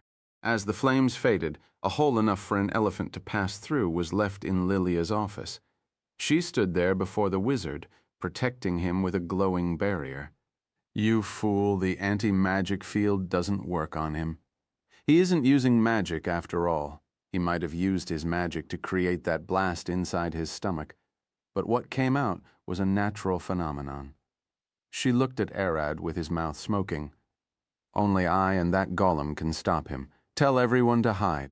She teleported the wizard away, even though she too was caught in the anti-magic field. Lilia then turned toward Millenniumus. Show him. Arad can't see anything ahead of him when someone he knows is involved, especially those he considers his wives. Millenniumus lifted his arm. Fine, but you'll do the learning yourself. A book appeared above his palm. Have fun. Arad snatched the book and flipped through the pages. It was a detailed guide about teleportation magic, the location of dimensions, and how to move through them. But due to how precise the moves in magic are, usually only the caster could do it. Even if Arad were to learn everything in the book, he'd only be able to visit Zephyr, not bring her out. At least a start. Arad stored the book in his stomach. I'll figure something out with Merlin's help. He looked at Lilia. You've been a pain since I first met you, but thank you for the help today. He smiled. I've only told Millenniumus what he must do. Lilia waved her hand, and the hole behind her got fixed. He's quite dense. I'm made of steel, Millenniumus said and looked at his hand. Can I ask you something, Arad, Orion? You've already done. What do you want? Arad looked at him with a passive face. What is the value of a single mortal life? I've never been alive once. Neither are my machines. Millenniumus looked at Arad with glowing eyes. Life itself is worth nothing more than the dirt it walks upon. Actions are what determine something's worth. Even people. Arad stared back at Millenniumus.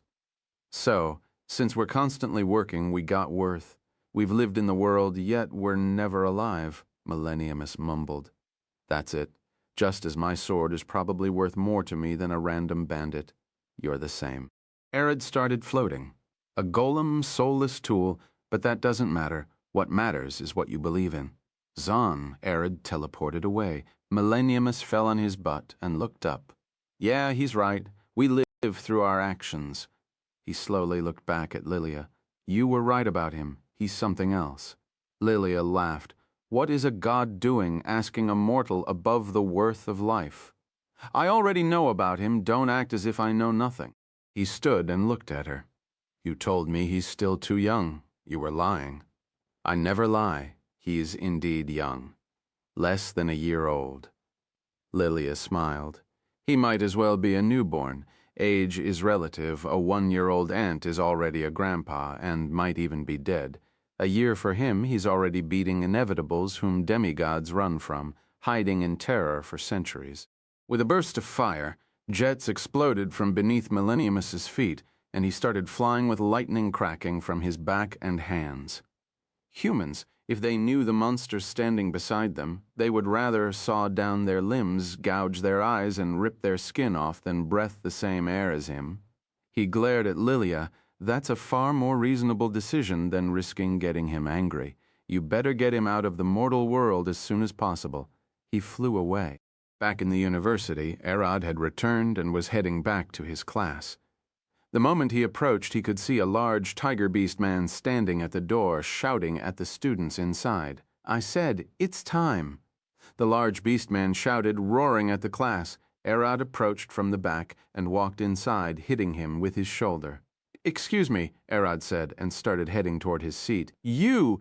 "Who are?" the man shouted at Arad, but he fell silent. The moment Arad glared back at him. Both of them were massive, hulking beasts of muscles that could barely fit through the door. I said, "Excuse me," Arad replied. "We're both too large to fit through the door, let alone with you standing there."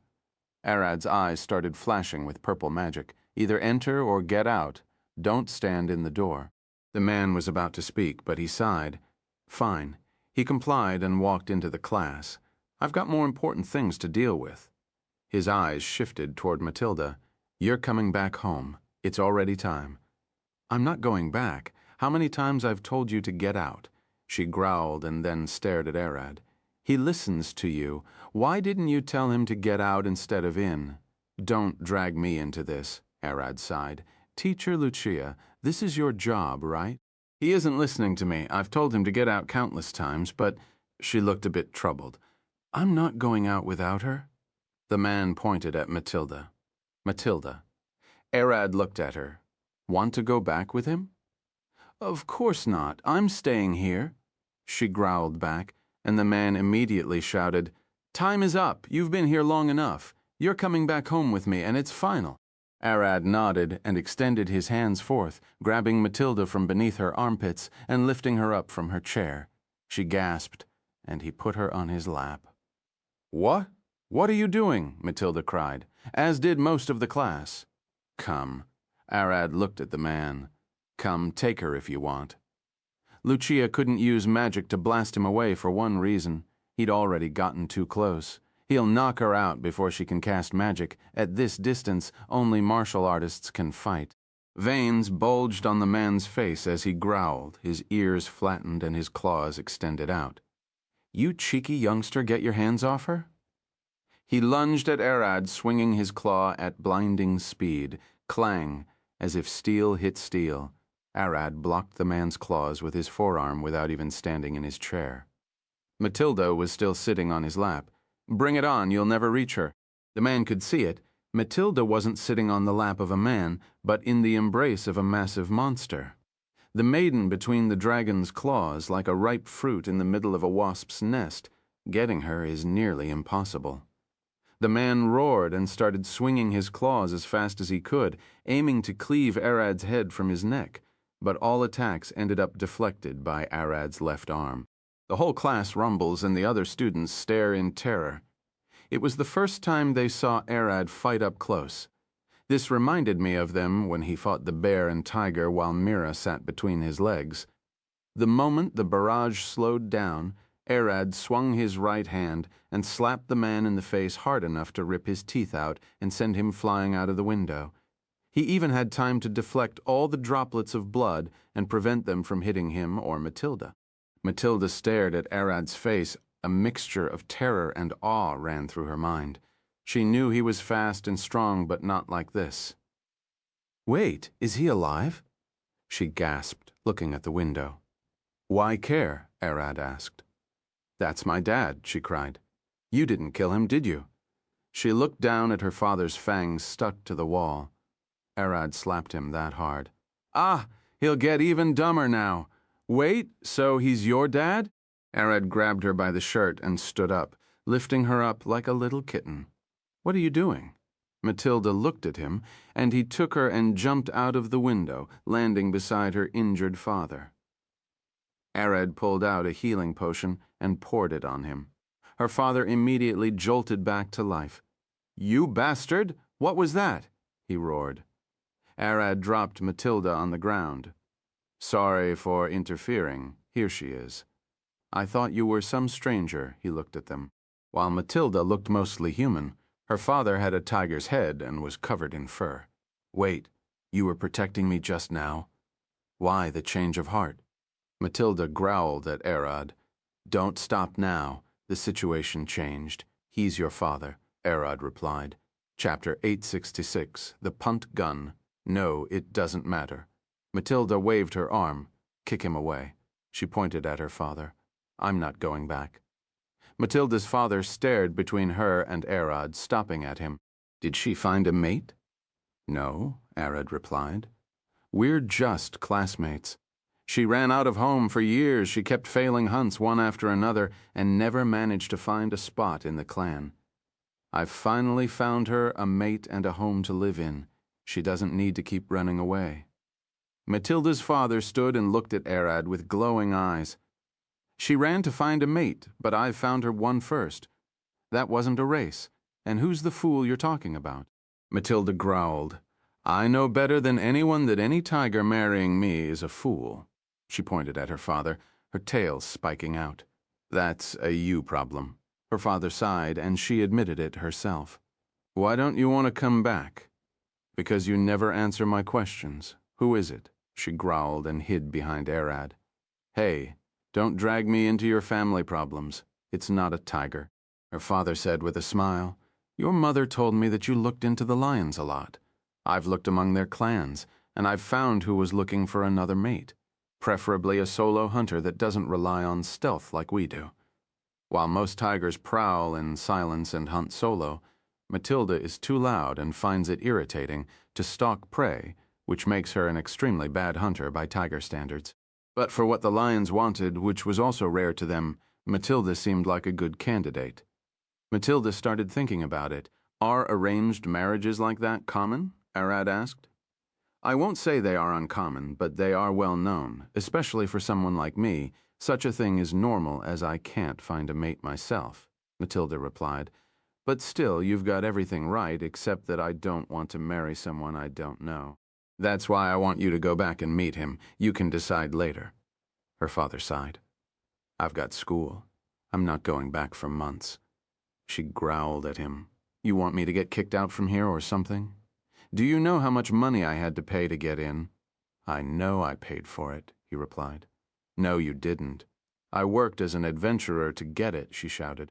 Hunting quests that were continentally untouched and suited your hunting style, and paid almost double what they do. Yeah, he giggled.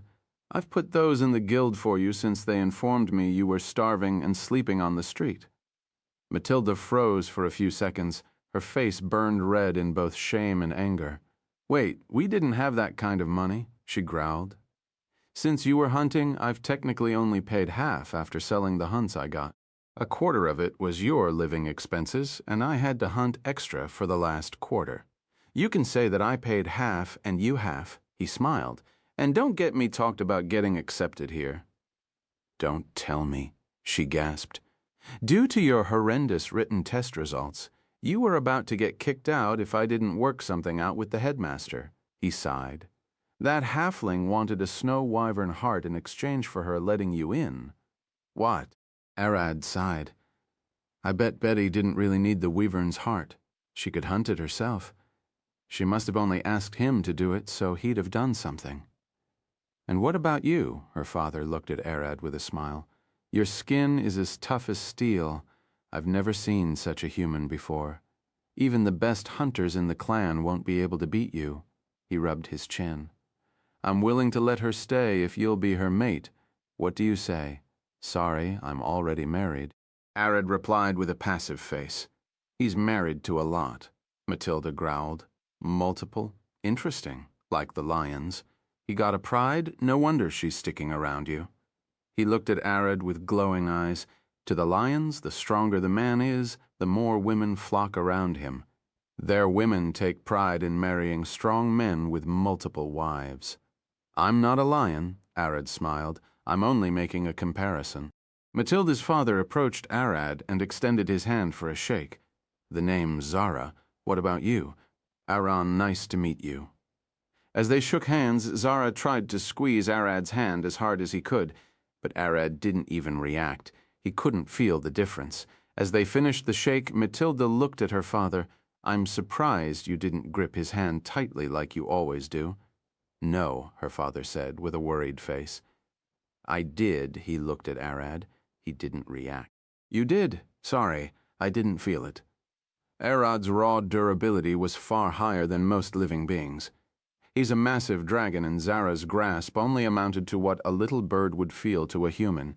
He couldn't even tell the difference between a normal grip and a strong one. Aaron! Mira rushed toward Arad, dragging a large 6-foot-tall musket on a large cart. Look what I've made! She waved her arm with a large smile on her face. Since she became a demigod, Arad didn't need to supply her with as much mana as he did before. She could cover up the needs herself. And now she's been busy trying to make a weapon for Arad and infuse it with her divine magic. But sadly, she kept failing as she was still at the early stage of being a demigoddess. Inventions come with time, research, and experience. The stronger she gets as a demigod, the more potent the weapon he'll make will be, and for now she's trying to make anything that doesn't explode. She stopped and looked at them.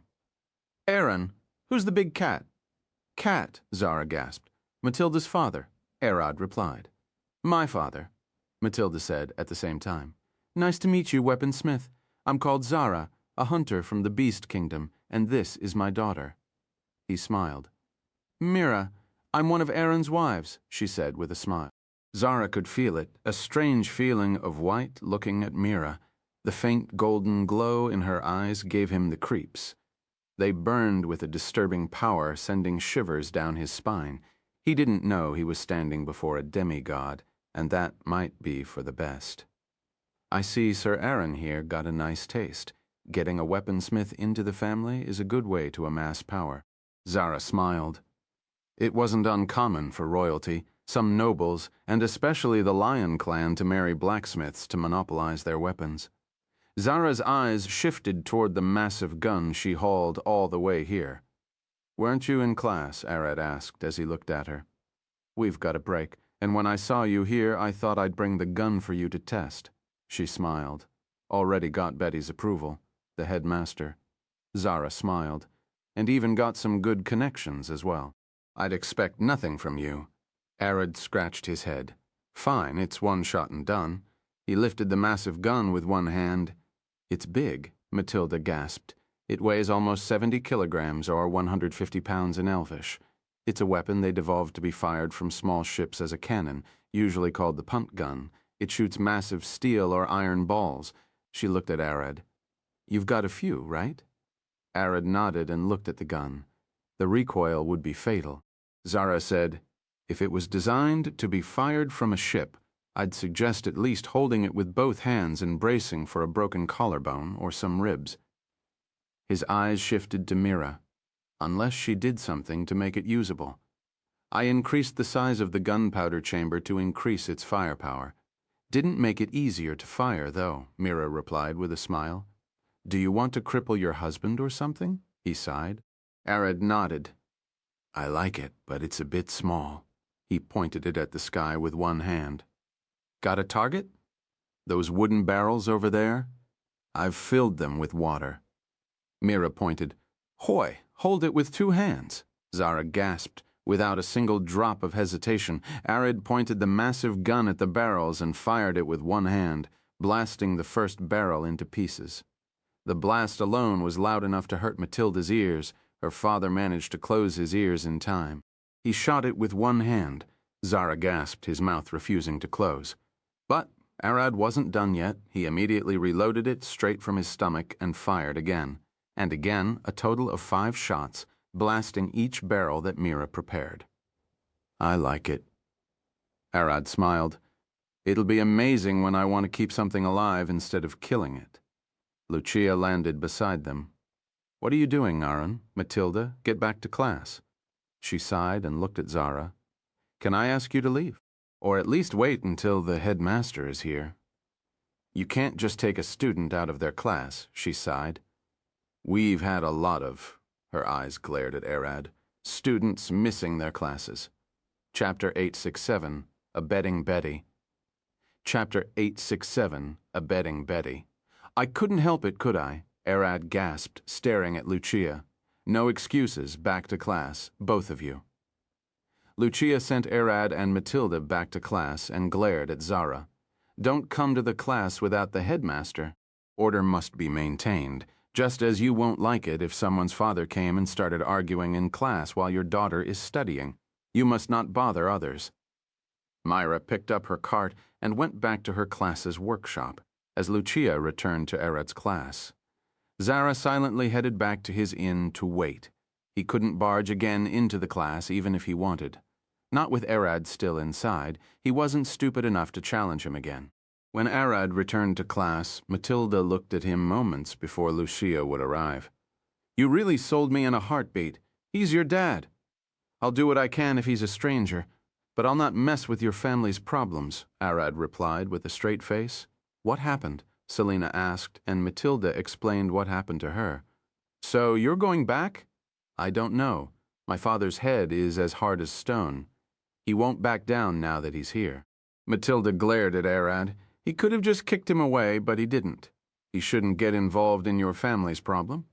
You aren't his wife, Selina sighed, and Lucia walked into the class. Everyone gets back to your places. We'll continue. Just as the class was about to end, the door got kicked open once again. Lucia immediately growled, How many times I've told you? She growled and glared straight out, but saw nothing. Are by any chance referring to calling me short earlier? A voice came in, and Lucia looked down, seeing Betty standing at the door. No, I didn't mean, she gasped. But Betty locked her in a glass bottle with the flick of a finger.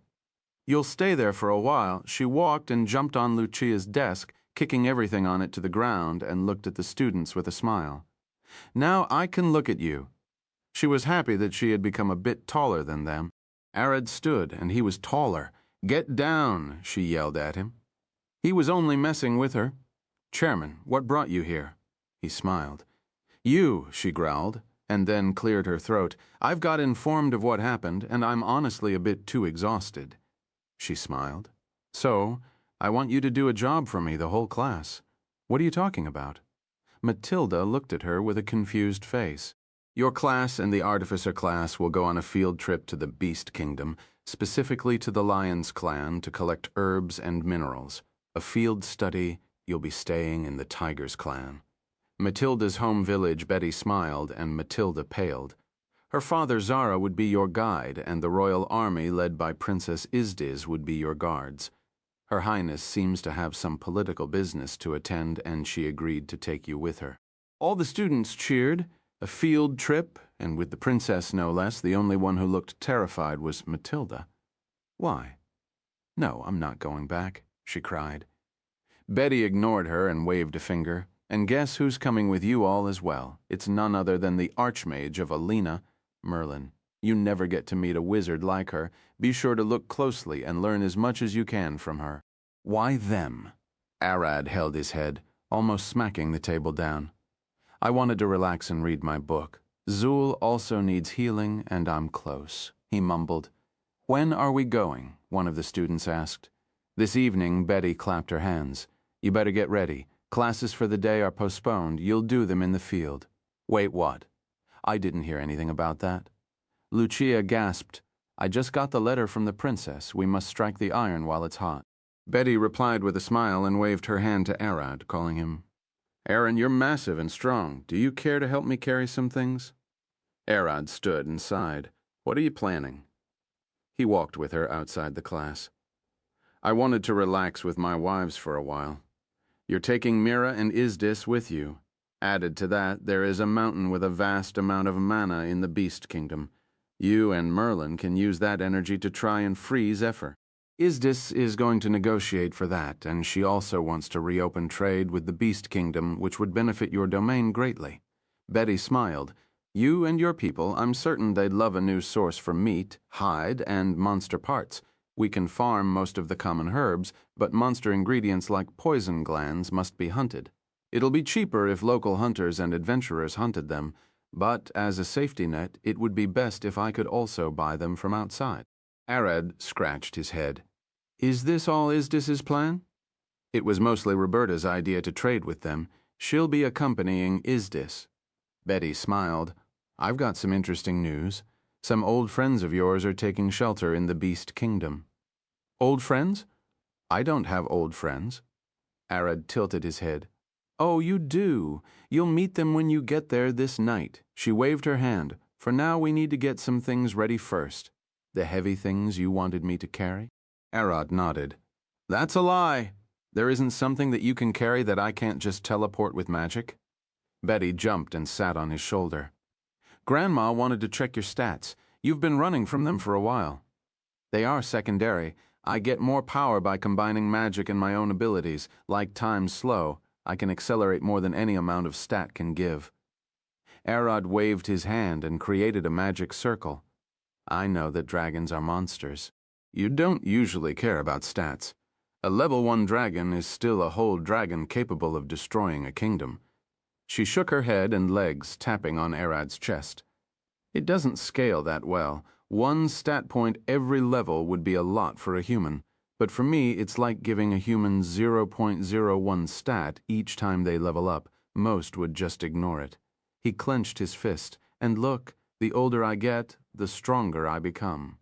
Arad smiled, and thus I came with a plan. What plan? I'll give you a rating, Betty smiled. GWebNovel.com.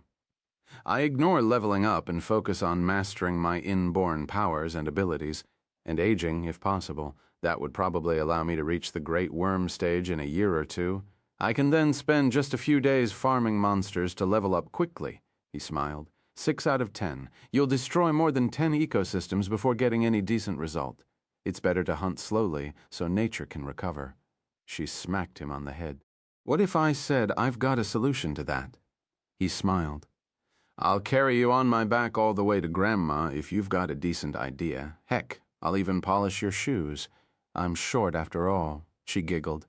Don't back down. 15 minutes later, Betty's office opened and her Grandma Luminous sighed. Betty, what took?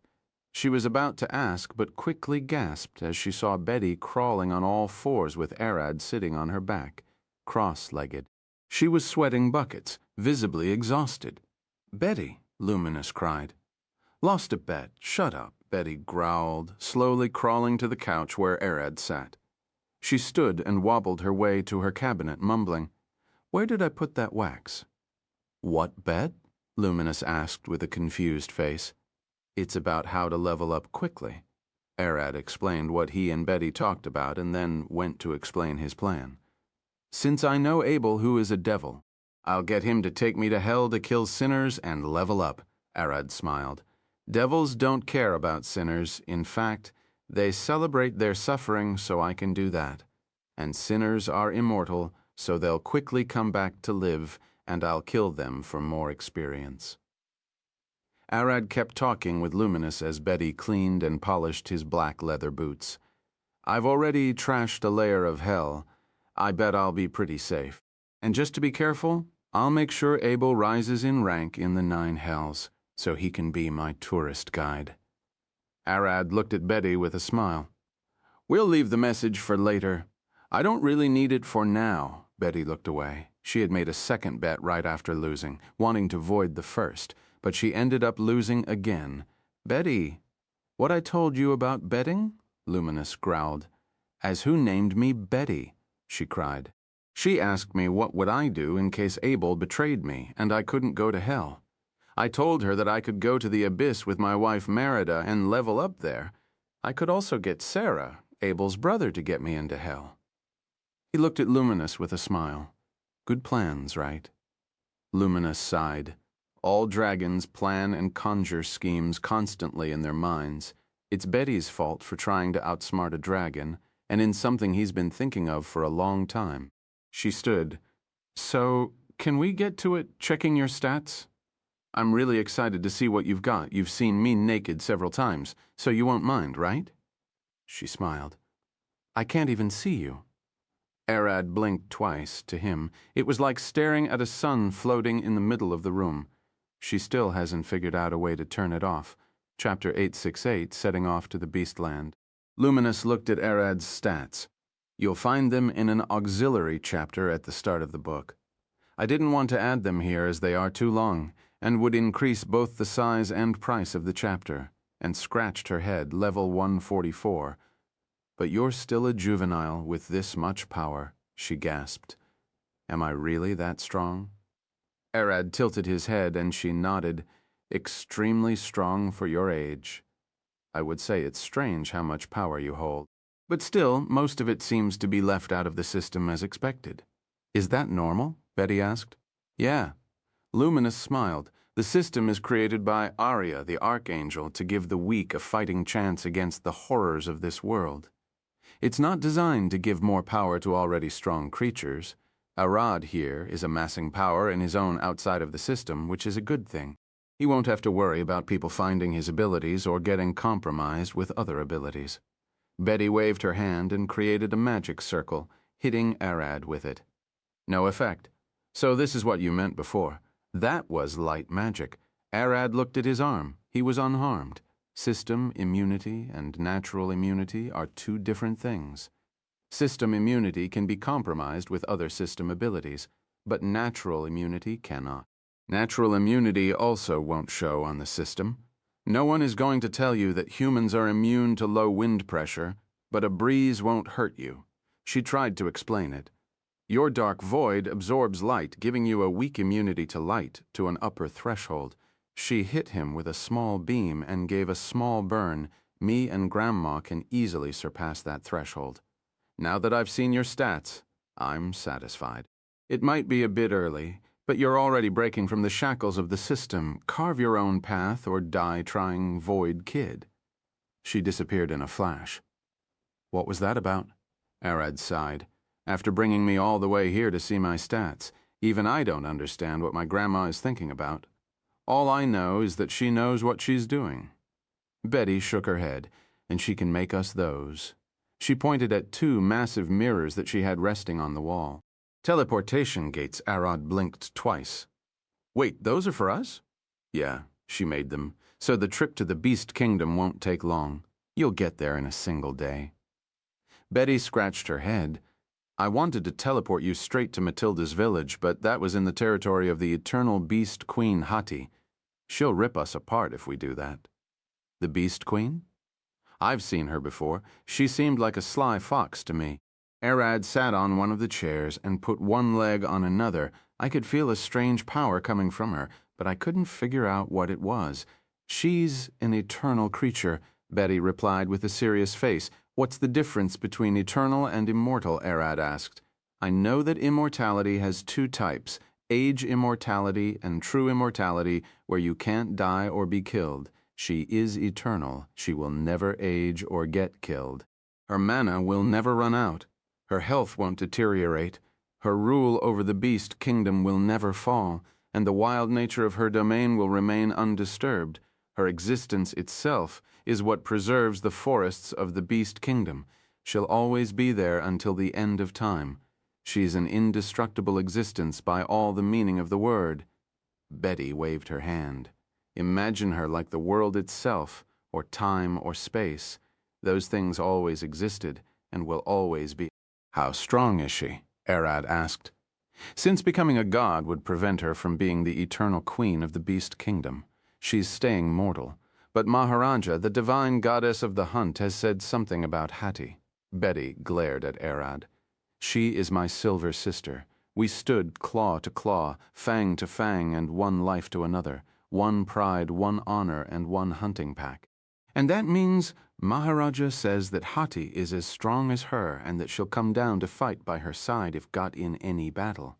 When she said silver sister, she didn't mean a real sister. They both got married to the same person, and that's why she mentions one pride. Betty explained, Be careful of her. There isn't a single person in this world who dares to offend her. Arad understood. I've got my fair share of fighting gods. Arad knew firsthand how annoying and painful it was to fight against a lesser god, and now just imagining how long a fight against Maharaja would be, he doesn't want any part of that. By the way, Izdis said she'll bring some people with her. Betty said as she saw Arad leaving the office. Who? Tina and Serena are coming. Ignis as well. Izdis said that Serena had started walking, so she's bringing them with her on a vacation. Betty smiled.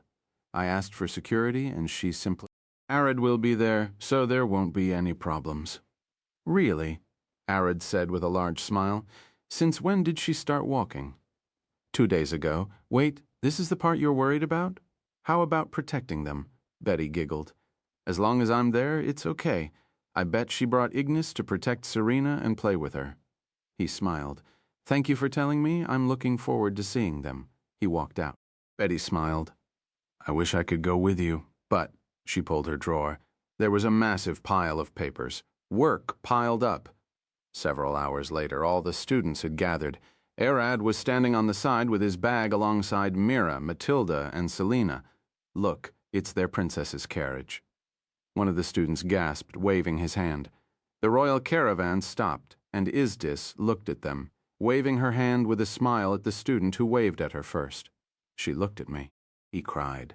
As Arad looked closer at Izdis, he noticed the weird smile on her face. This bastard, he giggled. That was Abel, not Izdis. While his shop is working on its own, he seems to be making a lot of money as a body double for Izdis. Lucia sighed and walked forth with an exhausted face. She had plans for this night and tomorrow, but this sudden trip trashed all of that. She waved her hand. You'll be using the carriages provided by Her Highness due to their durability and magic defenses. They were reinforced by Archmage Merlin herself. Be careful not to damage them. She handed the students papers with numbers. Ride in the carriages holding your numbers and don't get out unless told to. It's one of Merlin's magic restrictions, so don't break it. It's for your safety. She waved her hands, and the students started getting into their carriages. Arad, Mira, Matilda, and Selina all had the same number, 7. Matilda looked at her paper. Mira is Aaron's wife, so I understand why she's with him. But why us two? Each carriage holds 4 people. Selina pointed at the other students. It's probably just for that reason. Matilda sighed. I'm not a fan. You didn't protect me. She looked at Arad. Oh, but he's my husband, not yours. Mira hugged his arm. He'll protect me, not you. That isn't my problem. He was protecting me at first. What I didn't like was him selling me in a heartbeat. She growled. Since that was your father. Mira replied to her with a smile as they got into the carriage. Wait, Matilda gasped as noticed the carriage was far larger on the inside than it looked from the outside. At a glance, it was clear from the outside that the carriage could mostly fit 4 people inside, but now it's as large as a room. It was even furnished like a guest room. Where are we? Matilda looked at Selina with a confused face. This is spatial magic. Why waste such a thing on students? She looked around with a worried face. Waste? Merlin approached them with a smile on her face. I don't waste magic. The moment Matilda and Selina saw her, they jumped back. The Archmage Merlin? They didn't. Believed the real thing was standing before them. A little girl looked from behind Merlin's robe and saw Arad. D-A-D. She gasped and rushed toward him, tip-tapping as she almost tripped twice. Saren Arad grabbed and lifted her up with a large smile on his face. You've grown so much. Look at you running around. Saren giggled, waving her hands. Dad, wait, you've got a daughter? Matilda and Selina gasped as they looked at Arad. Tina approached from the back. Not exactly, she's my daughter. I'm his maid. You can say he adopted her. As the two were still confused, Izdis approached from the back. This carriage is the only one that got enlarged. The moment the two saw her, they kneeled immediately. I hired Sir Aaron as my personal guard. That's why he's here. She smiled. To avoid suspicion, you two ended up here as well, so I want to hire you as guards as well. Matilda and Selina couldn't even speak. They looked at Izdis with confused faces. Aaron is your personal guard, and your highness want to hire us as well? Matilda mumbled, and Selina couldn't even speak properly. Yes, I'm certain Sir Aaron would do most of the heavy lifting, so you two can relax through the trip. She looked back. Are you two afraid of monsters? Matilda blinked twice. No, I'll fight them anytime. Well, don't fight this one. She's one of Aaron's friends and lives with him. A red wormling came from the back. She's called Ignis, a red wormling. Aaron has been taking care of her for a while, and she's now living in his home. I brought her, as she'll be a good guard. Ignis rushed to Arad like an excited puppy. Father, it's been a while. Only Arad could understand Ignis's words. He giggled. Father, when did you start calling me that? He replied in Draconic. Saren calls you the same. You're raising me, so I should call you father. Merlin said so. Ignis replied with a large smile on her face. Arad glared at Merlin. What are you teaching her? She's in the same basket as Saren, isn't she? Let her be. Merlin waved her hand. I wanted to bring you Waku as well, but she'll be a problem. I know. Arad shook his head. I'll meet her when I get back home. He lifted Ignis as he did Saren. You didn't grow that much. Did your hoard grow any bigger? While it looked normal to him, Matilda and Selina couldn't believe their eyes seeing him lift such a massive and heavy monster like it was nothing. D.A.D. Saren pulled on Arad's pants. He looked at her. Want me to carry you as well? He smiled, lifting Ignis with a single hand and lifting Saren with the other, sending Matilda and Selina into an even bigger shock. He wasn't even sweating. Wait, that's a prideful red wormling. Selina finally started getting back to her senses. He shouldn't be able to tame it. Wait, you're right, Matilda gasped. He didn't tame her, saved her, and gave her a place to live in. She's living with him, not being tamed like an animal. Merlin replied with a smile as she walked to the couch and sat down. You can rest and relax. The trip would take around a day. As everyone sat down, Matilda and Selina couldn't stop looking at Arad playing horse with Saren. She rode on his back as he wrestled Ignis on the floor. It looked like 2 massive dogs fighting with a child riding one of them. Matilda was about to ask Arad why is he fooling around, but then remembered how he beat her father while having her sit on his lap. That man is a monster, even while acting like that. He's still probably keeping watch. Aran is strong. Izdis said as she sat facing them. I've seen him fight several times, and I was surprised each time. I believe he might be one of the best fighters in the kingdom. Selina looked down with a thinking face. And since he isn't known, he'll be cheaper to hire than someone like the dragon slayer Alcott. Exactly. Izdis looked at Arad. He's also one of the rare few that still hold value for things other than money. He's a dad I couldn't have imagined that in a million years. Matilda sighed. That's probably why she looked at Arad. If he's a father, that might be the reason why he left me. For my father? Selina looked at Mira as she saw her talking with Tina. Do you mind if I asked something? Yeah? Mira smiled. How does it you two work? She looked between her and Tina. Ah, me. Tina smiled. I'm only his maid. He picked me up when I was in need. My daughter considers him her father, but we aren't in any kind of relationship. She shook her head. I won't mind being in a one, though. Myra poked her with a smile. That isn't for us two to decide on our own. The others would kill US. She giggled. Please don't worry. I'll not cause you any trouble, Lady Mira. Tina replied with a smile. Isdis approached them almost immediately. Don't leave me out of the conversation. While those talked about several personal things, Matilda was sitting with Merlin watching Arad play with Ignis and Seren. It doesn't make sense. I can't see him as Aaron anymore, Matilda said with a passive face. He always looked large and intimidating, but now he's rolling on the ground with a kid like a massive cat. Aaron is pretty gentle. He might be a fierce fighter, but he's mostly a docile man while with his family.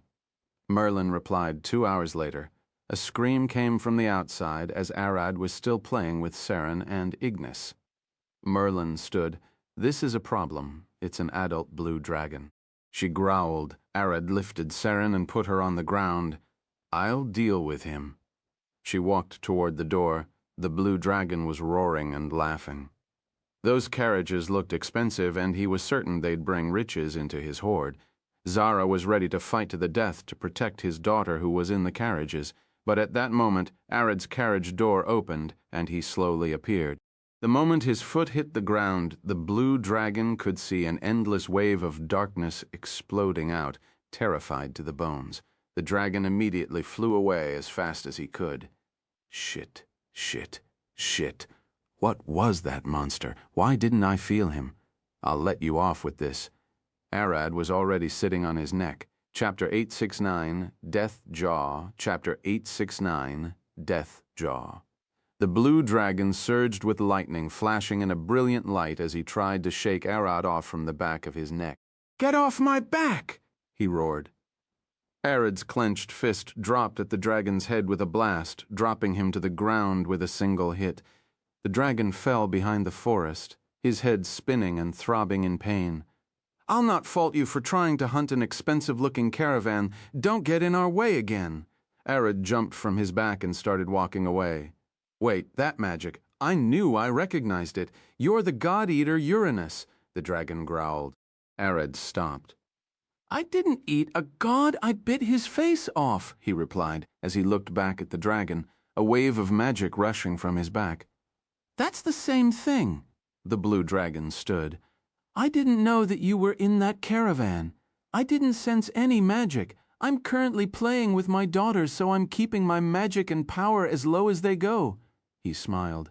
This one standing before you is a clone with 1/10 of my power. Arad's real body was back in the carriage playing with Seren and Ignis. All that mattered to him was keeping this trip safe for them. The blue dragon flew away and Arad's clone kept flying around, looking for any potential danger to eliminate. All the while, Arad himself transformed into a chunky black rat dancing on the table with Seren dying with laughter. You remind me of Zephyr Goma giggled, seeing you like this. It's like her dancing while drunk seems to be the same. You don't look at all that powerful. Matilda stared at Arad drooling, seeing a fat and soft-looking rat dancing on the table made her hungry. He looked like the perfect snack. With a single hip move, he shifted into a black squirrel and jumped over Ignis and Seren, gliding above their heads. Seren tried to catch him, and Ignis lunged in with a bite. Arad easily dodged Seren's hands and Ignis's bite, gliding over her back. Merlin looked out of the window. We reached the first turn, Aran. She looked at Arad. Arad stopped, landing on Seren's head, and stared at Merlin. Do not worry about me. I've already finished, he said. Matilda and Selina stared at him. It was strange to hear such a deep voice coming from a squirrel. Merlin nodded and waved her hand. Proceed as planned. She sent a message to all drivers. After a few seconds, they reached a large mirror set in the road. Merlin had told them about it.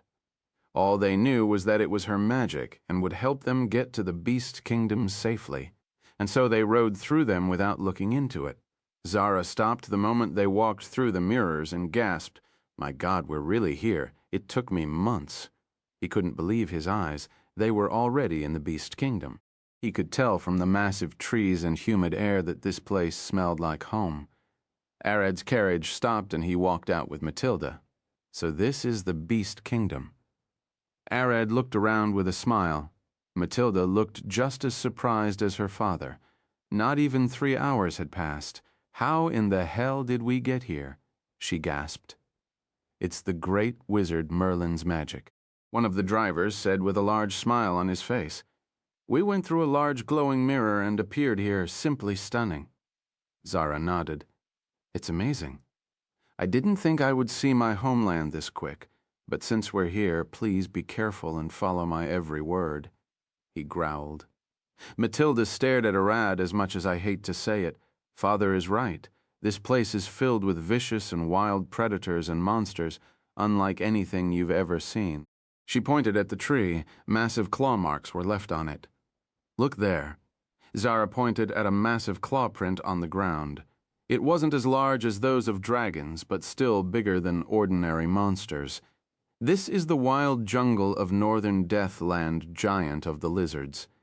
He looked at Arad. "Don't ignite a fire, don't make any loud noises, and don't cast any flashy magic. You'll only attract their attention." Let's hope we didn't. When Matilda was about to speak, the trees behind her rustled. Zara started sweating as he slowly reached for his sword. She knew better than anyone. She shouldn't look back. "Death jaw run when I give the signal," Zara whispered as the massive jaw appeared from the trees behind Matilda, a T-Rex. "It's one of those," Arad said with a smile, stepping past Matilda and tapping her shoulder. Dinner. He did see one on the island where he took Isdis before but never saw them again. He always wanted to taste them but didn't get the chance. The drivers, Zara, and even Matilda couldn't believe their ears. Arad wasn't scared of such a monster, but instead sounded happy as he took his shirt off.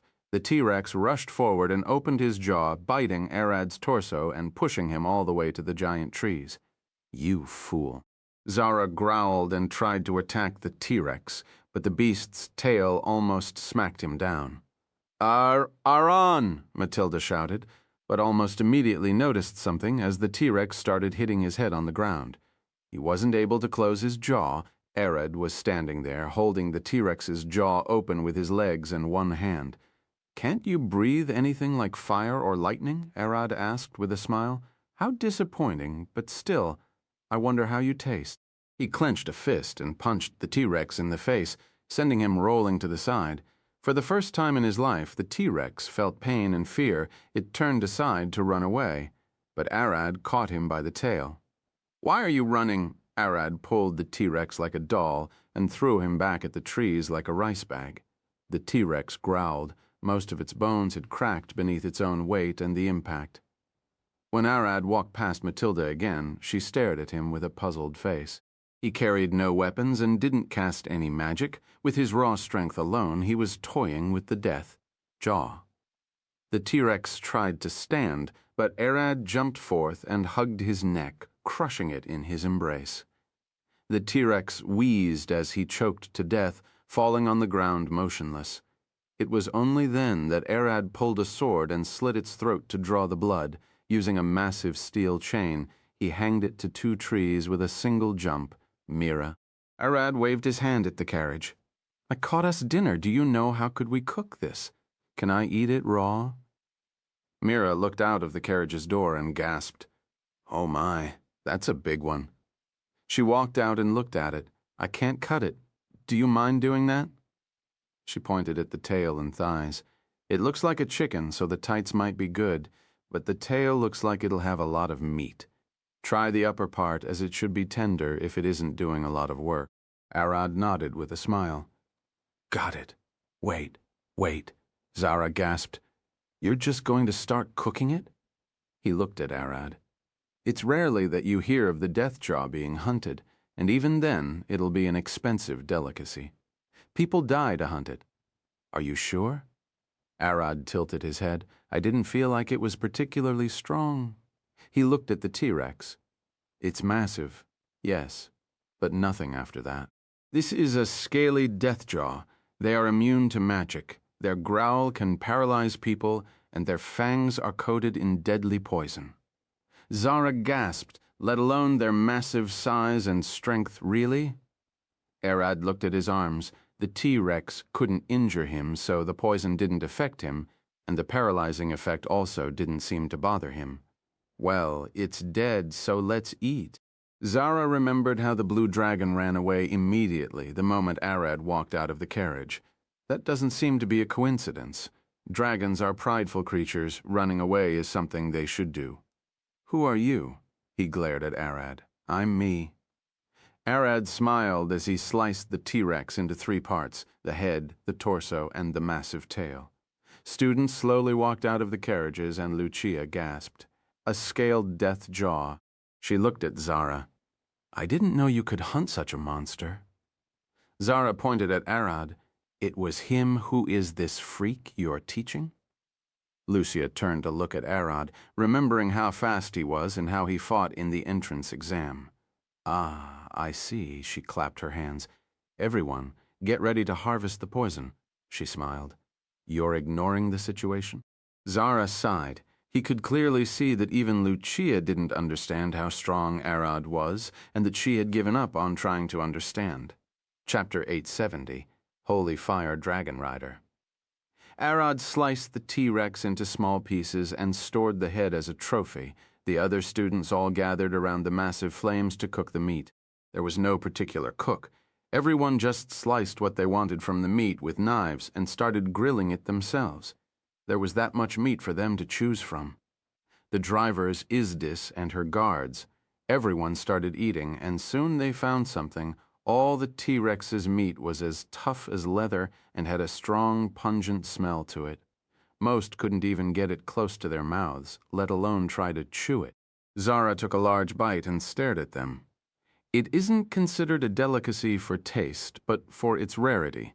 Only hunters strong enough to hunt it, or those wealthy enough to pay someone to risk their lives to hunt it, are capable of tasting Deathjaw's meat. He looked at Arad, who was chewing down on the beast's thigh, and Aaron hunted it. One of the students looked at Arad. That's right. Zara sighed. He'll not only be able to survive here, but probably would become one of the richest and most powerful hunters in the Beastland with such power. He then looked at Matilda. Unlike you. Why bring me into the conversation? She gasped. A human had surpassed you in hunting, Zara replied. You as well. I've never seen you hunt a Deathjaw. Don't compare Aaron with anyone. He's the outlier, she cried. Aaron, isn't that right? She's right, Arad replied while still munching. It'll be unfair to compare me to most people. Instead of aiming too high, how about tackling what is in front of you first? He looked at her with a smile. Hunt a bison first, and then look at bigger prey. Arad cut a large piece of meat and gave it to Ignis, who was running around his legs and eating. She started munching, and Saren walked away from Mira's side and headed toward him. Did? She reached up with her arms, and he looked at her with a smile. Want some?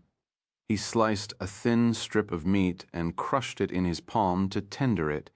He then grilled on the flames and gave it to Saren. Saren could barely eat it. The best she could do was nibble and suck on its juices. Arad patted her head.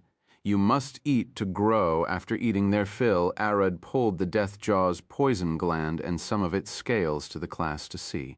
He lifted the gland in his palm and approached Lucia. Where do I put this thing? Don't touch it directly, she cried and rushed to bring a small leather bag and engraved a cold magic circle on it. We're in the middle of a trip. We'll postpone studying it until later.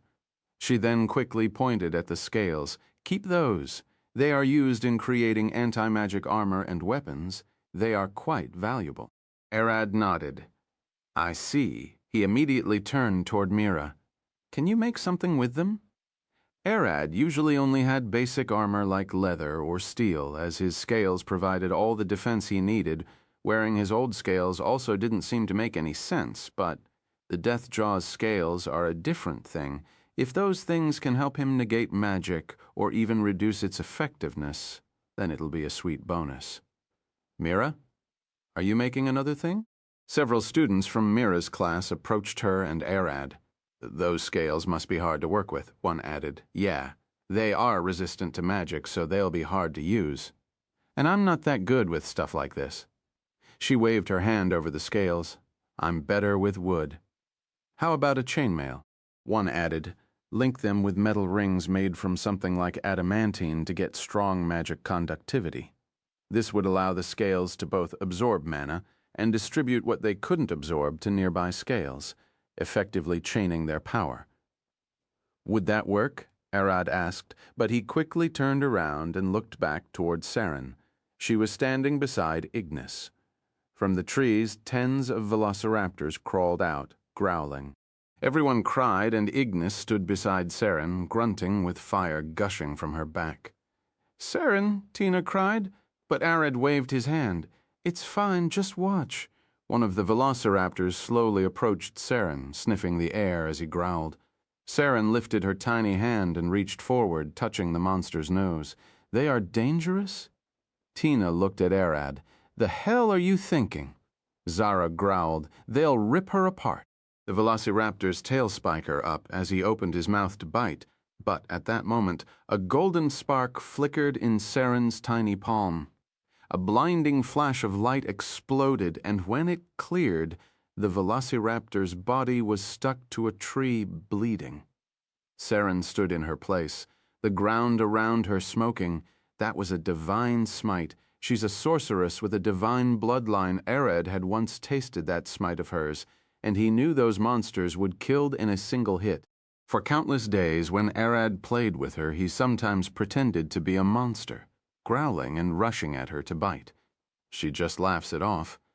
But he has managed to teach her that if someone beside him is acting like that, she'll let her magic out.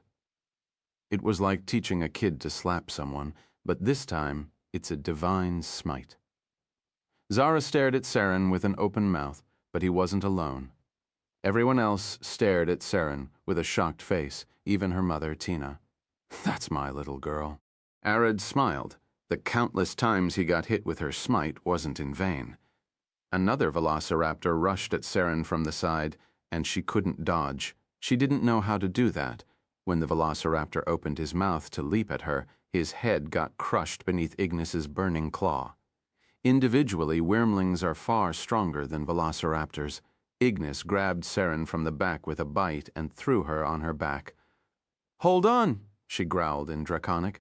Laughing and giggling, Saren grabbed onto Ignis's back. Divine magic started surging from her and rushing into Ignis's body, turning her crimson flames golden. Ignis flashed her wings and roared, a golden spark igniting in her throat. Holy fire, dragon breath, a golden stream of fire, gushed out of her mouth, burning one of the velociraptors and drawing a line on the ground with flames. The velociraptors panicked, running around as the heat reached them, but Ignis wasn't going to let them run. She flapped wings and jumped into a tree, using her claws to climb up, and then glided after them, swinging her claw down. Holy Fire Dragon's iron claw, she cut one of the velociraptor's necks in a single swing and quickly followed with a tail strike to drop the next one. That's Aron's daughter? One of the students gasped. She's riding a red wyrmling and fighting velociraptors, Matilda gasped. Why aren't the flames burning her? Selena mumbled. Arad looked at them with a smile. Saren can't control her holy magic. The best she could do is release it. There are 2 cases. If she likes the target, they would get infused with the holy magic. If she hates them, they'll get blasted in a smite. He pointed at the glowing Serene. She's now releasing her divine magic into Ignis, and since she likes her, Ignis is getting infused. That doesn't answer my question. Selena pulled her staff. She was ready to assist Ignis and Serene. Saren's clothes are made from red dragon leather, and since Ignis's flames are infused with Saren's holy magic, Saren is resistant to them. In this case, She only feels like she's sitting on a warm stool. Arad explained with a large smile on his face. I know it doesn't seem like it, but all of Saren's clothes were enchanted with defensive spells. Erin was getting paranoid after she dropped from her bed and got a bump. Mira scratched her head. Even her diaper is made of enchanted demon spider silk. I tested her clothes. Arad smiled. She won't get hurt even if those monsters bit her, of course, unless they aim for the exposed head. He cracked his neck. It's about time. 2 velociraptors lunged at Ignis from the sides. She can dodge and attack one, but she'll be moving at a rapid pace, and Saren won't be able to keep holding onto her back. She has to take one bit on her tail and fight the other one. Arad pulled a sword and took a stance. Everyone stared at him. This was the first time they saw him actually using a weapon. They've heard he's a fighter, but they didn't know just how powerful he is. Action surge, adrenaline rush.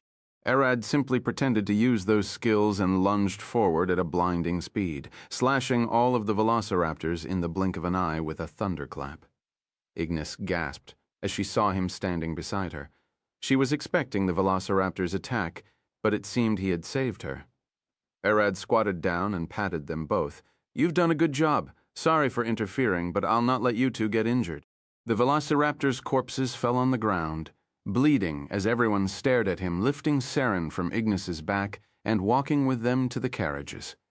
It seems this place is a bit more dangerous than home. Please keep her close by. Arad gave Saren back to Tina.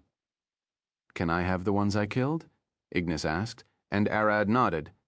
They are all yours. She rushed back to bring them. Are you by any chance that strong? Matilda approached Arad with a confused face. The death jaw and the swarming biters. Those are notorious for killing hunters. Erin is the strongest fighter here. Izdis came from behind her. That's why I hired him as our guard. She tapped Matilda's shoulder. That size and those muscles aren't for show.